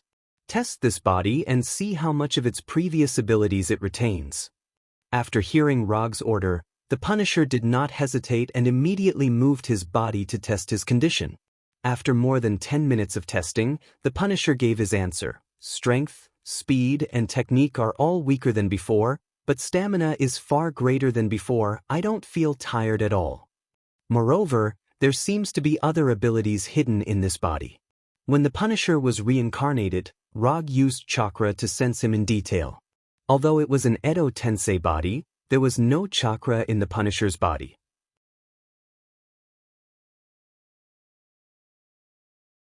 Shoot yourself in the head and you will know what the hidden abilities are. After saying that, Rog tossed a pistol to the Punisher. After receiving the pistol from Rog, the Punisher did not hesitate at all. He pointed the gun at his temple and pulled the trigger. Bang! After the gunshot, a big hole appeared in the Punisher's head. However, he did not fall, and no blood flowed out of the wound on his head. Just as the Punisher was feeling puzzled, clouds of dust appeared out of nowhere and quickly gathered in the wound on his head, quickly healing the wound. This is one of the benefits of the Edo Tensei body.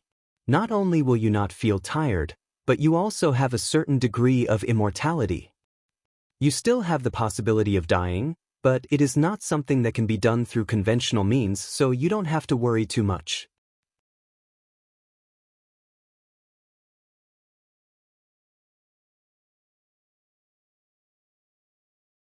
Chapter 33. Due to the Edo Tensei, the Punisher's strength had decreased slightly. However, the regeneration and immortality granted by the Edo Tensei allowed the Punisher to exert more strength.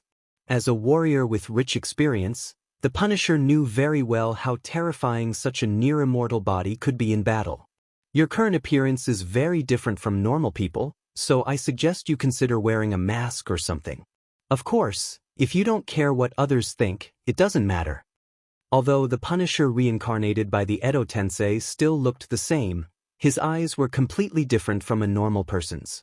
The whites of a normal person's eyes were white, but those who were reincarnated by the Edo Tensei were black.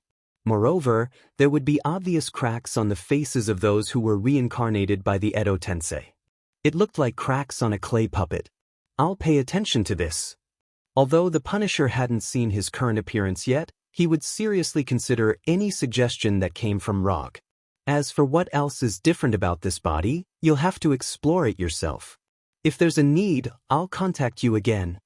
The things given by the system would occasionally change, so Rog was not sure if there would be any unexpected changes to the Punisher's Edo Tensei. After instructing the Punisher, Rog returned to the office with the Flying Thunder God and looked at his current attribute panel. Apart from the decrease in the number of unspent ninja coins from 25 to 5 and the addition of a column of information about spiritual beings, there were no other changes in the attribute panel. Spiritual being, Frank the Punisher, Edo Tensei. Looking at the column of spiritual beings, Rog began to consider whether he should learn the art of summoning in advance. However, after seeing that he only had 5 ninja coins left, he silently dispelled this idea. Although the exchange price of summoning wasn't expensive, only 30 ninja coins. However, this wasn't something he could consider now. Even if Tani handed over Mark III, which had an arc reactor, to him, he only had 10 ninja coins. I wonder when I can stop worrying about ninja coins? Not long after Rog returned to the office, Erica, who had gone to the bank to cash a check, returned. Returning with her was a man that Rog was familiar with. Rog didn't know if it was an illusion, but he felt that Coulson's hairline seemed to have moved back a little. What's wrong? Did Agent Coulson of the Strategic Homeland Defense Attack and Logistics Bureau have another commission? Rog retracted his gaze from Coulson's hairline and asked jokingly, "You don't have to call us Homeland Defense Attack and Logistics Bureau in the future. We now have a short name, SHIELD. This is definitely one of your wisest decisions this year." After hearing the familiar name of SHIELD, Roger praised them from the bottom of his heart. Let's not talk about the name for now. We have a commission that we want you to take over. The reward is $2 million. Coulson directly stated the purpose of his trip. Rog also gave his own answer.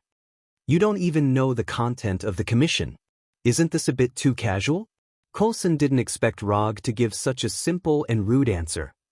I plan to think about the meaning of life recently, so I don't plan to accept the commission. Before Tani handed over Mark III, Rog couldn't accept the commission even if he wanted to, because the commission would never pass the system's judgment. Coulson didn't believe a word of Rog's statement. But even so, he gave up his plan to persuade Rog, and instead, he talked to Rog about another thing. If it's convenient for you during this time, our director would like to make an appointment to meet you, in private. After that, Coulson took out a business card with only a phone number printed on it from his jacket pocket. You can just call this number directly when the time comes.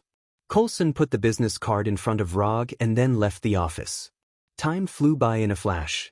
2 weeks after Rog transformed the Punisher into the Edo Tensei state, he received a call from Tani. The Mark III you want is ready. You can come and get it at any time. For some reason, Tani's tone sounded a little depressed and tired. After hanging up the phone, Rog didn't hesitate and Flying Thunder God directly to Tani's garage. After seeing Rog's arrival, Tani wasn't surprised at all. He casually pointed to the Mark III next to the garage. Rog didn't go directly to his Mark III. Instead, he asked Tani in confusion, "How did you become like this?" Right now, Tony was like a depressed patient who had been suffering from insomnia for a few days. His entire being was in an abnormal state of depression. "I went to Jamila a few days ago." "Do you know Jamila?" "That's Ethan's hometown." At this point, Tony's gloomy aura became even heavier. "Ethan saved my life, but the people in his hometown were hurt by the weapons I invented. Isn't this ironic? Ethan saved an executioner who hurt the people in his hometown." Tani poured a few mouthfuls of liquor into his mouth. Beside him was a bottle of liquor that was about to be drunk by him. Rog didn't speak and silently acted as a listener. "There was a group of terrorists threatening them, so I wore Mark III and taught those terrorists a lesson. I thought this would make them feel better, but I found that it didn't work at all. The weapons produced by Stark Industries still appear in the hands of those terrorists, and I can't do anything about it. When I just returned to New York, I announced at the press conference that the Stark Industries weapons department would be permanently closed." Looking at Tani, who reeked of alcohol in front of him, Rog sighed. He thought that Tani had suffered a major blow, but he didn't expect it to be these things. "You are Tani Stark, a famous genius. You can't even handle these things, right? Even if you can't handle it, you don't have Mark III yet. Put it on and you will find that the solution to the problem is very simple." Tani couldn't stop the production of weapons by Stark Industries. It was nothing more than Obadiah restricting his rights by normal commercial means, causing him to lose control of the company. There are many ways to solve this situation. The simplest way is to put on Mark III and talk to Obadiah. After that, Rog ignored Tani and went directly to Mark III that Tani handed over. "I don't know what it feels like to use ninjutsu in Mark III. I can try it when I go back."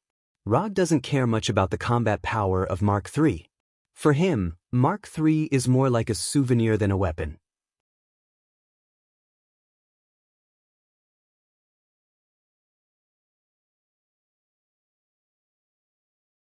Chapter 34.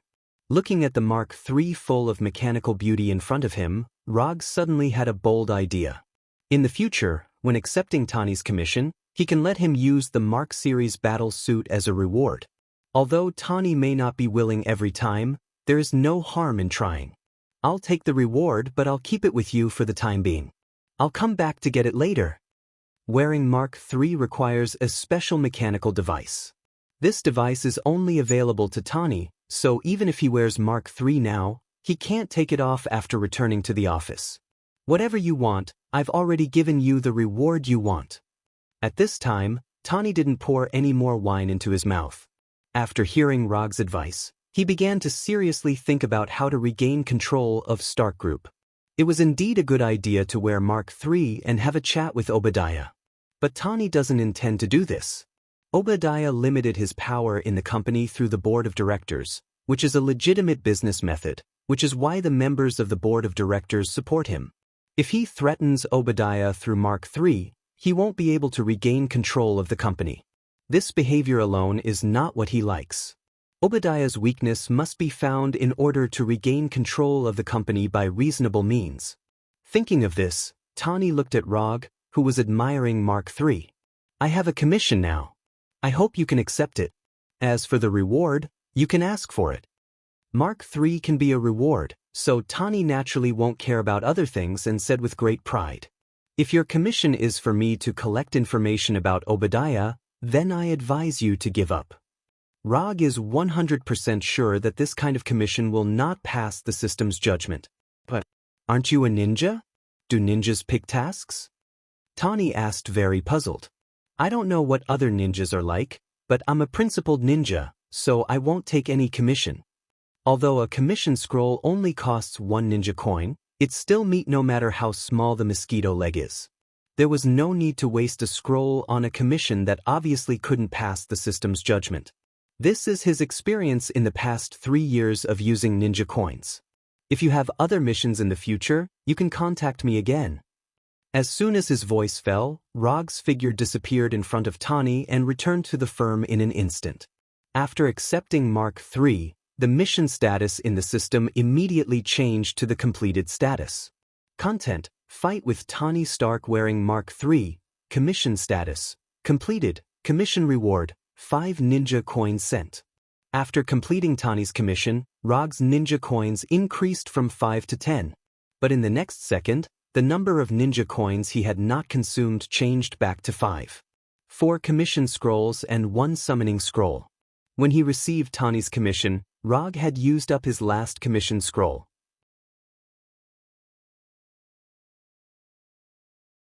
If he wanted to continue accepting commissions, he would have to exchange for a new commission scroll.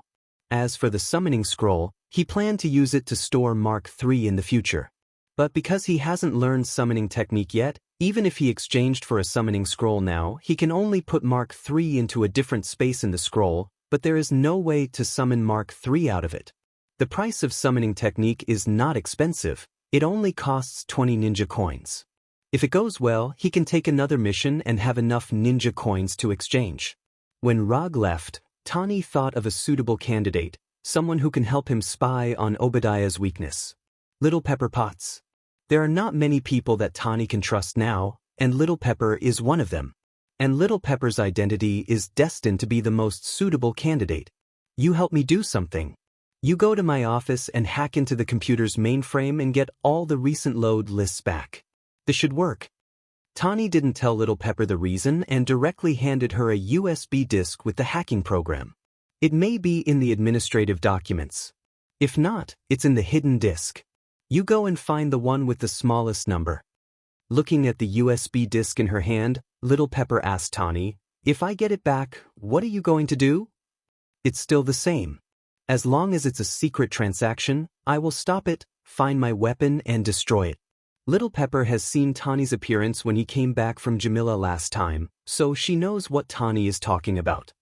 "Tony, you know I'm willing to help you do anything, but if you mess around like last time, I can't help you.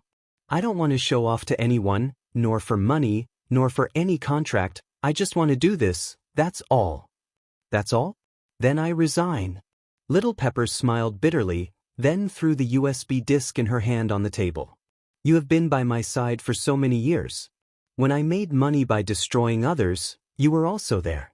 Today I want to save those who are threatened by my weapon, and you want to leave me?" Little Pepper stopped and turned to Tony and said, "You will die, I don't want to help you and harm yourself. If I didn't have this belief, I would have died. Potts, I'm not crazy, I just finally understand my mission. The voice in my heart tells me that this is the right thing to do." Little Pepper slowly walked back to the table and silently picked up the USB disk. In his remodeled private practice room, Rog was thinking about how to teach himself Chidori Blade. Chidori Blade is a property change improved on the basis of Chidori. By injecting Thunder Attribute Chakra into the blade, it increases the lethality of the blade. Rog learned Chidori a long time ago, but he rarely used it because he didn't have Sharingan, so he couldn't exert the strength of Chidori. As for Thunder Attribute Chakra, it was no problem for him. The problem now is how to add a property change to Chidori and attach it to the blade. The best tool to learn Chidori Blade is the Kusanagi sword used by Sasuke. But the price of the Kusanagi sword is a bit high, and it's not something he can consider for the time being. So he can only take a step back and try it with an ordinary katana. If it really doesn't work, then he will exchange for the Kusanagi sword. Releasing and condensing chakra is not difficult for Rog. But when he tried to attach Thunder Attribute Chakra to the katana in his hand, he felt a very obvious resistance.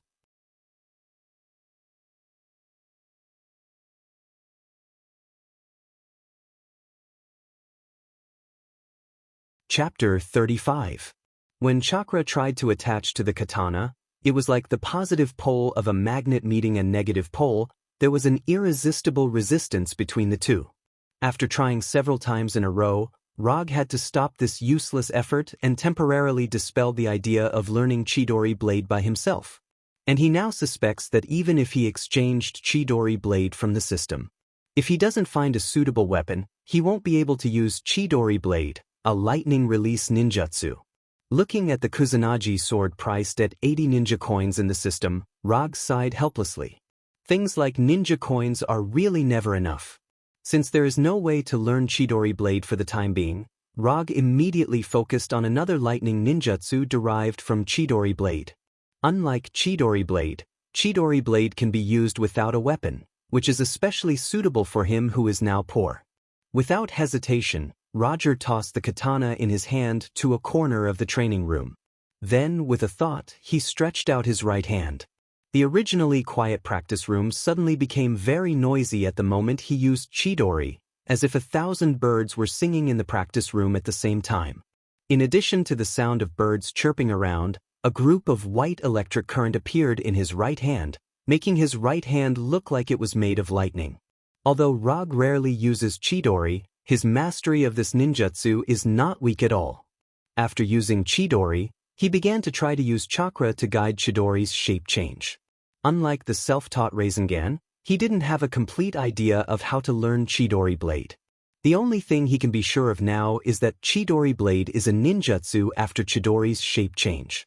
The attack range is much longer than Chidori, but the attack power is not as good as Chidori. From this point of inference, Chidori Blade achieves the effect of extending the attack range by sacrificing part of the attack power. Although he doesn't know the principle in the middle, he has a very bold idea. In the short moment before Chidori was formed, he controlled chakra to forcefully change the shape of Chidori, making it longer. Rog didn't know if this method would work, but there was no harm in trying. Even if it failed, the worst result would be that Chidori did not successfully use it, and at the same time, waste a portion of chakra. After making up his mind, he removed the 1,000 birds that had already formed in his right hand and prepared to use it again. This time, he deliberately let go of the speed of the 1,000 birds. The moment the white electric current appeared, he began to control the chakra in his hand, slowing down the formation of Chidori and trying to lengthen it. If it wasn't for the fact that he had never slacked off in his practice of chakra, he wouldn't have been able to control chakra to such a fine degree. Under his careful control, the Chidori that was supposed to cover his right hand began to grow along his fingers. It actually worked. After discovering that the 1,000 birds' form had changed, he couldn't help but feel excited. Because of his excitement, the Chidori that had begun to grow in his hand suddenly became uncontrollable, and then disappeared in the chirping sound of the birds. After seeing the white electric current in his right hand dissipate instantly, Rog didn't show any disappointment, but became more excited. Although it may have been an accident, he found that he seemed to have mastered the trick of the Chidori series of ninjutsu. If Chidori is also divided into 4 stages like Rasengan, then the difference between Chidori Blade, Chidori Sharp Spear, Chidori Flow, Chidori Thousand Ben, and other derived ninjutsu is that the last stage of nature change or shape change. If Chidori is to gather the high-intensity electric current produced by chakra in the right hand, making the right hand like a sharp blade, thus having a strong penetrating power. Then Chidori Blade is to gather the electric current on the weapon, thereby increasing the lethality of the weapon. It's just that the electric current of Chidori Blade is no longer attached to the ninja's body, so it needs a suitable weapon to use. In the same way, Chidori Sharp Spear, Chidori Flow, Chidori Thousand Ben, and other ninjutsu only change the 4th stage of Chidori to achieve the effect of emitting electric current or covering the whole body. The specific operation will certainly be different in details, but the general principle should be like this. After clarifying this point, Rog didn't hesitate and once again began to learn Chidori Sharp Spear. There was a very, very long gap between knowing the principle of something and being able to do it. After using up all the chakra in his body, he still couldn't successfully complete the learning of Chidori Sharp Spear. The only result of his day was to extend the Chidori in his hand by about a meter. When the extended distance reached about a meter, no matter how hard he tried, he couldn't continue to extend this length. Chidori that is only 1 meter long is definitely not a Chidori Sharp Spear. At best, it can only be regarded as a Chidori Sharp Sword. Rog wanted to try other ways to see if he could extend this short 1 meter distance a little more, but the exhausted chakra in his body dispelled this idea. After changing the chakra control method, The length of Chidori changed from 1 meter to 1.5 meters, and then he once again consumed all the chakra in his body. After recovering chakra, he didn't even eat breakfast and started his practice again. Because of the previous 2 days, he can now use less chakra to achieve the purpose of extending Chidori, and the extended distance has been further improved, from 1.5 meters to more than 2 meters.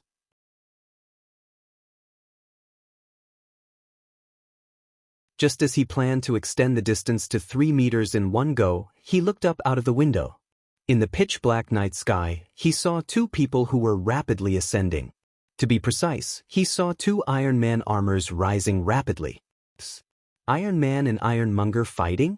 After seeing this scene, he decisively gave up his plan to continue practicing, and the flying thunder god disappeared from the practice room. In the next second, his figure appeared on the top floor of the factory where the prototype of the arc reactor was placed. He left hundreds of flying Thor techniques in New York in order to get to the scene in time at critical moments, such as now.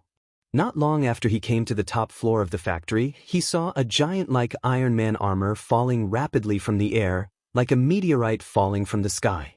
Just when he thought that Ironmonger would have a close contact with the ground like a real meteorite, Ironmonger regained its flying power, and then stumbled and landed on the ground.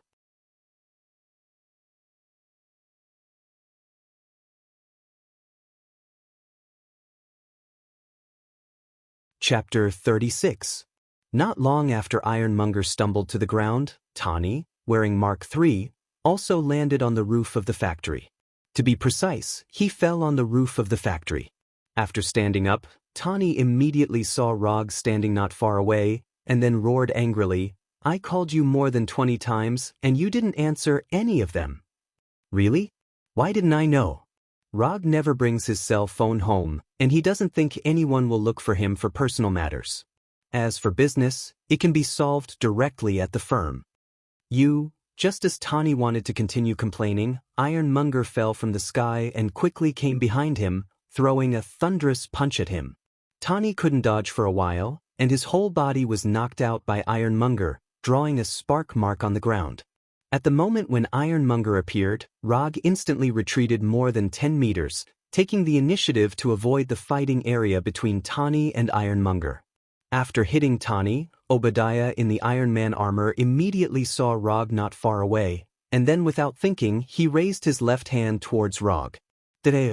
The Gatling gun on Ironmonger's left hand rotated wildly, and countless bullets flew towards Rog.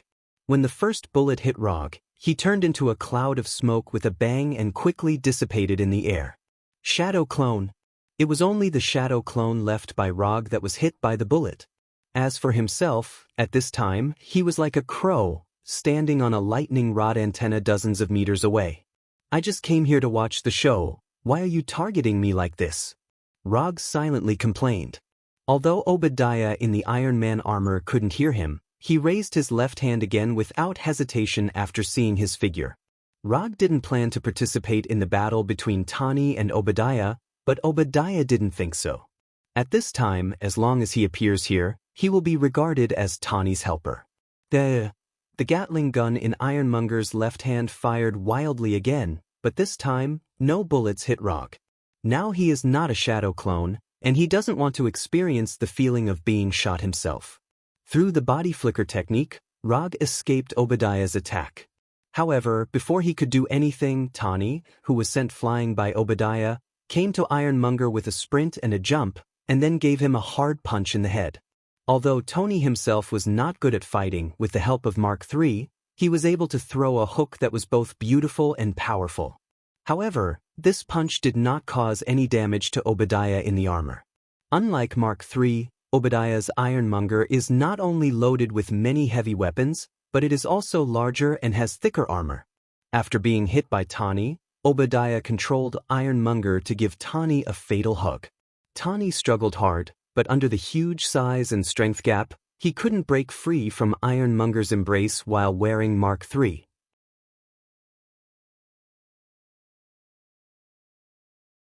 Mark III's defensive armor also began to deform and break under the huge pressure. Energy gun failed. Missile failed. The auxiliary system in Mark III reminded him that the weapon failed. Watching Tani's struggle getting weaker and weaker, Obadiah in the armor showed a cruel look. He planned to strangle Tani alive, strangle this damn playboy. Just as he was about to implement this idea himself, a fault alarm suddenly sounded from Ironmonger's left arm. Iron water cannon. Rog didn't plan to participate in this battle because even if he didn't do anything, Tani would eventually defeat Obadiah smoothly. But after watching from the sidelines for a while, he realized that things were developing differently from what he remembered. Tani, who was being held by Ironmonger, seemed unable to break free. Although Rog wasn't familiar with Tani, he didn't want to watch Tani get strangled to death. Moreover, Obadiah shot him with a Gatling gun twice in a row, which made him very unhappy. Therefore, in the end, he still joined the battle and used the water iron cannon technique that had pierced through Mark III's left shoulder. When facing Mark III, the liquid bullet fired by the iron water cannon had pierced Mark III's left shoulder without any suspense. When the target changed to Ironmonger, who was larger and had thicker armor, the liquid bullets fired by the water iron cannon technique did not penetrate Ironmonger's armor. They only left a finger-sized wound on Ironmonger's left arm and caused some mechanical problems. Although the iron water cannon didn't successfully penetrate Ironmonger's left arm, Tani took advantage of the moment when Ironmonger's left arm had a mechanical failure to break free and avoid being strangled to death. After struggling to break free from Ironmonger's arms, Tani didn't launch another attack but quickly came to Rog's side. "Wait for me here, I'll be right back." As soon as his voice fell, Rog disappeared in front of Tani and Obadiah. After returning to the office through the Thor, Rog took out a commission scroll and a signature pen from the drawer. Just as he was about to return to Tani, he glanced at his phone on the table. 22 missed calls. Tani actually called him more than 20 times, and the calls were all tonight. Without continuing to waste time, Rog returned to the roof of the factory again with the flying thunder god. During the few seconds he left, Tani was hit by Ironmonger and jumped up and down, constantly dodging the bullets and small missiles fired by Ironmonger. Start the commission immediately. Just write the reward in US dollars. You can decide the amount yourself. Sign your name after writing it. Rog didn't explain too much to Tani, and Obadiah wouldn't give them so much time. Tani didn't know why Rog was doing this at this time, but he took the scroll and pen from Rog's hand first.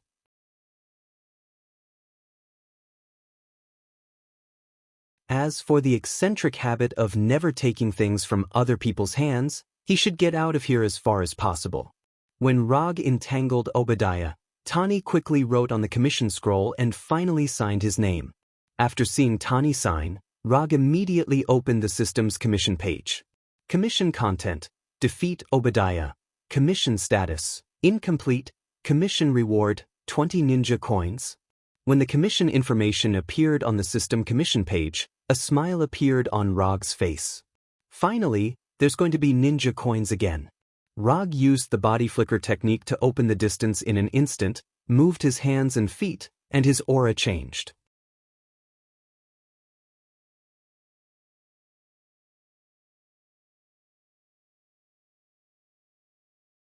Chapter 37. At this time, Rog no longer had that indifferent attitude, but became extremely serious. Both Tani and Obadiah could clearly perceive these changes in him, but the two of them had completely different ideas at this time. Tani thought that he could finally take a break. Obadiah thought about how to kill Rog in front of him. After a few brief exchanges with Rog, Obadiah found that he seemed to have underestimated the private detective in front of him. Although he had sent someone to investigate Rog before, the information he found was far from being as real as what he saw with his own eyes. Just how many strange abilities did this guy have? Obadiah did not immediately attack Rog, but turned the radar and scanning system in the armor to the maximum power, constantly scanning Rog. "You leave here now. If you die before you pay, I will be very annoyed. Little Pepper and Coulson are downstairs now. You can go down and find them directly." After that, Rog didn't care about Tani anymore, but focused on Ironmonger in front of him. Like a steel giant, Ironmonger is lacking in mobility, but the heavy armor gives it unimaginable defense. Among the ninjutsu he currently mastered, the ninjutsu that can successfully destroy Ironmonger's armor and hurt Obadiah inside doesn't seem to exist. Iron water cannon technique has been tried, and it can't penetrate such a thick armor for the time being. Chidori's penetrating power is also good, but he doesn't intend to hit Ironmonger's armor with his right hand. It's okay if it can penetrate, but if it can't penetrate, a Chidori may directly destroy his right hand. He certainly won't do such a risky thing. Iron water cannon technique and Chidori won't work, so other ninjutsu will definitely not work.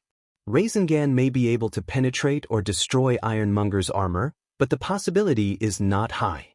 Since frontal combat doesn't work, he can only use some indirect means. It just so happens that he is quite good at this. After quickly formulating the tactics, 4 clouds of smoke suddenly appeared around Rog, and 4 identical him appeared out of thin air. After seeing this scene, Obadiah even suspected that he was hallucinating. However, the radar and scanning system reminded him that there were indeed 4 Rogs in front of him. What was going on? On the display screen of the battle suit, the 5 Rogs were all living beings. There was no difference between them. What the hell? After putting on Ironmonger, Obadiah felt that he had the most powerful power in the world. But now, he began to suspect that other than technology, there were other magical powers that were not inferior to technology at all. Just as Obadiah was letting his imagination run wild, the 5 Rog in front of him suddenly ran toward him. In the blink of an eye, he was surrounded by 5 Rogs. Before he could react, a strange and irresistible mysterious power suddenly enveloped him, depriving him of his ability to move. Fixed body spell. Rog intended to recreate the treatment that Black Sky enjoyed on Obadiah, but he soon found that this tactic could not work on Obadiah. Even Black Sky would inevitably be unable to move for a few seconds after being hit by his fixed body spell. However, Obadiah, whose physical fitness was far inferior to Black Sky's, regained his ability to move more than a second after being hit by fixed body spell. Will it have such a big impact through the Iron Man armor? Rog had also used fixed body spell in some abnormal situations before, such as fixing the target sitting in the car next to him. But at that time, fixed body spell still played its role and fixed the target for more than 10 minutes. It was absolutely impossible for the steel barrier to weaken the effect of fixed body spell to this extent.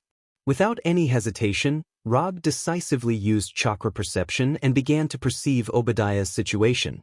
Unlike fixed body spell, chakra perception was not affected at all.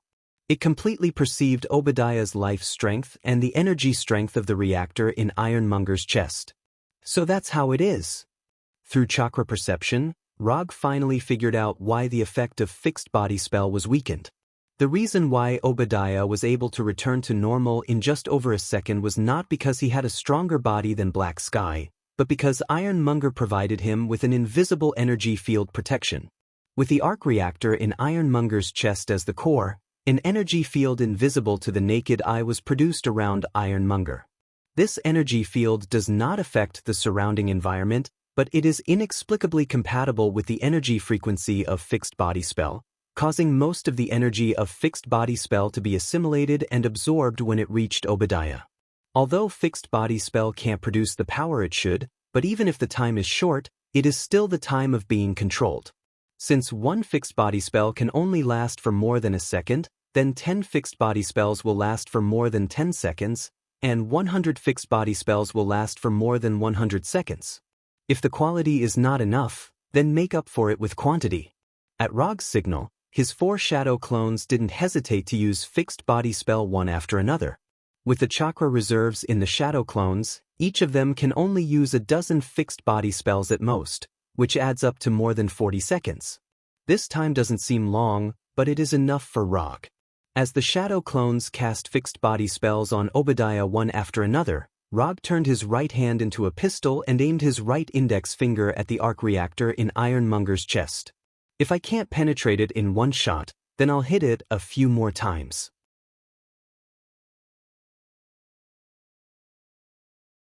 In the following time, Rog kept firing iron water cannon at Ironmonger at a rate of 1 shot per second.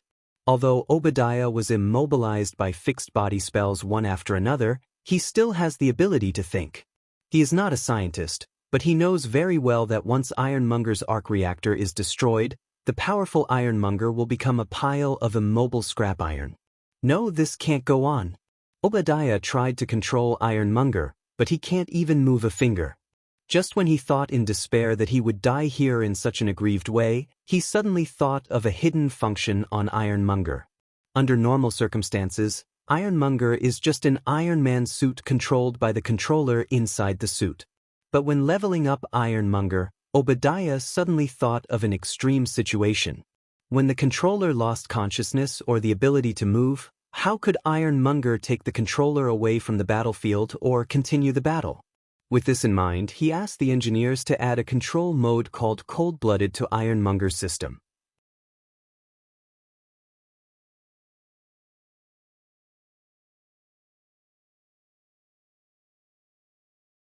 Chapter 38. If it wasn't necessary, Obadiah would never have the intention to activate Cold-Blooded mode. But he knew very well that if he didn't activate it now, he would never have the chance again. While Ironmonger was unable to move, Rog kept using the iron water cannon technique, intending to use it to smash the strongest armor on Ironmonger's chest. Only by destroying the defensive armor on Ironmonger's chest could he destroy the arc reactor on Ironmonger's chest and make the steel giant completely lose his ability to move. Looking at the screen in front of him constantly updating the damage data, Obadiah felt regret for the first time. Just when he thought he could only watch the arc reactor be destroyed, he suddenly found that he had temporarily regained some ability to move. But this state only lasted for a short second before it completely disappeared, and he was once again deprived of his ability to move. But this discovery immediately rekindled the fire of hope in him. As long as he could do it again, even if it was only for a second, he could smoothly activate Cold-Blooded mode. As he prayed, the immobilization spell's effect disappeared once again. Without any hesitation, Obadiah decisively pressed the start button of Cold-Blooded mode. Cold-Blooded mode activated. Autonomous mode activated. Weapons system check. Defense system check. Energy system check. Driver's life status check. Surrounding environment check. Lock on attacker. Autonomous attack activate. When Ironmonger's battlesuit system quickly checked the current state, the battlesuit system immediately issued an autonomous attack command. Because Obadiah's vital signs were in good condition, the battlesuit system directly ruled out the option of leaving the battlefield. Under the control of the battlesuit system, Ironmonger attacked Rog like a steel behemoth, and the small missiles and machine guns on his body locked onto the 4 shadow clones around him at the same time. As soon as he entered the autonomous attack state, Ironmonger went all out and activated all the weapons on his body.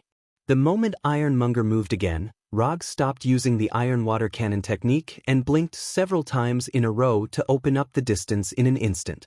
While Logue was dodging Ironmonger's attack, his 4 shadow clones also used body flicker in an attempt to dodge the small missiles and bullets. Although these shadow clones avoided the direct attack of the small missiles and bullets, the blast from the explosion still hit them, turning them into smoke and disappearing one after another. With just 1 round of all weapons fire, Ironmonger successfully eliminated all of Rog's shadow clones. But Rog himself wasn't surprised. The shadow clone's ability to resist blows was very weak, and a slightly stronger fist could make them disappear directly, not to mention the blast generated by the explosion of a missile. Unless these shadow clones could really dodge unharmed, it was only a matter of time before they were destroyed to be eliminated. What's more, the roof of the factory building was not a very good fighting environment. In this environment, of course, it was not twos to escape escapes as to escape, as to hide to fight, teat. When all the shadow clones disappeared, Rog didn't hesitate to use the shadow clones again, and 4 of him appeared again. When the second batch of shadow clones appeared, Rog didn't give them any more instructions to use the fixed body technique, but let them all use the iron water cannon technique. At this time, although Obadiah had regained his ability to move, he couldn't continue to control Ironmonger. Once the cold-blooded mode was started, unless the battle suit system thought that all the enemies around had been eliminated, it couldn't stop. Even the driver could only let Ironmonger act independently at this time. After detecting that 4 identical Rog had appeared around him again, Ironmonger didn't shoot at these shadow clones with all his weapons like before. Although Ironmonger's battlesuit system didn't have much wisdom, it had already judged that the key to dealing with these shadow clones was the real body. As long as the real body was dealt with, these shadow clones that looked exactly like the real body would naturally disappear. Under this logical judgment, Ironmonger directly ignored the 4 shadow clones around him and attacked Rog with maximum power. Ironmonger's judgment couldn't be said to be wrong, but it ignored a problem. That is, Rog's shadow clones also have attack power. When Ironmonger attacked Rog's real body, the 4 shadow clones used the iron water cannon technique at the same time. Although the iron water cannon technique couldn't penetrate Ironmonger's defensive armor in one go, as long as the liquid bullets of the iron water cannon technique hit the key part, Ironmonger would have mechanical failure. This was something that Logue had already proven with his actions. The iron water cannon technique used by the 4 shadow clones was aimed at Ironmonger's limbs. When the liquid bullets fired by the iron water cannon technique hit Ironmonger's limbs, Ironmonger, who was originally running wildly, suddenly staggered. Ironmonger's right leg and left arm had mechanical failure at the same time, which made it slightly lose its balance. At this time, the shining light blue Rasengan appeared in Rog's right hand. At this time, although Obadiah couldn't control Ironmonger, when he saw the light blue Rasengan in Rog's hand, he suddenly had a strong sense of danger. In the blink of an eye, Rog, who was still more than 10 meters away, instantly came in front of Ironmonger, then jumped slightly and aimed the Rasengan in his right hand at the arc reactor on Ironmonger's chest.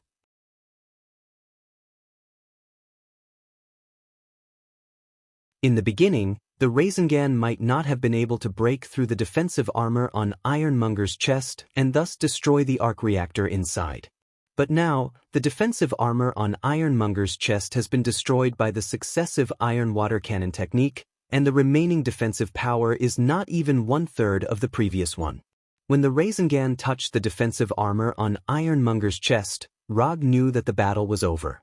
Facing the solid defensive armor, the Rasengan continued to advance at a constant speed. In just a short second or two, the Rasengan penetrated the defensive armor on Ironmonger's chest and touched the arc reactor inside.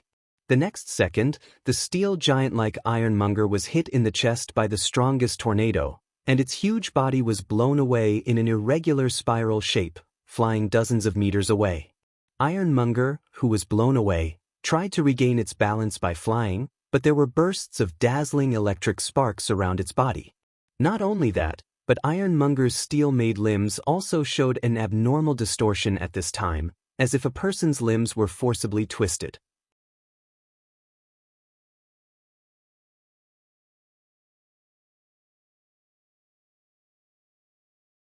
Chapter 39. Although Ironmonger was trying to maintain its flying posture, the severely damaged fuselage could not faithfully perform the system's instructions. After holding on for a while in the sky, the several-meter-high Ironmonger fell to the street like a real meteorite, smashing a very obvious crater. Boom! The huge impact attracted the attention of everyone around, including Tawny and Little Pepper, who had not left at this time. Beside Tawny and Little Pepper was Agent Coulson with a slightly high hairline. On the roof of the factory, looking down at the completely scrapped Ironmonger, Rog finally breathed a sigh of relief. If Rasengan can't successfully destroy Ironmonger's arc reactor when the defensive armor is almost destroyed, then he can only compete with the arc reactor to see whose endurance is better. Although Ironmonger was destroyed, Obadiah, who was inside Ironmonger, didn't suffer too much damage. When he struggled to open Ironmonger's cockpit, the first thing that appeared in front of him was Tawny wearing Mark III. Tawny wanted to teach Obadiah a good lesson, but before he started, he finally gave up the idea. After finding that Tawny had no intention of venting, Coulson gestured to the SHIELD agents behind him. After escorting Obadiah to the car, the SHIELD agents turned back. And this time, they drove a truck that was big enough to carry Ironmonger. "What do you want to do?" Even if his reaction was slow, Tawny realized that something was wrong and immediately stopped the SHIELD agents. "Obadiah is temporarily detained by SHIELD. As for this Iron Man armor, It is the most direct evidence that he threatens public safety, so we need to take it back. Coulson explained with a serious face. You're fooling a 3-year-old. How can you come up with such a lame reason? While answering Coulson, Tani quickly scanned the current state of the Ironmonger armor with Mark III's scanning program. 73% damage. The core energy is destroyed. The power system has been destroyed. The body is in a severely damaged state. There is a risk of the internal weapons going out of control. It is recommended to leave as soon as possible. After seeing the system feedback, Tani did not continue to stop these SHIELD agents, but silently said, "If I were you, I would definitely stay away from that big guy." Although Tani didn't say it clearly, no one present was stupid, so they knew what he was trying to say. After giving her a kind reminder, Tani walked up to Little Chili Pepper and hugged her by the waist. He then flew away without looking back. After Tani and Little Chili left, Coulson was considering whether to arrange for other professionals to come and deal with the severely damaged Ironmonger. However, before he could come up with a decision, the severely damaged Ironmonger made his own decision. Boom, boom, boom. The missiles on Ironmonger that had yet to be launched self-destructed one after another.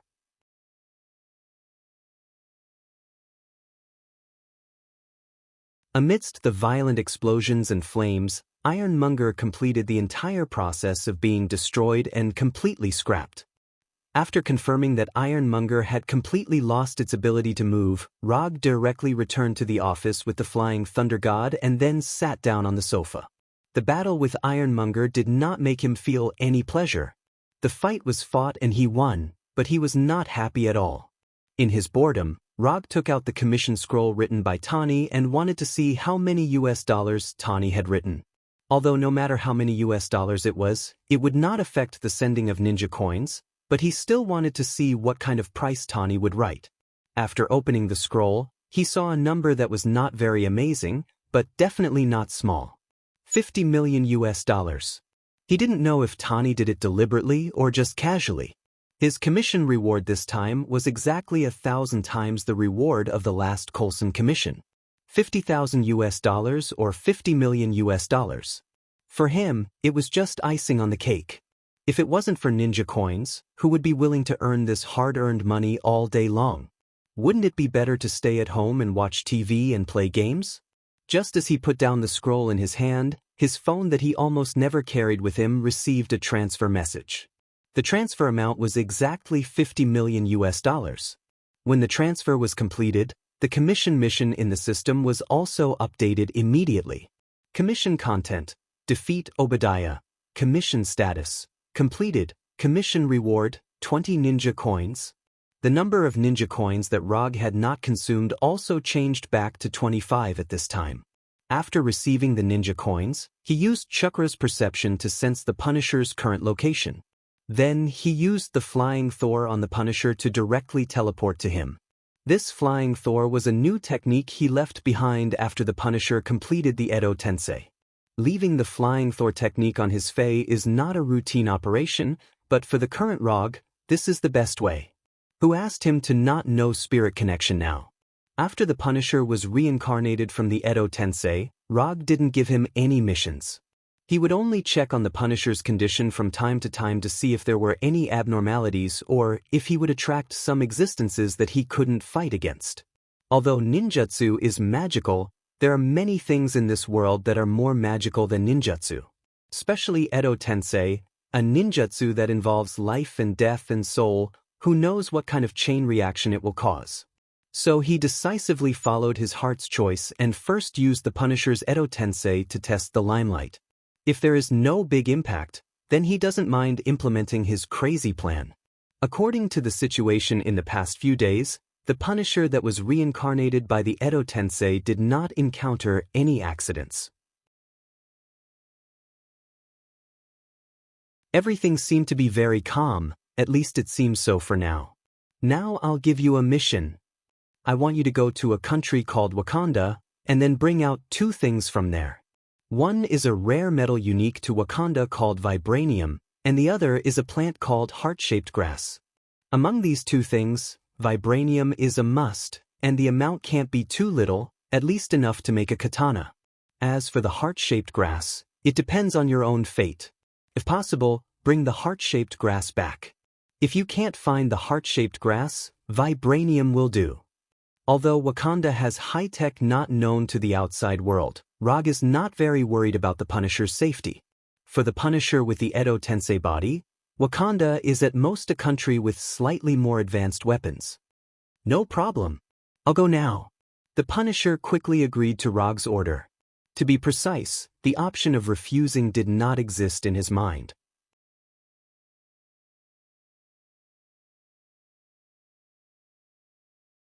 Chapter 40. After assigning the task to the Punisher, Rog returned to his secret nest through the flying Thor. He didn't know if the weapon made by vibranium can successfully use Chidori Blade. Rog was very interested in Chidori Blade. Not to mention the lethality of Chidori Blade, just its appearance alone is worth learning. As for whether the Punisher can successfully obtain vibranium from Wakanda, he wasn't particularly worried about this. Although Wakanda has ultra-high vibranium technology, it doesn't mean that they can protect vibranium without any leakage. Even some mercenaries can snatch some vibranium from Wakanda, so the Punisher with the body of Edo shouldn't have a problem. The only thing he needs to care about is whether the Punisher can bring back the heart-shaped grass that only the King of Wakanda is qualified to consume. No one will complain that their physical fitness is too good, and Rog, as a ninja, naturally won't. And as his physical fitness improves, he can have more and more chakra. His total chakra has been fixed a long time ago. If he doesn't take some other measures, it is estimated that it will be difficult for his total chakra to continue to increase. The best way to increase the total chakra is to directly exchange a sage body from the system. It's just that the exchange price of this sage body is a bit high, higher than the price of Hashirama's Mokutan. In the end, it's because there are too few ninja coins. If he has enough ninja coins, he won't have to worry about these things. He can exchange whatever he wants, even if it's Manjikyu Sharingan, he can exchange it for one. When he gets tired of Itachi's Amaterasu Tsukuyami, he can change it to Kodo Amatsukami. When he gets tired of Kodo Amatsukami, he can also exchange it for Obito's Kamui. With a beautiful imagination for the future, Rog ended the day's practice. Stark Industries has issued a statement about what happened last night and sent it to you. Witnesses said that they saw two Steel Warriors fighting last night. On the TV, Colonel Road was giving a speech with a serious face. At this time, Tani was in the next room, making the final arrangements. Tani was holding the latest newspaper in his hand. The headline on it was, "Who is Iron Man?" Iron Man, this name is quite catchy, but it's a little inaccurate. To be precise, the main material of the battle suit is gold titanium alloy, but as a title, it is quite vivid. Tani said to Little Chili Pepper, who was beside him as he read the newspaper. At this moment, Little Chili Pepper was helping Tani with his image, making him look more spirited. "Here are all your excuses." Just as Little Pepper was about to finish Tani's makeup, Coulson suddenly appeared in front of her. "You were on the yacht at that time. Little Pepper took you to Avalon Island for a night. We also have the testimonies of 50 other people." In this statement, except for the fact that he stayed with Little Chili Pepper for a night, the rest was specially created by S.H.I.E.L.D. I think it would be better to say that it was just me and Little Chili Pepper. Tani looked at the prepared statement of S.H.I.E.L.D. and expressed his opinion. "That's fine too. You just have to say the contents word by word." Coulson did not care much about these trivial matters. "Why is there no Theobadia here?" After carefully reading the statement in his hand, Tani asked doubtfully. "We handled it. He went on vacation. The accident rate of small planes has always been quite high. It seems that S.H.I.E.L.D. doesn't intend to let Theobadia leave for a while. Don't you think this is too much like a movie script? Saying that one of my bodyguards got a robot? Mr. Stark, this is not my priority. Just read the statement and this matter will subside. Come on in a minute and a half." After explaining, Coulson left the room directly. "Let's perform on stage." Little Chili Pepper picked up Tani's suit jacket and helped him put it on. In fact, the name Iron Man is really good. I didn't even think of this name. "You are not Iron Man?" "I am. You are not. I am. You know what, if I were Iron Man, my girlfriend who knew my identity would be happy and worried, but this kind of psychological struggle would only make her love me more and more. Tawny made a final concluding speech. Colonel Rhodes, who was at the press conference, also said at this time, "Now, Mr. Stark is going to make a statement. He will not answer questions from the reporters, thank you." After that, Colonel Rhodes stepped aside from the podium. The last press conference was a long time ago. I'll read from the script. Tawny took out the statement prepared by S.H.I.E.L.D. Some people suspect that I was involved in the highway and the roof of the factory last night. Tawny just opened his mouth when a beautiful reporter sitting in the front row interrupted his speech. "Sorry to interrupt you, Mr. Stark. Do you really think we will buy your account? One of your bodyguards suddenly appeared, and you are still. I know this sounds quite mysterious. Of course, you can question the official statement, but don't insinuate that I am a superhero. I didn't say you are a superhero. No? It sounds too sci-fi. I am not a hero material. I have so many personality defects and caused so much trouble for everyone." Hearing this, Colonel Rhodes, who was standing next to Tawny, couldn't help but come to his side and whisper to him, "Say it according to the script." But Tawny once again picked up the statement in his hand and took a serious look at it, thinking silently for a few seconds. "I am Iron Man." Tawny finally said the classic sentence, and the scene of the press conference suddenly became sensational, and the live broadcast was then terminated because of Tawny's departure.